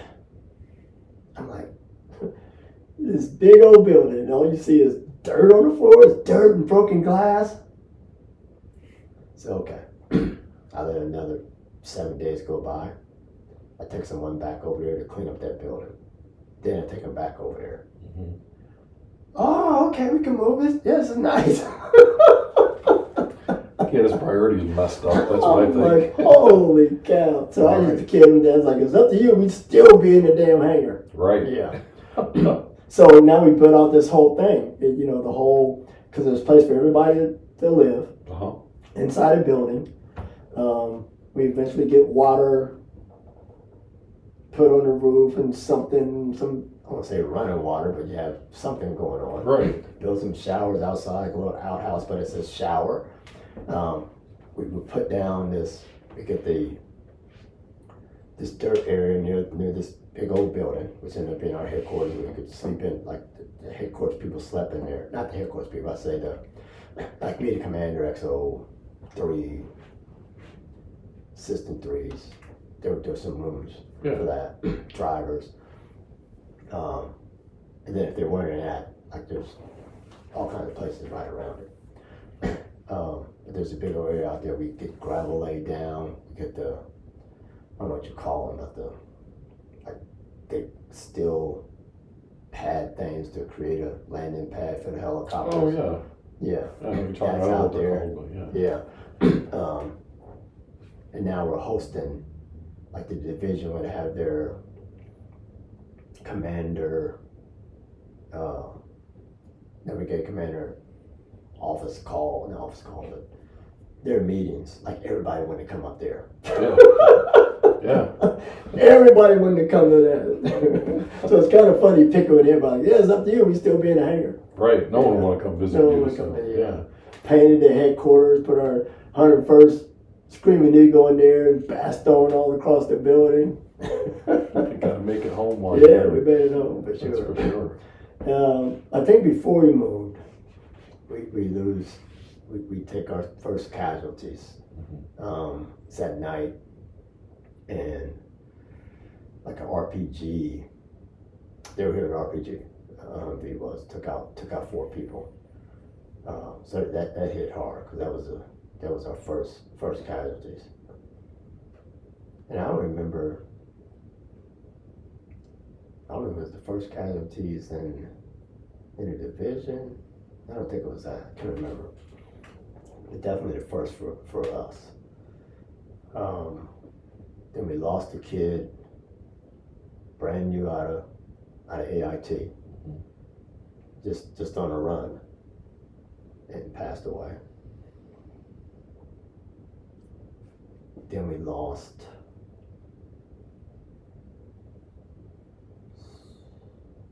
5 or 7. Let me see, so that's 5.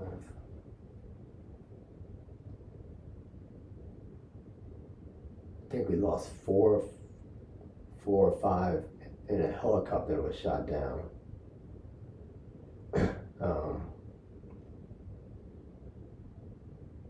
And then the 2 in the attack that happened in Kuwait. Yeah. So it was 11 total, whatever that math is. So is this a good point to talk about what happened in Kuwait? Yeah. Right, because this is, you actually wrote a book about this, right? Right. Okay. Embedded enemy, the insider threat. Right. And if someone, so we're going to talk about it, if someone wants to read that, is that, you can get that at like Amazon? Amazon. Okay. Yep. All right. So, let's talk about what happened, because I remember this, but I mean, I've never talked to anybody who knew anything about it. So what happened, and kind of what did we learn from it? Let's talk about what happened first. Yeah. So, Day 4 Camel, we're in Kuwait at this intermediate staging base, and probably been there about 20 days or so, some a few days longer. And so it's March 22nd, and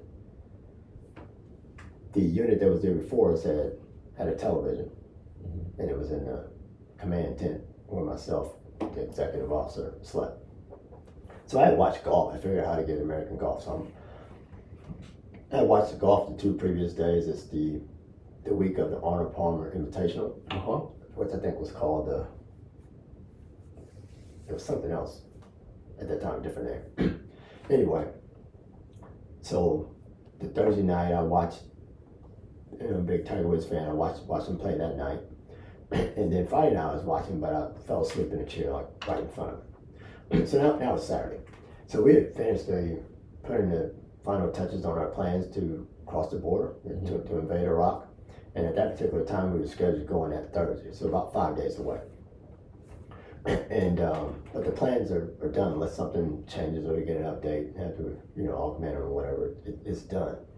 Commander goes to sleep about 2,200 hours. First time he went to bed that early. The whole time we were there, and I had went to the little shop at thing to buy me some snacks. So I got some snacks and everything. Watching Tiger back the field. Right. That's my plan for the night. Right. And anyway, our ammo comes in a little bit early that day, right before sundown. The ammo comes, and the battalion commanders make a decision. They can guard it or they can hand it out in the dark if they want to. Put some vehicle lights on or whatever. Or wait until the morning. So I remember my driver bringing me ammo, the 9mm ammo. So I'm going to sit there. I'm going to eat some snacks, watch Tiger play golf, load ammo, and I think I'm doing some bill pay. Yeah, I'm multitasking. Be up to 4 o'clock watching golf, right? Okay. Yeah. So where our table was and where I was sitting was a few feet from the entrance of the vestibule as you're going out, and it had the tent flaps there, right? So this is March, and it's still cold at night. Got my little fleece jacket on, so the wind would blow and that tent flap would scrape up against the floor. Just kind of looking, oh, it's that again. Then it does it again. And I'm sitting at the end of this table and I see these sparks. So where I'm sitting at the end, then I can see everything on the floor. And this thing comes in and it's right up against the tent wall that's in front of me. Television probably about 4.5, 5 feet away. And I see these sparks. And I say that my thought is we're in the land of not quite right. And that's a not quite right grenade that's sparking before it blows. Right. So I get up, and my executive officer's in there as well. He's on the other side of the table. I know he can see what I can see from this side, he can see because he's on that side. So I'm not worried about his actions. But the commander's asleep. He didn't know what's going on. So I get up immediately, run to the back of the tent. Now, when I'm sitting there working, there's a fluorescent light there, bright as day, right? By the time I get to the back of the tent, it's pitch dark. Can't see nothing. Get him up, say, hey, gotta get out of here. It's a grenade about to explode in front. So he didn't know what's going on, wakes up, gets his boots on, and so I'm gonna count to 3, we're gonna run. So I count to 3, I position us in the middle, of the aisle there. Now he's all the way in the back, has the whole back part to himself. Yeah. It's a tempered tent, so it has the air conditioner heating unit in the back, and that thing's all tied up, can't get out the back. So we have to go out the front. So I count to 3, we start running down the middle of the aisle. I make it outside and realize he's not there. So I start calling for him and hush to him, sir. I know we're under some type of attack, but I don't know what or where the enemy is. So, and there's no response. Then I hear a gunshot. So I pull out my weapon, cock it, attempt to cock it, and I got nothing. So I've been loading ammo. I have my weapon. I've been loading magazines, I should say, and still have my weapon in my holster that had a magazine in it, but no rounds. Hadn't gotten that far yet. Okay. So when I hear this gunshot, I pull the handle to the rear, but there's no ammo in there, so you get not. Right. So I'm screwed. So they say you don't bring a knife to a gunfight. You don't bring a non-functioning weapon to a gunfight either. You don't bring a gun with no bullets. Right. Yeah. So, in that gunshot, I hear a yell and I know that the XO's been shot. So I gotta figure out how I'm gonna defend myself and him and find the commander. Right. So my solution is go to the top. They have to have a weapon and ammo. So I run in there, holler for an M4 and ammo and knives. So while they're getting that, I'm positioning people at the edges that I came in, as well as throughout the top. And I'm kicking the chair, cursing the guards. And I had gone out to the guard towers previously a few nights to check on them, make sure they're doing the right thing, and they were. Now this camp, I tell people it was 10 football fields big, but actually bigger than that. I can't even describe it.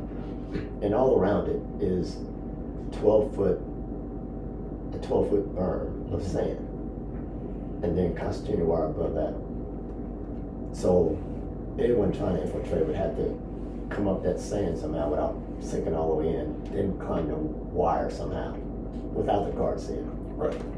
But this has to be insurgents, and the guards had to have fallen asleep for them to infiltrate. So I finally get the weapon and the knives and ammo, lock and load. I'm back out in the tent. I'm back out the top, headed toward my tent to find the commander and the executive officer. And those knives aren't worth the darn. You need the sliver of the star, and there's nothing. Right. So we get to the tent and they're not there. I'm calling for them again in low tones, not there. And like no one is outside but me. Like there's no, our people aren't out there, the enemy's not out there, like nobody's out there. But I know we gotta find, both of these, the enemy and them. So I go back to the top, tell someone to go look for the commander and the XO while I look for the enemy. But because no one was out there, I get on the radio and I call my previous unit, no slack. Just Right. because I had been there, we got 3 infantry battalions on it. There's 5,000 people in this camp, but I call them. Yeah. Like I called no slack 6. We need a platoon. I say, we need a squad, no, make it a platoon to come in the vicinity of the top. So he says, okay, send them right over.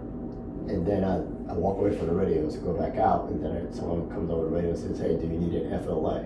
Well, I know one person's shot.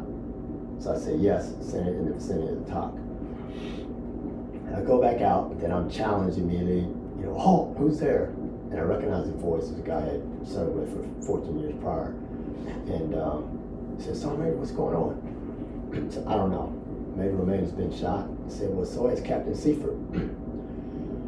And he said, what happened to the lights? I said, I don't know. So the lights that had been out there had been off. I didn't even think about that. Yeah. So in those 2 quick trips, I learned later that a grenade had been thrown in our tent, and that's why the commander went out, because the grenade came in and knocked him back into his sleeping area.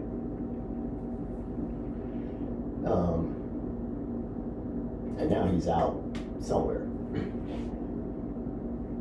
A grenade had been thrown into the second tent, and because of the explosion in the first tent and the gunshot, they had begun to stand up. So a grenade explodes at a 15-degree radius. So if you're above 14, you're probably going to get hit. If you're below 14, you might be okay. And I said it explodes at 15, and I'm saying being below the 14 because one guy in the second tent got shrapnel on his feet. He was laying down. So that 15 degrees, not as high as you may think. Right. So the ones who were standing up, they took a lot of shrapnel. Yeah. In the third tent, by now they're up, and some of them began to move outside. So a grenade had been rolled into their tent, and after that, one person was shot in the back. So imagine them coming already. A grenade goes in, they're already out. after a grenade goes in, then they're shot in the back. And then whoever shot them ran off. So one person in the third tent was on his way out, realized he didn't have ammo, went back to get his ammo, and when he started to come out, that grenade that was loaded to their tent exploded 17 inches from where he was standing. I was throwing some salt in the air. So now we got several casualties in tent number 2 and tent number 3, like massive casualties.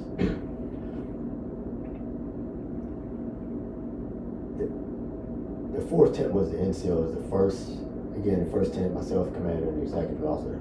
Tent number 2 and 3. Tent number 2 had majors and some captains. Tent number 3 had all captains. A couple of tents. So those 2 tents are the focus of the CCP, Casualty Collection Point, for those who don't know. And the triage begins. The fourth tent had NCOs in it. They're coming out and they're putting people in bunkers and getting the area secure. By now I'm doing the same thing. They're coming out and I'm putting them on the perimeter of that ties into these Texas barriers. Now these Texas barriers are like 12 feet tall. That's why we call them Texas. Right. So all that's taking place. The treatment of the casualties and triaging them to get them on FLAs to take to the local aid station that's on the camp is happening at the same time while we're looking for the enemy. So I'll go back in and talk and say something had to have changed in this camp. Being here all these nights and nothing, like no one had probed or anything. And then someone says, well, Sergeant Major, these interpreters came in last night. Bingo, has to be them, go find them. So we locate the interpreters, then we got them on the ground, hands behind their head, M4s pointing at their heads. We take them into custody, and they don't know what's going on. They have nothing to do with this. So now we're back to square one, looking for the insurgents that we have no sign of. And I'm thinking, if these guys can come in here, create all this chaos, then we're going to get annihilated when we go to Iraq. When we cross that border in a few days, we're going to get wore out. Right. Like our intel is horrible on their fighting capability. And this is the beginning of your deployment. Yeah. Yeah. 2 days prior, the shock and awe happened in Baghdad. Yeah. I call it bombs on Baghdad. That happened. Yeah. So we're looking for insurgents with no sign. The first medevac helicopter lands. Casualties are loaded onto that. It's making a 1-minute flight to the hospital that's about a minute away. Yeah. Maybe 500 meters. And as soon as that lifts off, the second one lands to be loaded. While that's being loaded, or as it's being loaded, and it begins to lift off, there's a huge explosion in the sky. And now we think it's a coordinated attack, like they're attacking us from the air and on the ground. I have to fast forward to that explosion, that a picture barrier is assigned to a division. They hear explosions and gunshots and all that. They spot on their radar a fast moving object coming in through the sky. So think it's a Scud and shoot it down. It ended up being a British fighter jet returning from a mission. So they wiped that jet out, as well as his crew. But on the ground, we're still back to square one of where the hell are insurgents. So the commander and XO end up helping with the other casualties, even though the XO had been shot. So at the end of the vestibule, he had his pistol out, just right at the end. He got shot in the hand, which went through the other hand, and then went through his leg. So he's bleeding from all three of those wounds, and helping other casualties at the same time. him and the commander. So the commander from the grenade blast had knocked him back into a sleeping area. He had his arms bleeding. He ended up having just 2 pieces of shrapnel in his arm. That's what flying razor blades does. So he's in a talk, and he says we need to get accountability of personnel. We make that call over the radio, and we learned that a Sergeant Akbar is missing, so are grenades and ammunition. Now most of them in the headquarters like, who's Akbar? Now we know what unit that he's assigned to over there. So engineer is assigned to our 2nd Battalion. He was on guard duty, guarding their ammo that they were going to hand out the next morning. The private that was on guard duty with him, he told him to go to sleep. I'll take him until we're relieved. He used that time to start opening up crates of ammo, as well as fragmentary grenades and incendiary grenade.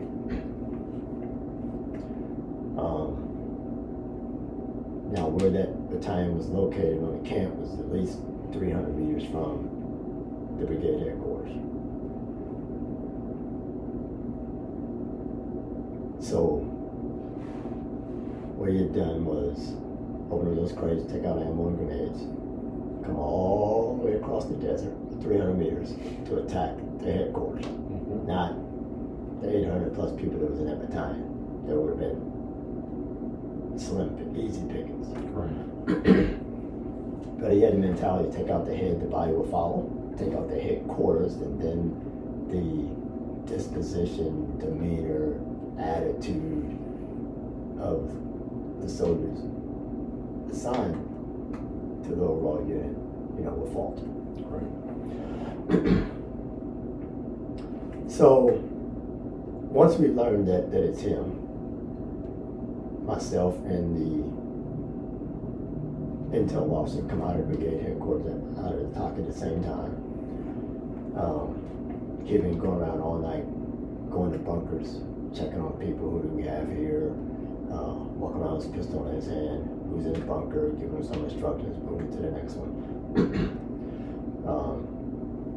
I had been putting soldiers in security positions throughout the perimeter.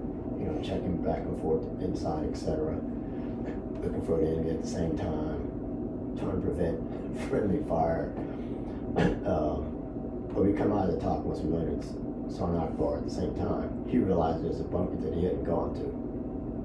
I go start telling our leadership who we're looking for, and he's wearing the same thing we are. Yeah. And I remember the first sergeant saying, "Wait a minute, you mean it's one of our own?" I'm like, "Yeah, that's what we know so far." You go tell soldiers whatever you want to tell them in that regard. I don't know what to tell you to tell them in terms of it's one of our own. So the intelligence officer goes to that bunker. Again, he's walking around with his pistol all night. He says, as he approaches, "What do we have here?" And the response is, "Sergeant Akbar." Well, Akbar didn't know we were looking for him. Then another person in the bunker says who he is. I realize Akbar has done this attack. Now he's in the bunker with a fellow soldier, but does nothing to him. And that was the second bunker he had come to after the attack. The other one was full. A female took charge in that bunker, and she was trying to get accountability of personnel in that bunker, names, etc., and ask him, but he didn't respond. Now she knew she didn't recognize him. Yeah. And he wouldn't tell her his name, and she just gave up. But after 2 grenades, you're in the first tent, gunshot, grenade, second tent, grenade, third tent, gunshot. Now he's in a bunker with people, and nothing. Of which he still has this weapon, and he has frag grenades. So he leaves that and goes to another bunker. Now he's in this one with just one other person. Anyway, so the intelligence officer asks who's there, says Sergeant Akbar. He holsters his weapon, keeps walking toward the bunker, and then it takes him down. So that's how Akbar is apprehended. I had been you know, walking around all night, still no ammo, my fleece jacket on. So once he was apprehended, I took the time to go look at my gear and ammo and all that stuff, come back. And so now they have him down, his flex cuff. But when I went to my tent, I noticed that there was a piece of expended brass right on the outside, which obviously was from when he shot the XO. The colors in the tent are destroyed, burned out. Right. So that first object that came in, the spark, was an incendiary grenade. Mm-hmm. And now I can see everything had been burnt. And then I can also see where the frag grenade blew up, and my whole sleeping area was all shrapnel holes. Like my baby sack had holes on, like Swiss, worse than Swiss cheese, because there were holes. The tent wall that was right at my head, full of holes. I had this wall locker there that someone found in the desert and said, "Hey, somebody got funny wall locker." The wall locker was shattered. Excuse me. The wall locker was shattered. But my whole sleeping area was all just. So had I been sleeping out watching Tiger Woods play golf, then I wouldn't be sitting here in front of you. Okay. Yeah. That's pretty heavy. Yeah. I mean, if I'm gonna be a military guy, I'm gonna make a joke right now and say, Yeah. "I write Tiger Wood a note," and say, "You saved my life." I said Tiger was a book. I still haven't heard from him. That was a long time ago. Yeah. So yeah, I mean, it has to make you think, like, everything happens for a reason, right? You weren't in your bunk at that time. Yeah. You know, there's some other things you have to accomplish in your life before it's your turn, right? Yeah, that's right. That's right. Yeah. So very, very poignant and very true. And yeah, the first night I was awake, watching the whole thing. The second night I fell asleep in a chair right where everything would have been. yeah, Third night, I'm prepped and watching the whole thing. got your snacks, got your not ammo. asleep. Yeah. Yeah, So think about this. Incendiary grenade, frag grenade, gunshot, first 10. Frag grenade, second 10. Frag grenade, third 10. Gunshot outside. The frag grenade came in, the incendiary grenade came in first. Mhm. When we apprehended him,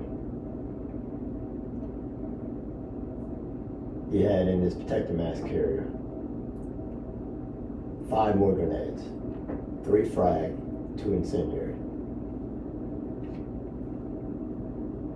I think when he threw that first incendiary grenade, realized there wasn't an explosion. I was like, oops, I threw the wrong one. He didn't throw another incendiary all night. Mhm. So we talked about, had I been asleep, what would happen? Had he not screwed up the grenades, and I say screwed up because he didn't throw another one, Right. then I'd have never saw the sparks. And I still wouldn't be sitting here talking to you. Right. You wouldn't have had that warning at all. Right, right. It might have made a different sound on the floor, but I didn't really hear the sound. I heard the flat move and Yeah. then sparks. So we apprehend him. I go to my tent, get my gear, I come back, and I'm pissed because I see my whole sleeping area blown up, and like that could have been me. Yeah. Like I want to do something to him. I go back over there with the intent of doing something to him. And as I get ready to do my something, here comes some captains. "Why'd you do this, dude?" They're talking to him, you know, he's on the ground, but now I have to hold them back, so they blew my plan. Or they saved my career or life. I don't know which one they did. Probably a mutual thing there. Mutual Probably thing. saved their careers as well. Yeah, yeah. I don't think they were going to do what I was going to do. Right. Yeah. Yeah. Yeah, I wasn't just gonna holler at you did. Yeah. Anyway, so that blew that plan. So when the guy says, no, here's his weapon. So I take his weapon and I smell it, see if it's been recently fired, and it had. And then he says, "Well, here are the grenades." what do you want me to do with them? I said, just leave them in the bunker. If they blow up inadvertently, that's the right place for them in the bunker, right? Yeah. So I take the weapon and I put it on safe, but I don't clear it. I don't want to disturb the rounds. Right. I take the weapon back over to where that expended brass was I found in front of my tent, and I put a guard on it. Say, don't you leave. I'm the only person that can relieve you. Because I knew that if that weapon, with that magazine and those rounds, and that expended brass came from that those dotted would match. Right. So I just wanted that there and guarded, right? So now we have evidence. Thank CSI for that. I used to watch TV sometimes. So he's taken over to, removed from that particular area, away from everybody, and I could hear one of our guys saying, like, why did you do this? And he had asked him before, but as soon as he started to answer, he told me to shut up. So he asked him again. He said, well, you told me not to answer. Well, you told me to shut up before. No, I'll answer this time. And he says, to keep y'all from killing our women and raping our children. And I couldn't connect the dots of what OUR meant. Like, what the hell is he talking about? Our. Right. Isn't he an American? Didn't he take the same oath that I did? Yeah.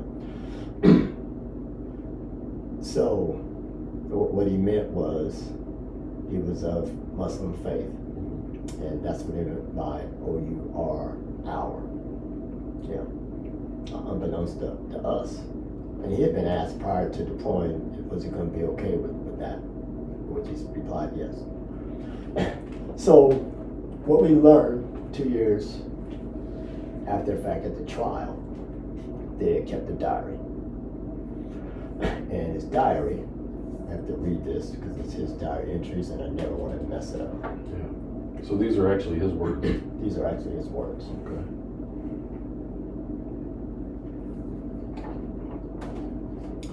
1993. I do not like the military. They have too much control over people's lives. I suppose I am just anti-government. A Muslim should see himself as a Muslim only. His loyalty should be to Islam only.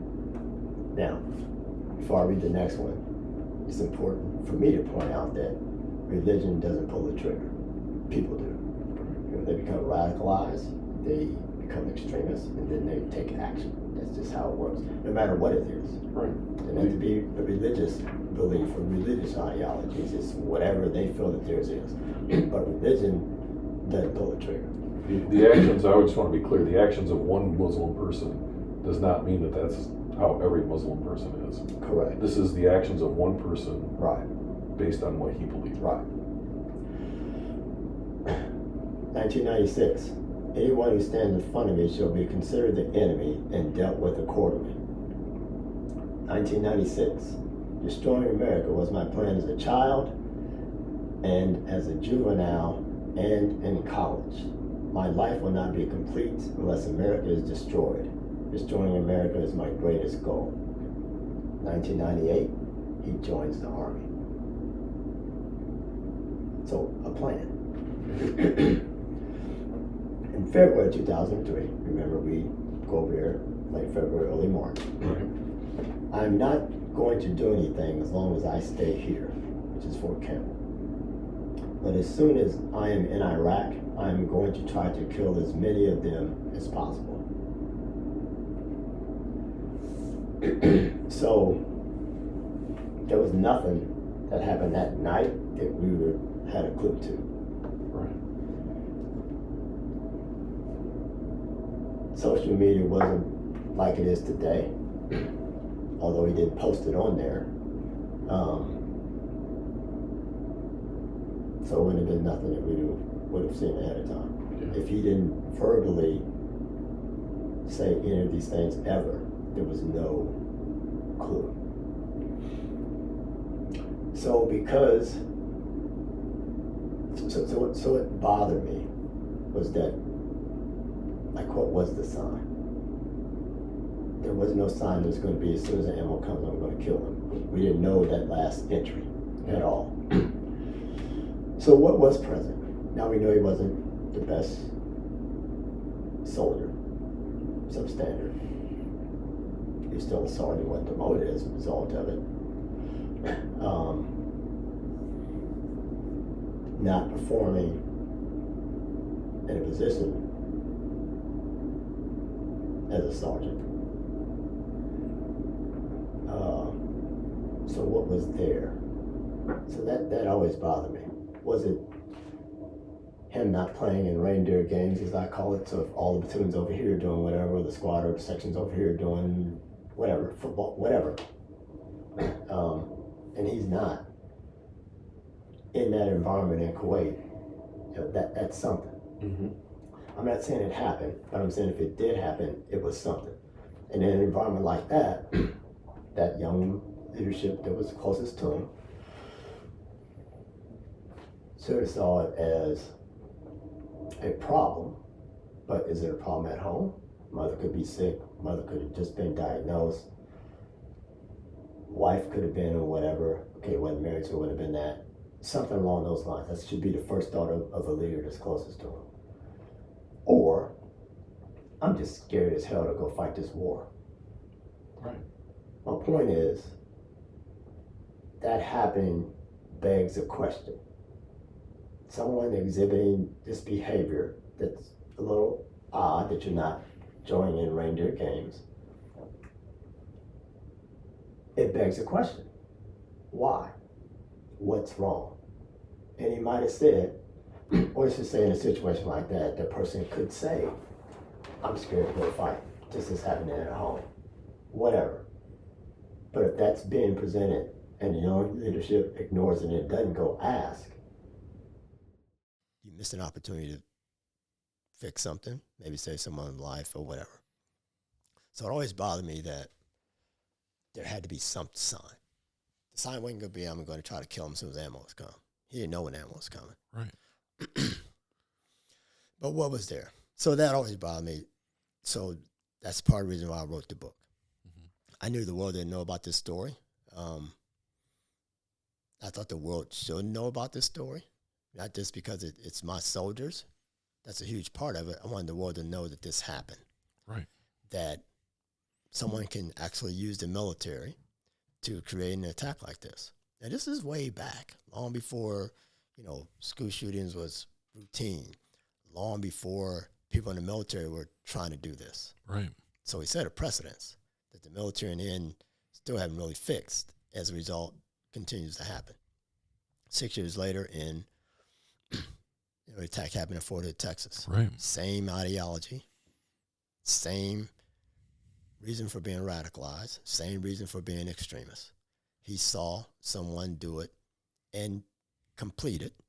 I won't say get away with it. They did it and pulled it off, I should say. So I can too, for the same reason. Because the military didn't learn their lesson. So why not?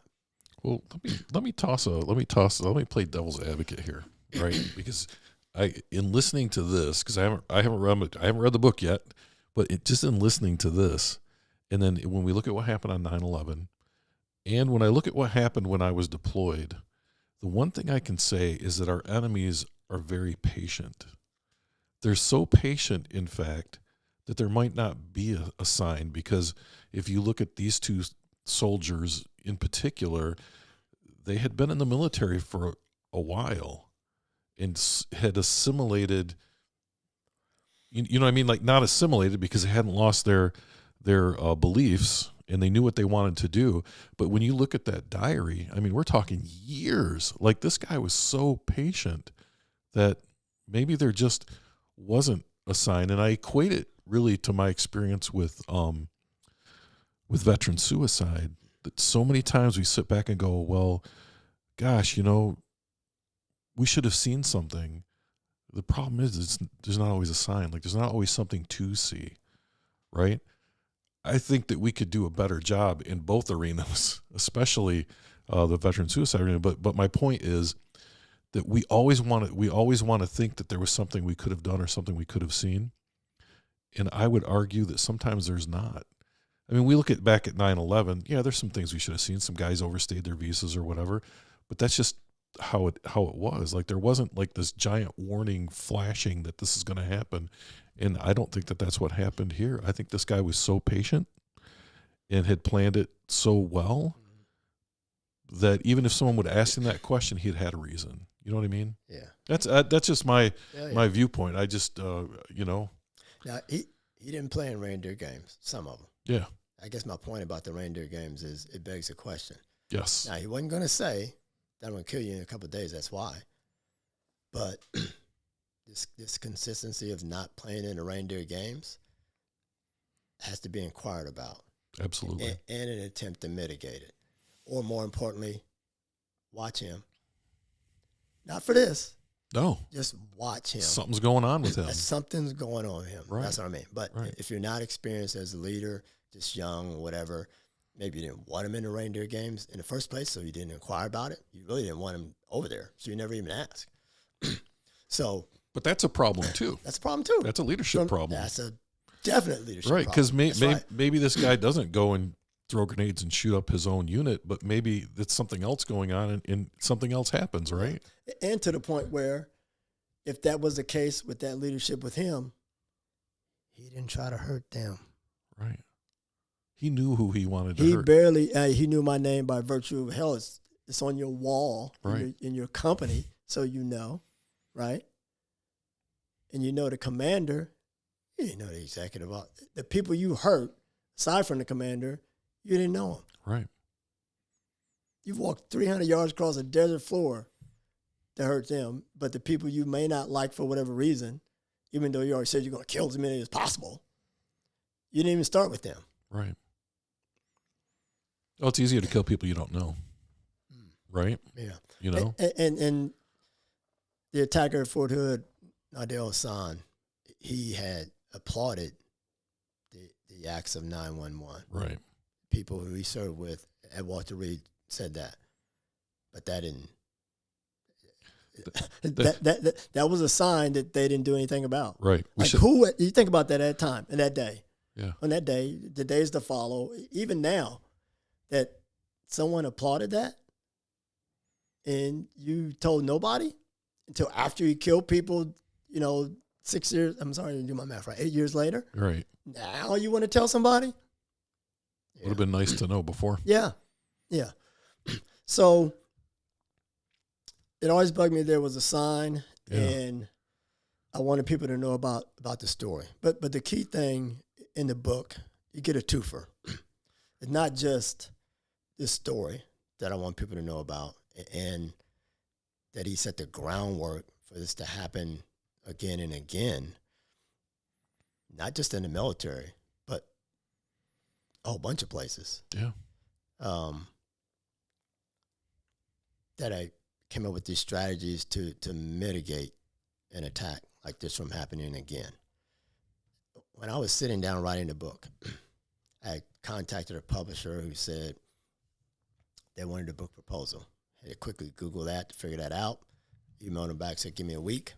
I created a proposal, sent to them. In the proposal, I write that if the military keeps doing what they're doing, they're going to keep getting what they're getting. I mean, this will happen again if you don't make some changes. Not manifesting it. And that was in 2008 I wrote that. Yeah. Fort Hood attack happens in 2009. It was inevitable. And for the same reasons. Yeah. You needed to have done something. If you keep doing the same thing over and over again, you get the same result over and over again. They did nothing with this attack. Right. Like still to this day, they haven't called it anything. Oh, right. Like nothing. Terrorism is what I would call it personally. That's what everybody should call it. Yeah. But the Army has it. Well, that's what it is. Yeah. They almost have abstinence against the word for this attack.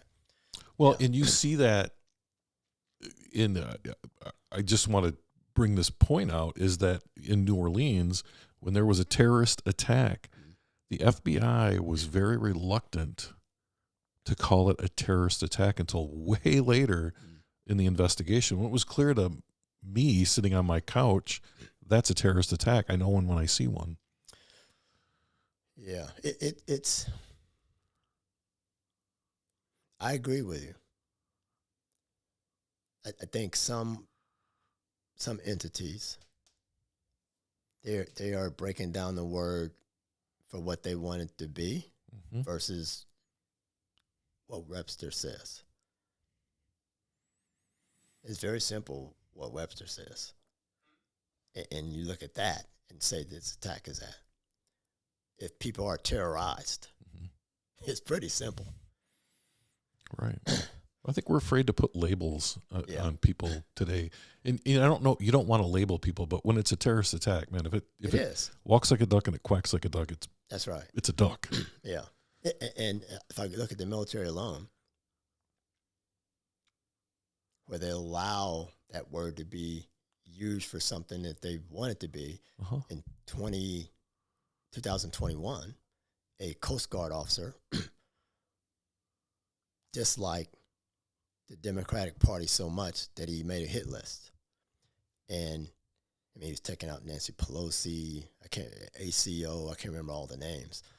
And he just put them on a list to take out. He did research to see if they had government security or not. And in his house, he had like a bunker of, I forget how much ammunition and weaponry he had. Right. But more than enough. He could have took out all of Congress. Probably shouldn't say that on here. He could have done anything he wanted to with as much ammo and weapons that he had. How he got caught was he was using his government computer to look up certain things. That's how he got caught. A Coast Guard officer. He had served in the Army, then Marine Corps, then the Army, and now he's an officer in the Coast Guard. But that's how he got caught. But they say a terrorist attack was foiled. And I'm thinking, okay, so now it's a foiled terrorist attack just because some guy made a list? Let me think about this. So he wrote something down and said what he was going to do, but he didn't do nothing. Right. This guy wrote something down, said what he was going to do, and did it, and it's nothing.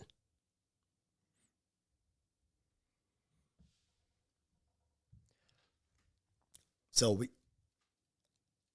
I think it's conveniently used for whatever reason someone is using it. For our purpose, for whatever that purpose is. Yeah. If it serves the purpose, we're going to call that person a terrorist. Right. So in the book, to help people out and try to, yeah, so they can mitigate this from happening in their space, I put these strategies in there. First is trust no one. So I say trust no one. So I don't know what goes through your mind when I say that. Now you're a military guy, so it's a little bit different. But when I say it to audience, I'm speaking at schools, or I'm speaking at organizations or whatever, and I start on these strategies and I say trust no one, I know they're going to think in their mind, well, you got to trust somebody. Or I trust this way or whatever. What I want them to think about is how they trust. Because some people say, well, I trust people until they give me a reason not to. And I'm thinking, well, one gone. Right. But I can't shape their trust. All I can do is tell them the story and then have them, then say trust no one, make them think about how they do it. Think about how you do it. Because I trust it. I wore the same uniform as people. It said the same branch of service as everybody else and others. I raised my hand just like they did and took an oath, and that backfired. In fact, it would have killed me had I been in different places. Right. So trust, that's out the window. Yeah, I mean, I don't know what you got to show me, but whatever you think you have to show me, you have to do it over and over and over and over and over.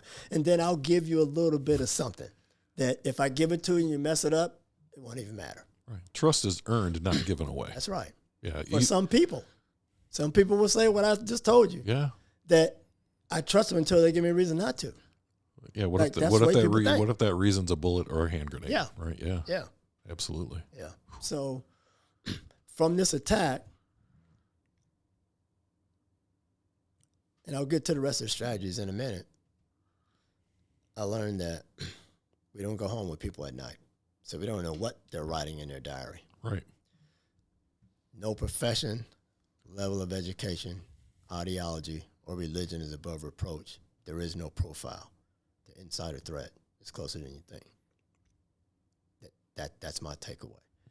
And for the audience, they need to think about that as well. But in addition to that, if this happened inside the close-knit brotherhood of the armed forces, then it can happen any campus, community, organization at any time, anywhere. We begin to embrace that domestic terrorism is our new reality. And it's not. I want to be clear, or I want to ask for some clarification. Yeah. And I think what you're saying, or at least what I'm hearing, is it's not a Muslim, it's not a white supremacist, Right. it's not this or that. It could be anyone of any religious belief, of any ethnic background. There's no. It's not a. It is truly an equal opportunity employer when it comes to terrorism. There's no profile. There's not. So don't look at religion. Right. Don't look at the level of education. Don't look at the ideology. It doesn't matter. You start putting it in this box, then that other box is going to get you. Yeah. You're going to miss something. That's right. You start looking for people who committed the attack on 911, then someone who looks like me, or more importantly, Sergeant Akbar, get you. Right. Because you focused on something else. Right. I think you can go all the way back to the 70s when Iran took our hostages, and there were people from different ethnic backgrounds. Like I recall, I worked for a guy named Eddie. He was Lebanese. He actually bought a T-shirt that said, "No, I'm not. I'm Lebanese," because he was being harassed as a Lebanese person. But there were other things going on in the country that had nothing to do with people who were brown. Right. It had a lot to do with people who looked differently. And so, no, yeah. Once you focus and put the blinders on into one spot, the other spot does definitely come and get you. Yeah. So trust no one, observe, listen, and report. Know your neighbor. And I don't mean just by your house. I mean a fellow student, your fellow co-worker, any environment you're in, especially the ones that you frequent. Know it. Listen, don't just hear. And your gut. When your gut starts talking to you, telling you that something don't look right, well, something don't look right. Something don't sound right, which means something likely isn't. If your gut's telling you that, that's strong. You need to listen to your gut.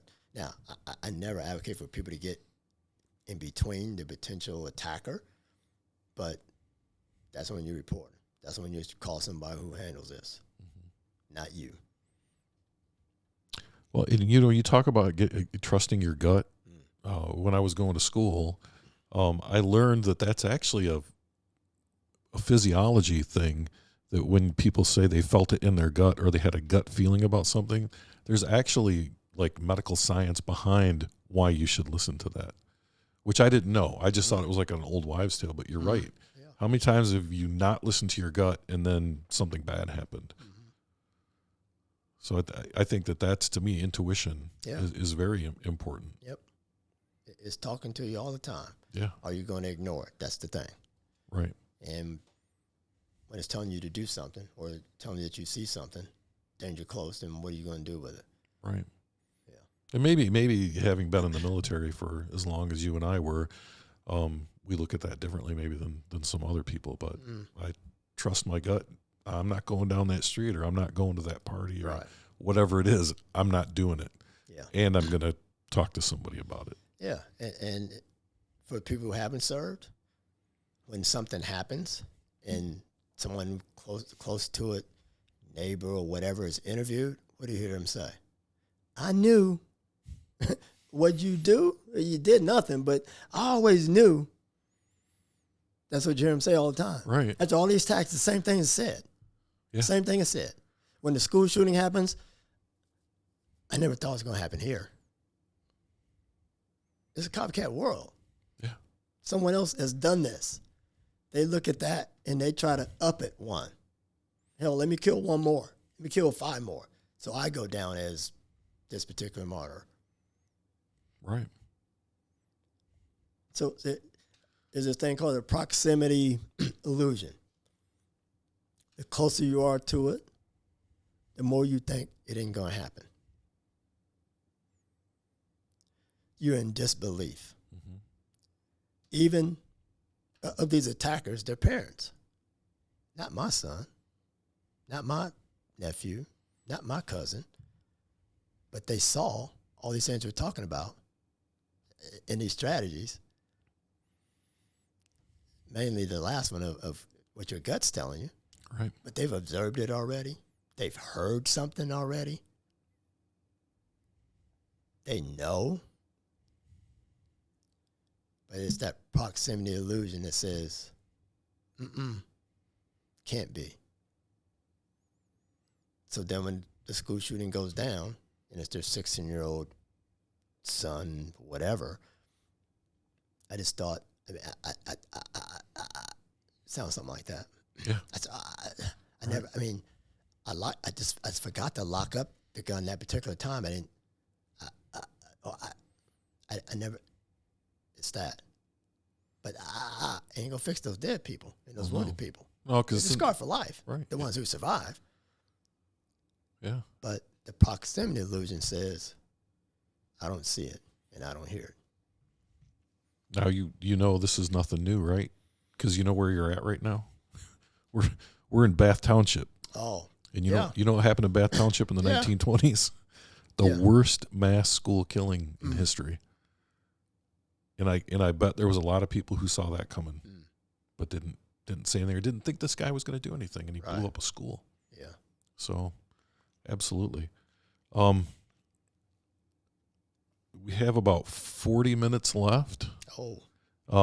We don't have to take the whole 40 minutes. Okay. But I don't want to rush you either. Yeah.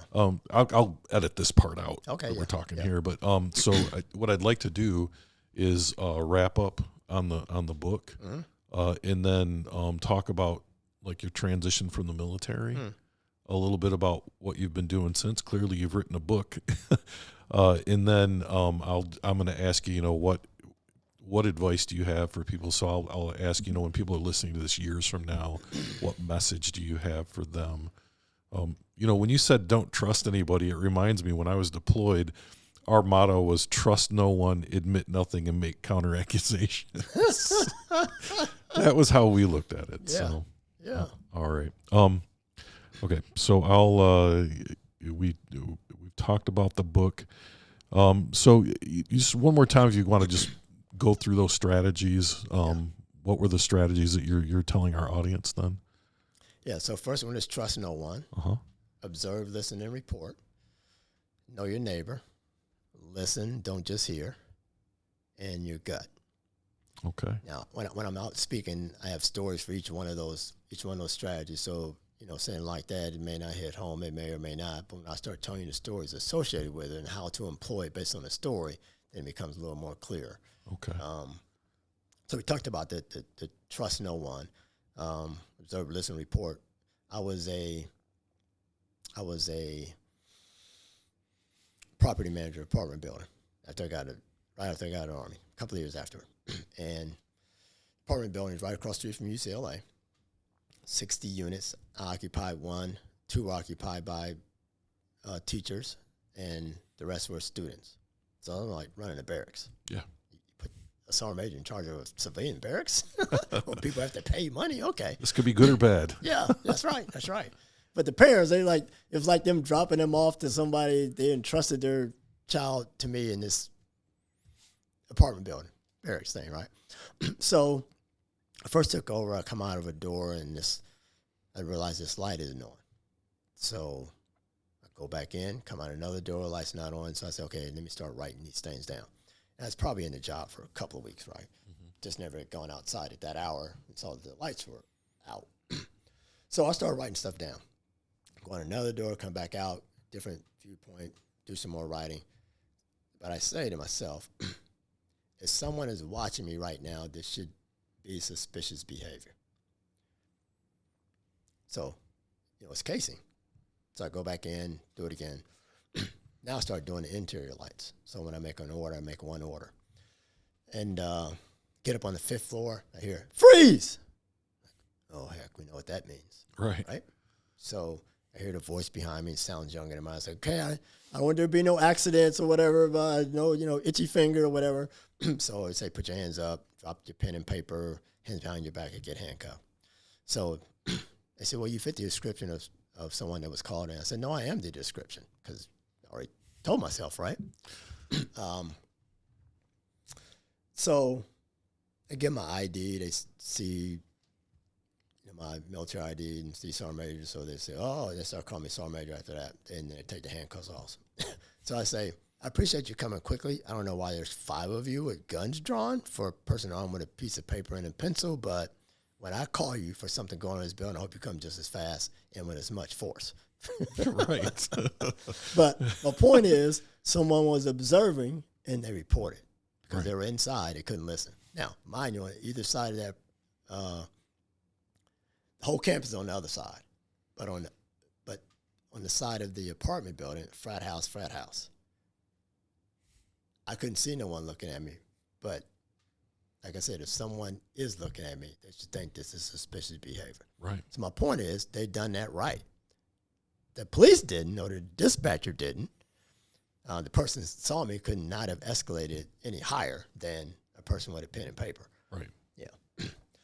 The know your neighbor is just, we hear all the time after an attack, especially if it happens in a neighborhood or whatever, with someone talking about either they confirm what their gut has told them of it being, I thought I saw something, or they had no idea. It's one or the other, right? Right. He was right beside me. It could have been me. No, he decided to, do whatever to the neighbors 5 streets over or not in your neighborhood. And it seemed like a nice guy, like you hear it all. Oh, yeah. Right? Yeah. Yeah. Listen, don't just hear. College classroom, 19-year-old sophomores, the criminology class, they start talking about guns. So a few students say, I have a gun. Another guy says, well, I have a gun. I have an AK-47. And it's in the trunk of my car. And they kind of laugh and giggle and go on, and there's a professor in there, and the class goes on. Well, at the end of class, one student comes to me. This is a military school, so we have some jurisdiction where other schools may not. He comes to me and says, Sergeant Major, we was in class, and so-and-so, we were talking about guns, and so-and-so said he has an AK-47, and he says he has it in the trunk of his car. His car is right out there. I don't know what you're going to do with it, but I heard it, and it sounded a matter of fact. So there you go. So student comes back, take him and walk him to his car. We get about 100 feet away. Says, this, once you know, before we get to my car, I have an AK-47 in the trunk of my car. Now, no ill will was planned. He was supposed to link with a fellow student the day prior. This is a Monday. He's supposed to link up on a Sunday. The weapon was going to be taken to that other kid's dad's house who lived in a rural area. Dad was going to lock it up. Students were going to come out there on the weekend and shoot, lock it back up again, they leave. Yeah. But they missed link up the day prior.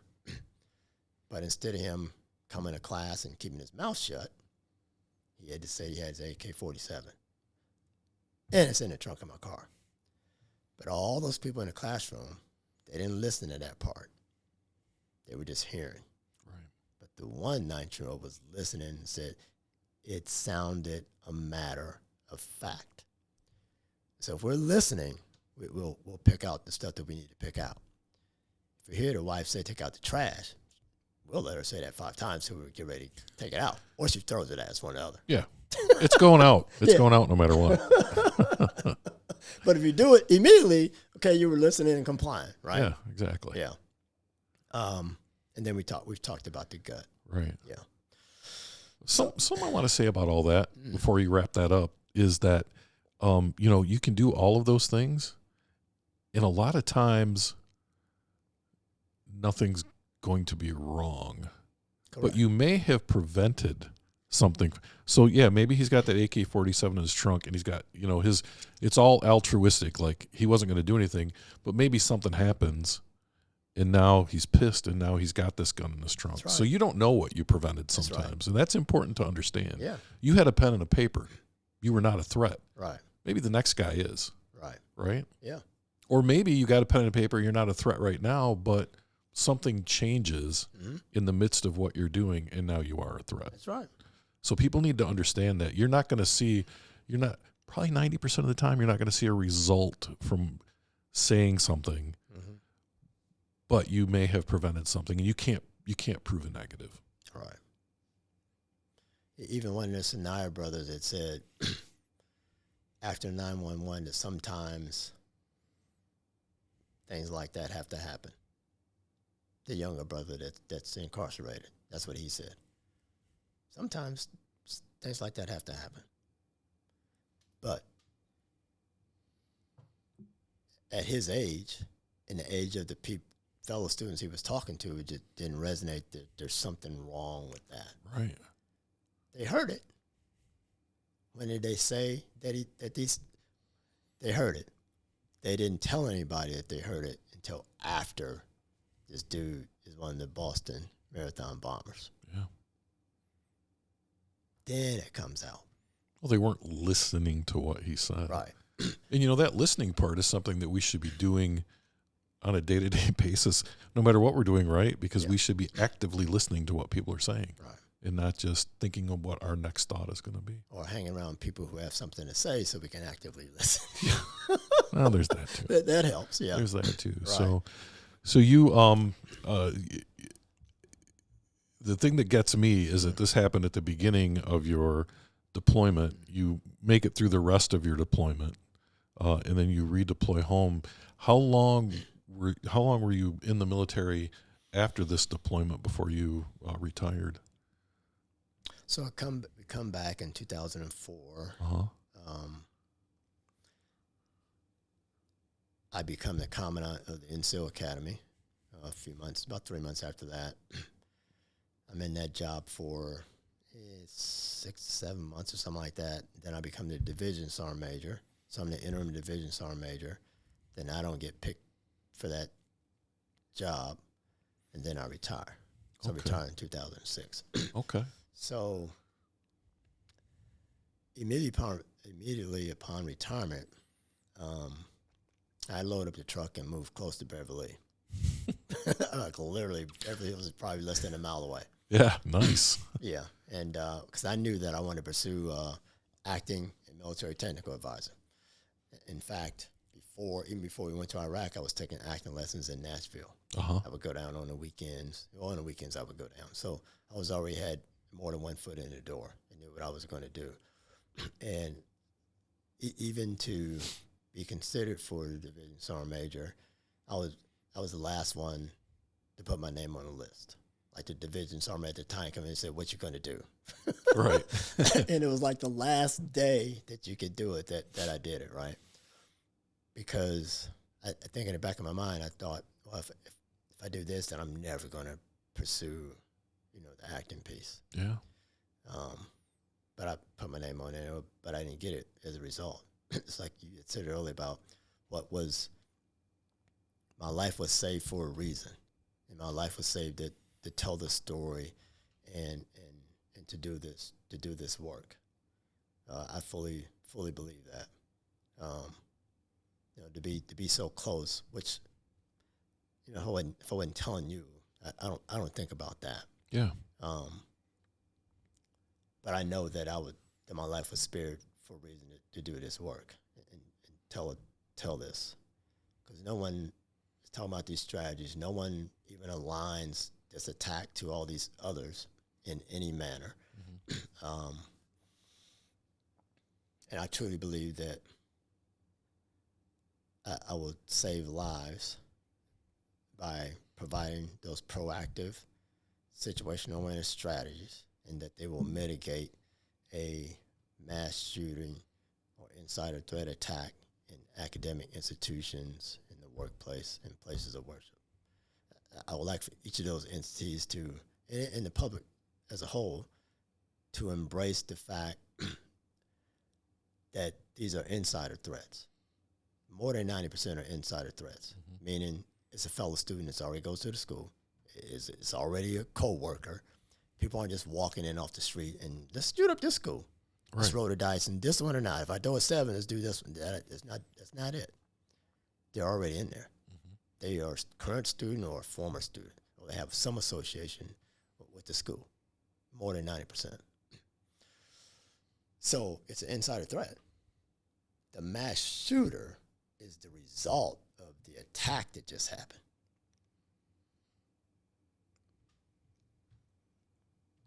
Yeah, let that sink in. So if someone listens to what you're saying, then there's a lot of preventable things that happen out there. And I think the education for that needs to be continuous. I would venture to guess that every school has been trained on how to react to the active shooter. You know, they know the run, the hide, the fight. They know that. That in most cases, that's the extent of it. Right. But it's not proactive.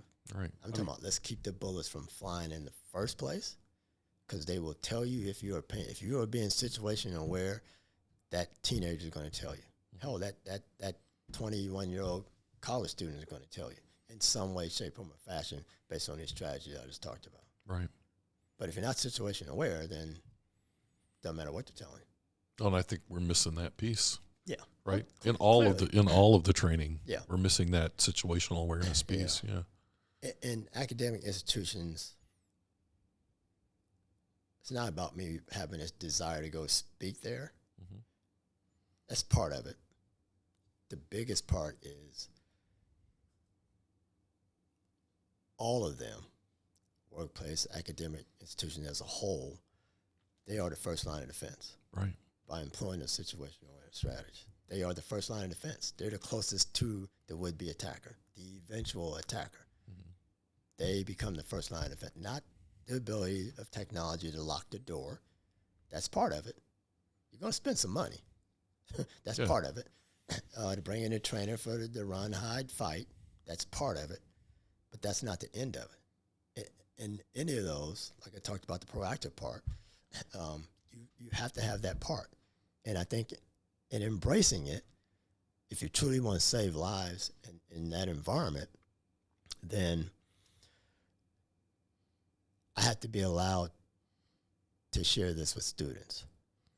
I can smooth it over so it doesn't sound, so bad for their psyche. They already know that it happened someplace else. Let's be real. Right. But I can smooth it over. But I think the person that has the ability to prevent it should be the person to hear it. But we can do trainer, where we train the faculty and staff and let them get with the student government and break it down somehow. But if the student knows some of this, then we're better off, because it is the student who's telling the other student. They're the ones that are talking. That's right. Just like in the military, if I want to know something, I'm going to go talk to privates. Right. I'm going to go exactly, because they're talking to each other. I know. I'm afraid to tell it. Yeah, I know what's going on. So if someone wants to get in touch with you, what's the best way to do that? LinkedIn. Okay. Be the fastest way. All right. I'd love to come out and share this knowledge. I can do keynotes about it. I can do workshops about it. I can do other training if you have a big organization. Let's say you're an IBM and you have different footprints. We do it at the headquarters, but it also needs to happen at those other footprints. Do you have a website too that people can go to? I do. It is bartwomack.com. All right, easy enough. Yeah. Easy enough. So, I mean, it sounds like you've written a book. It sounds like you're pretty successful at what you do, and it sounds like you have a plan going forward. You're not ready to just sit down and take your retirement. And we've talked about a lot of stuff over the last 4.5 hours. But as we kind of wrap up our conversation today, I always ask people the same question at the end, and that is, 100 years from now, or 5 years from now, or 10 minutes from now, when someone's listening to this story and this conversation, what message do you want to leave with people?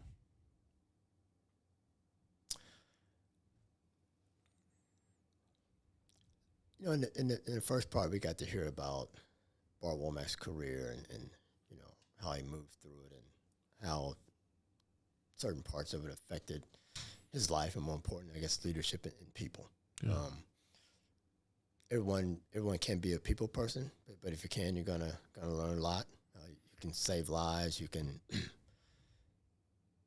get the most out of people to be the best that they can be, which is, those who haven't done it didn't know how fulfilling that can be. But it is very fulfilling and rewarding, even though you don't get something handed to you. And they may never come to you and say that you did or had this particular impact, which is fine. But most people have the ability to bring that out of someone. And as it relates to the story, the reason to tell it was to show people how the inside threat is closer than you think. I remember on the book, I have on there, we have met the enemy and it is us. And I remember someone asking me, what do you mean it's us? Well, we're the ones doing it.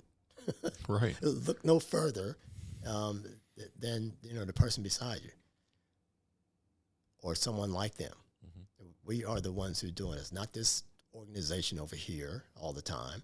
It's not this thing created or whatever. It's us. We are the ones doing it. That's what happened in this attack, and it continues to happen in other attacks.